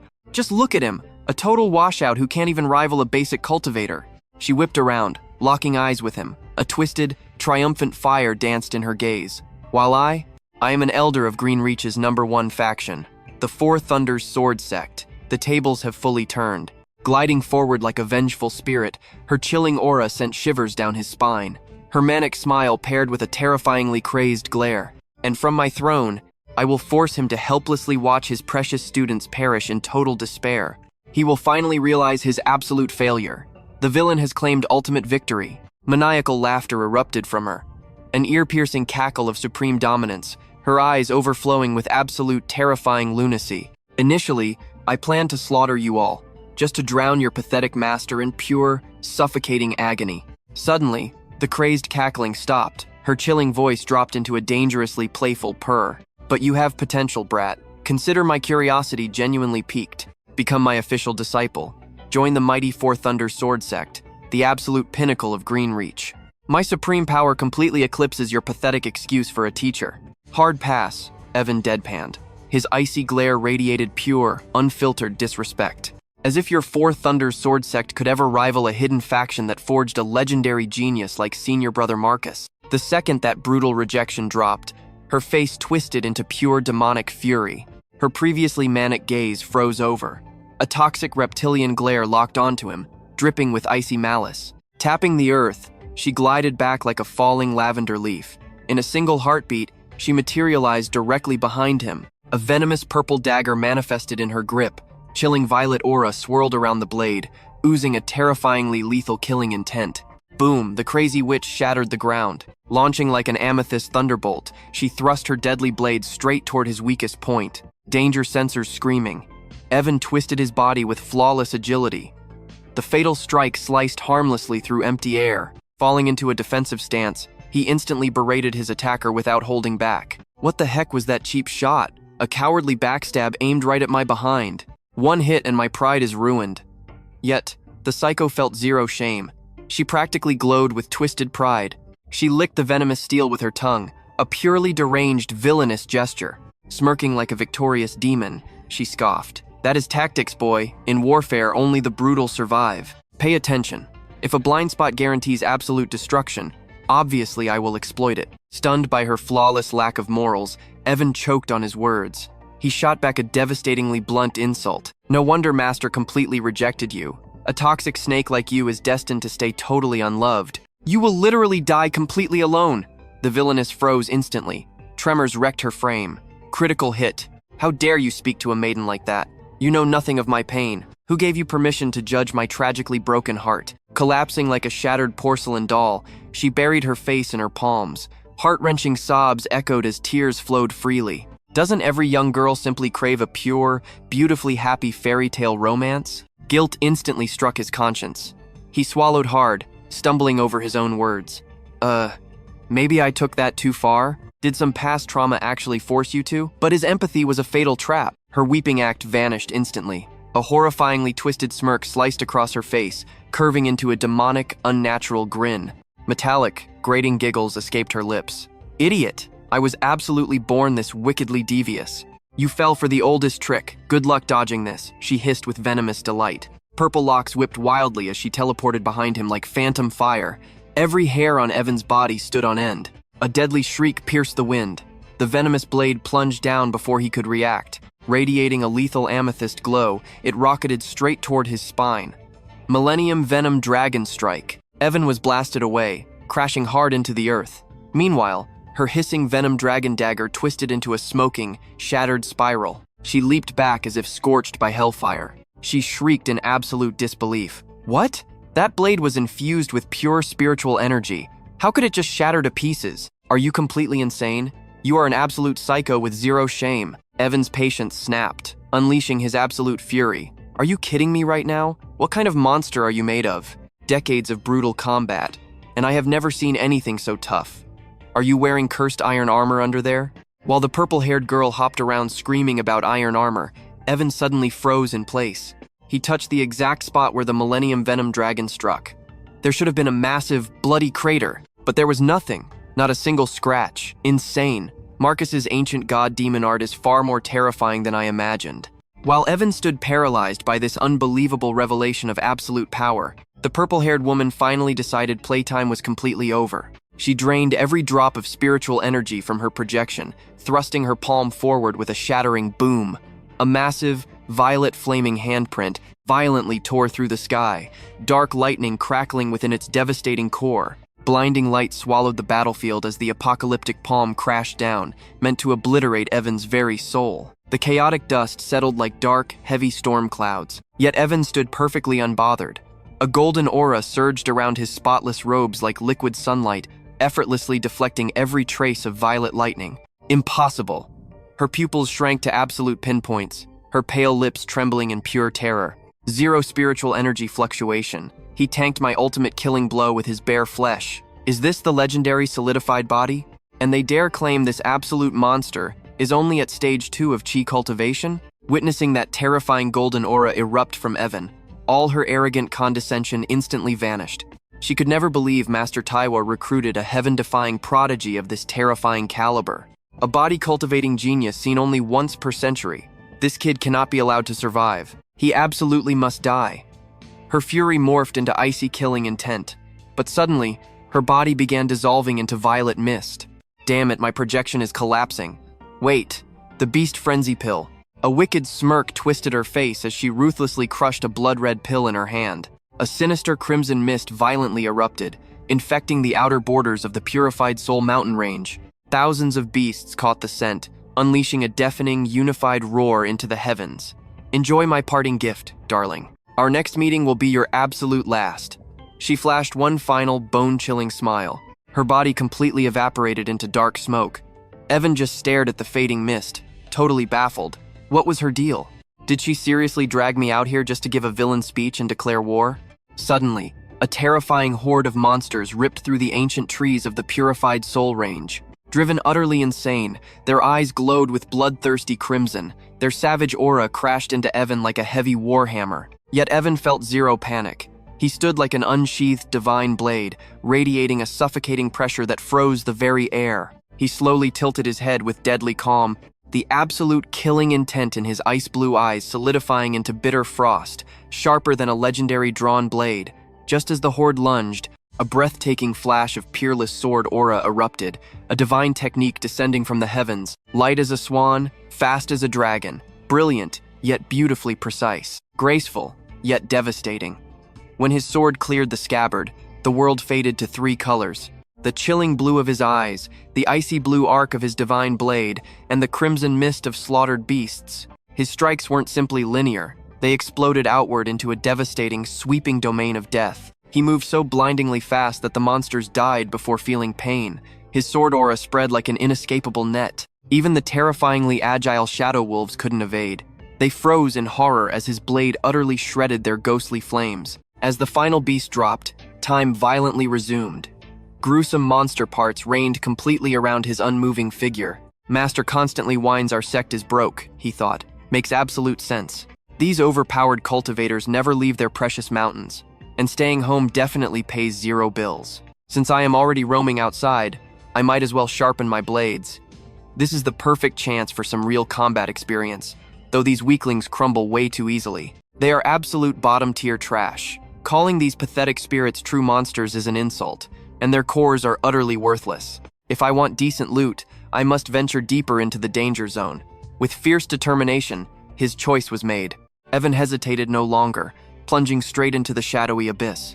Meanwhile, deep inside the Purified Soul range, terrifying ancient beasts ruled their respective territories with absolute, unquestioned authority. These arrogant lords had ruled unchallenged for 1,000 years.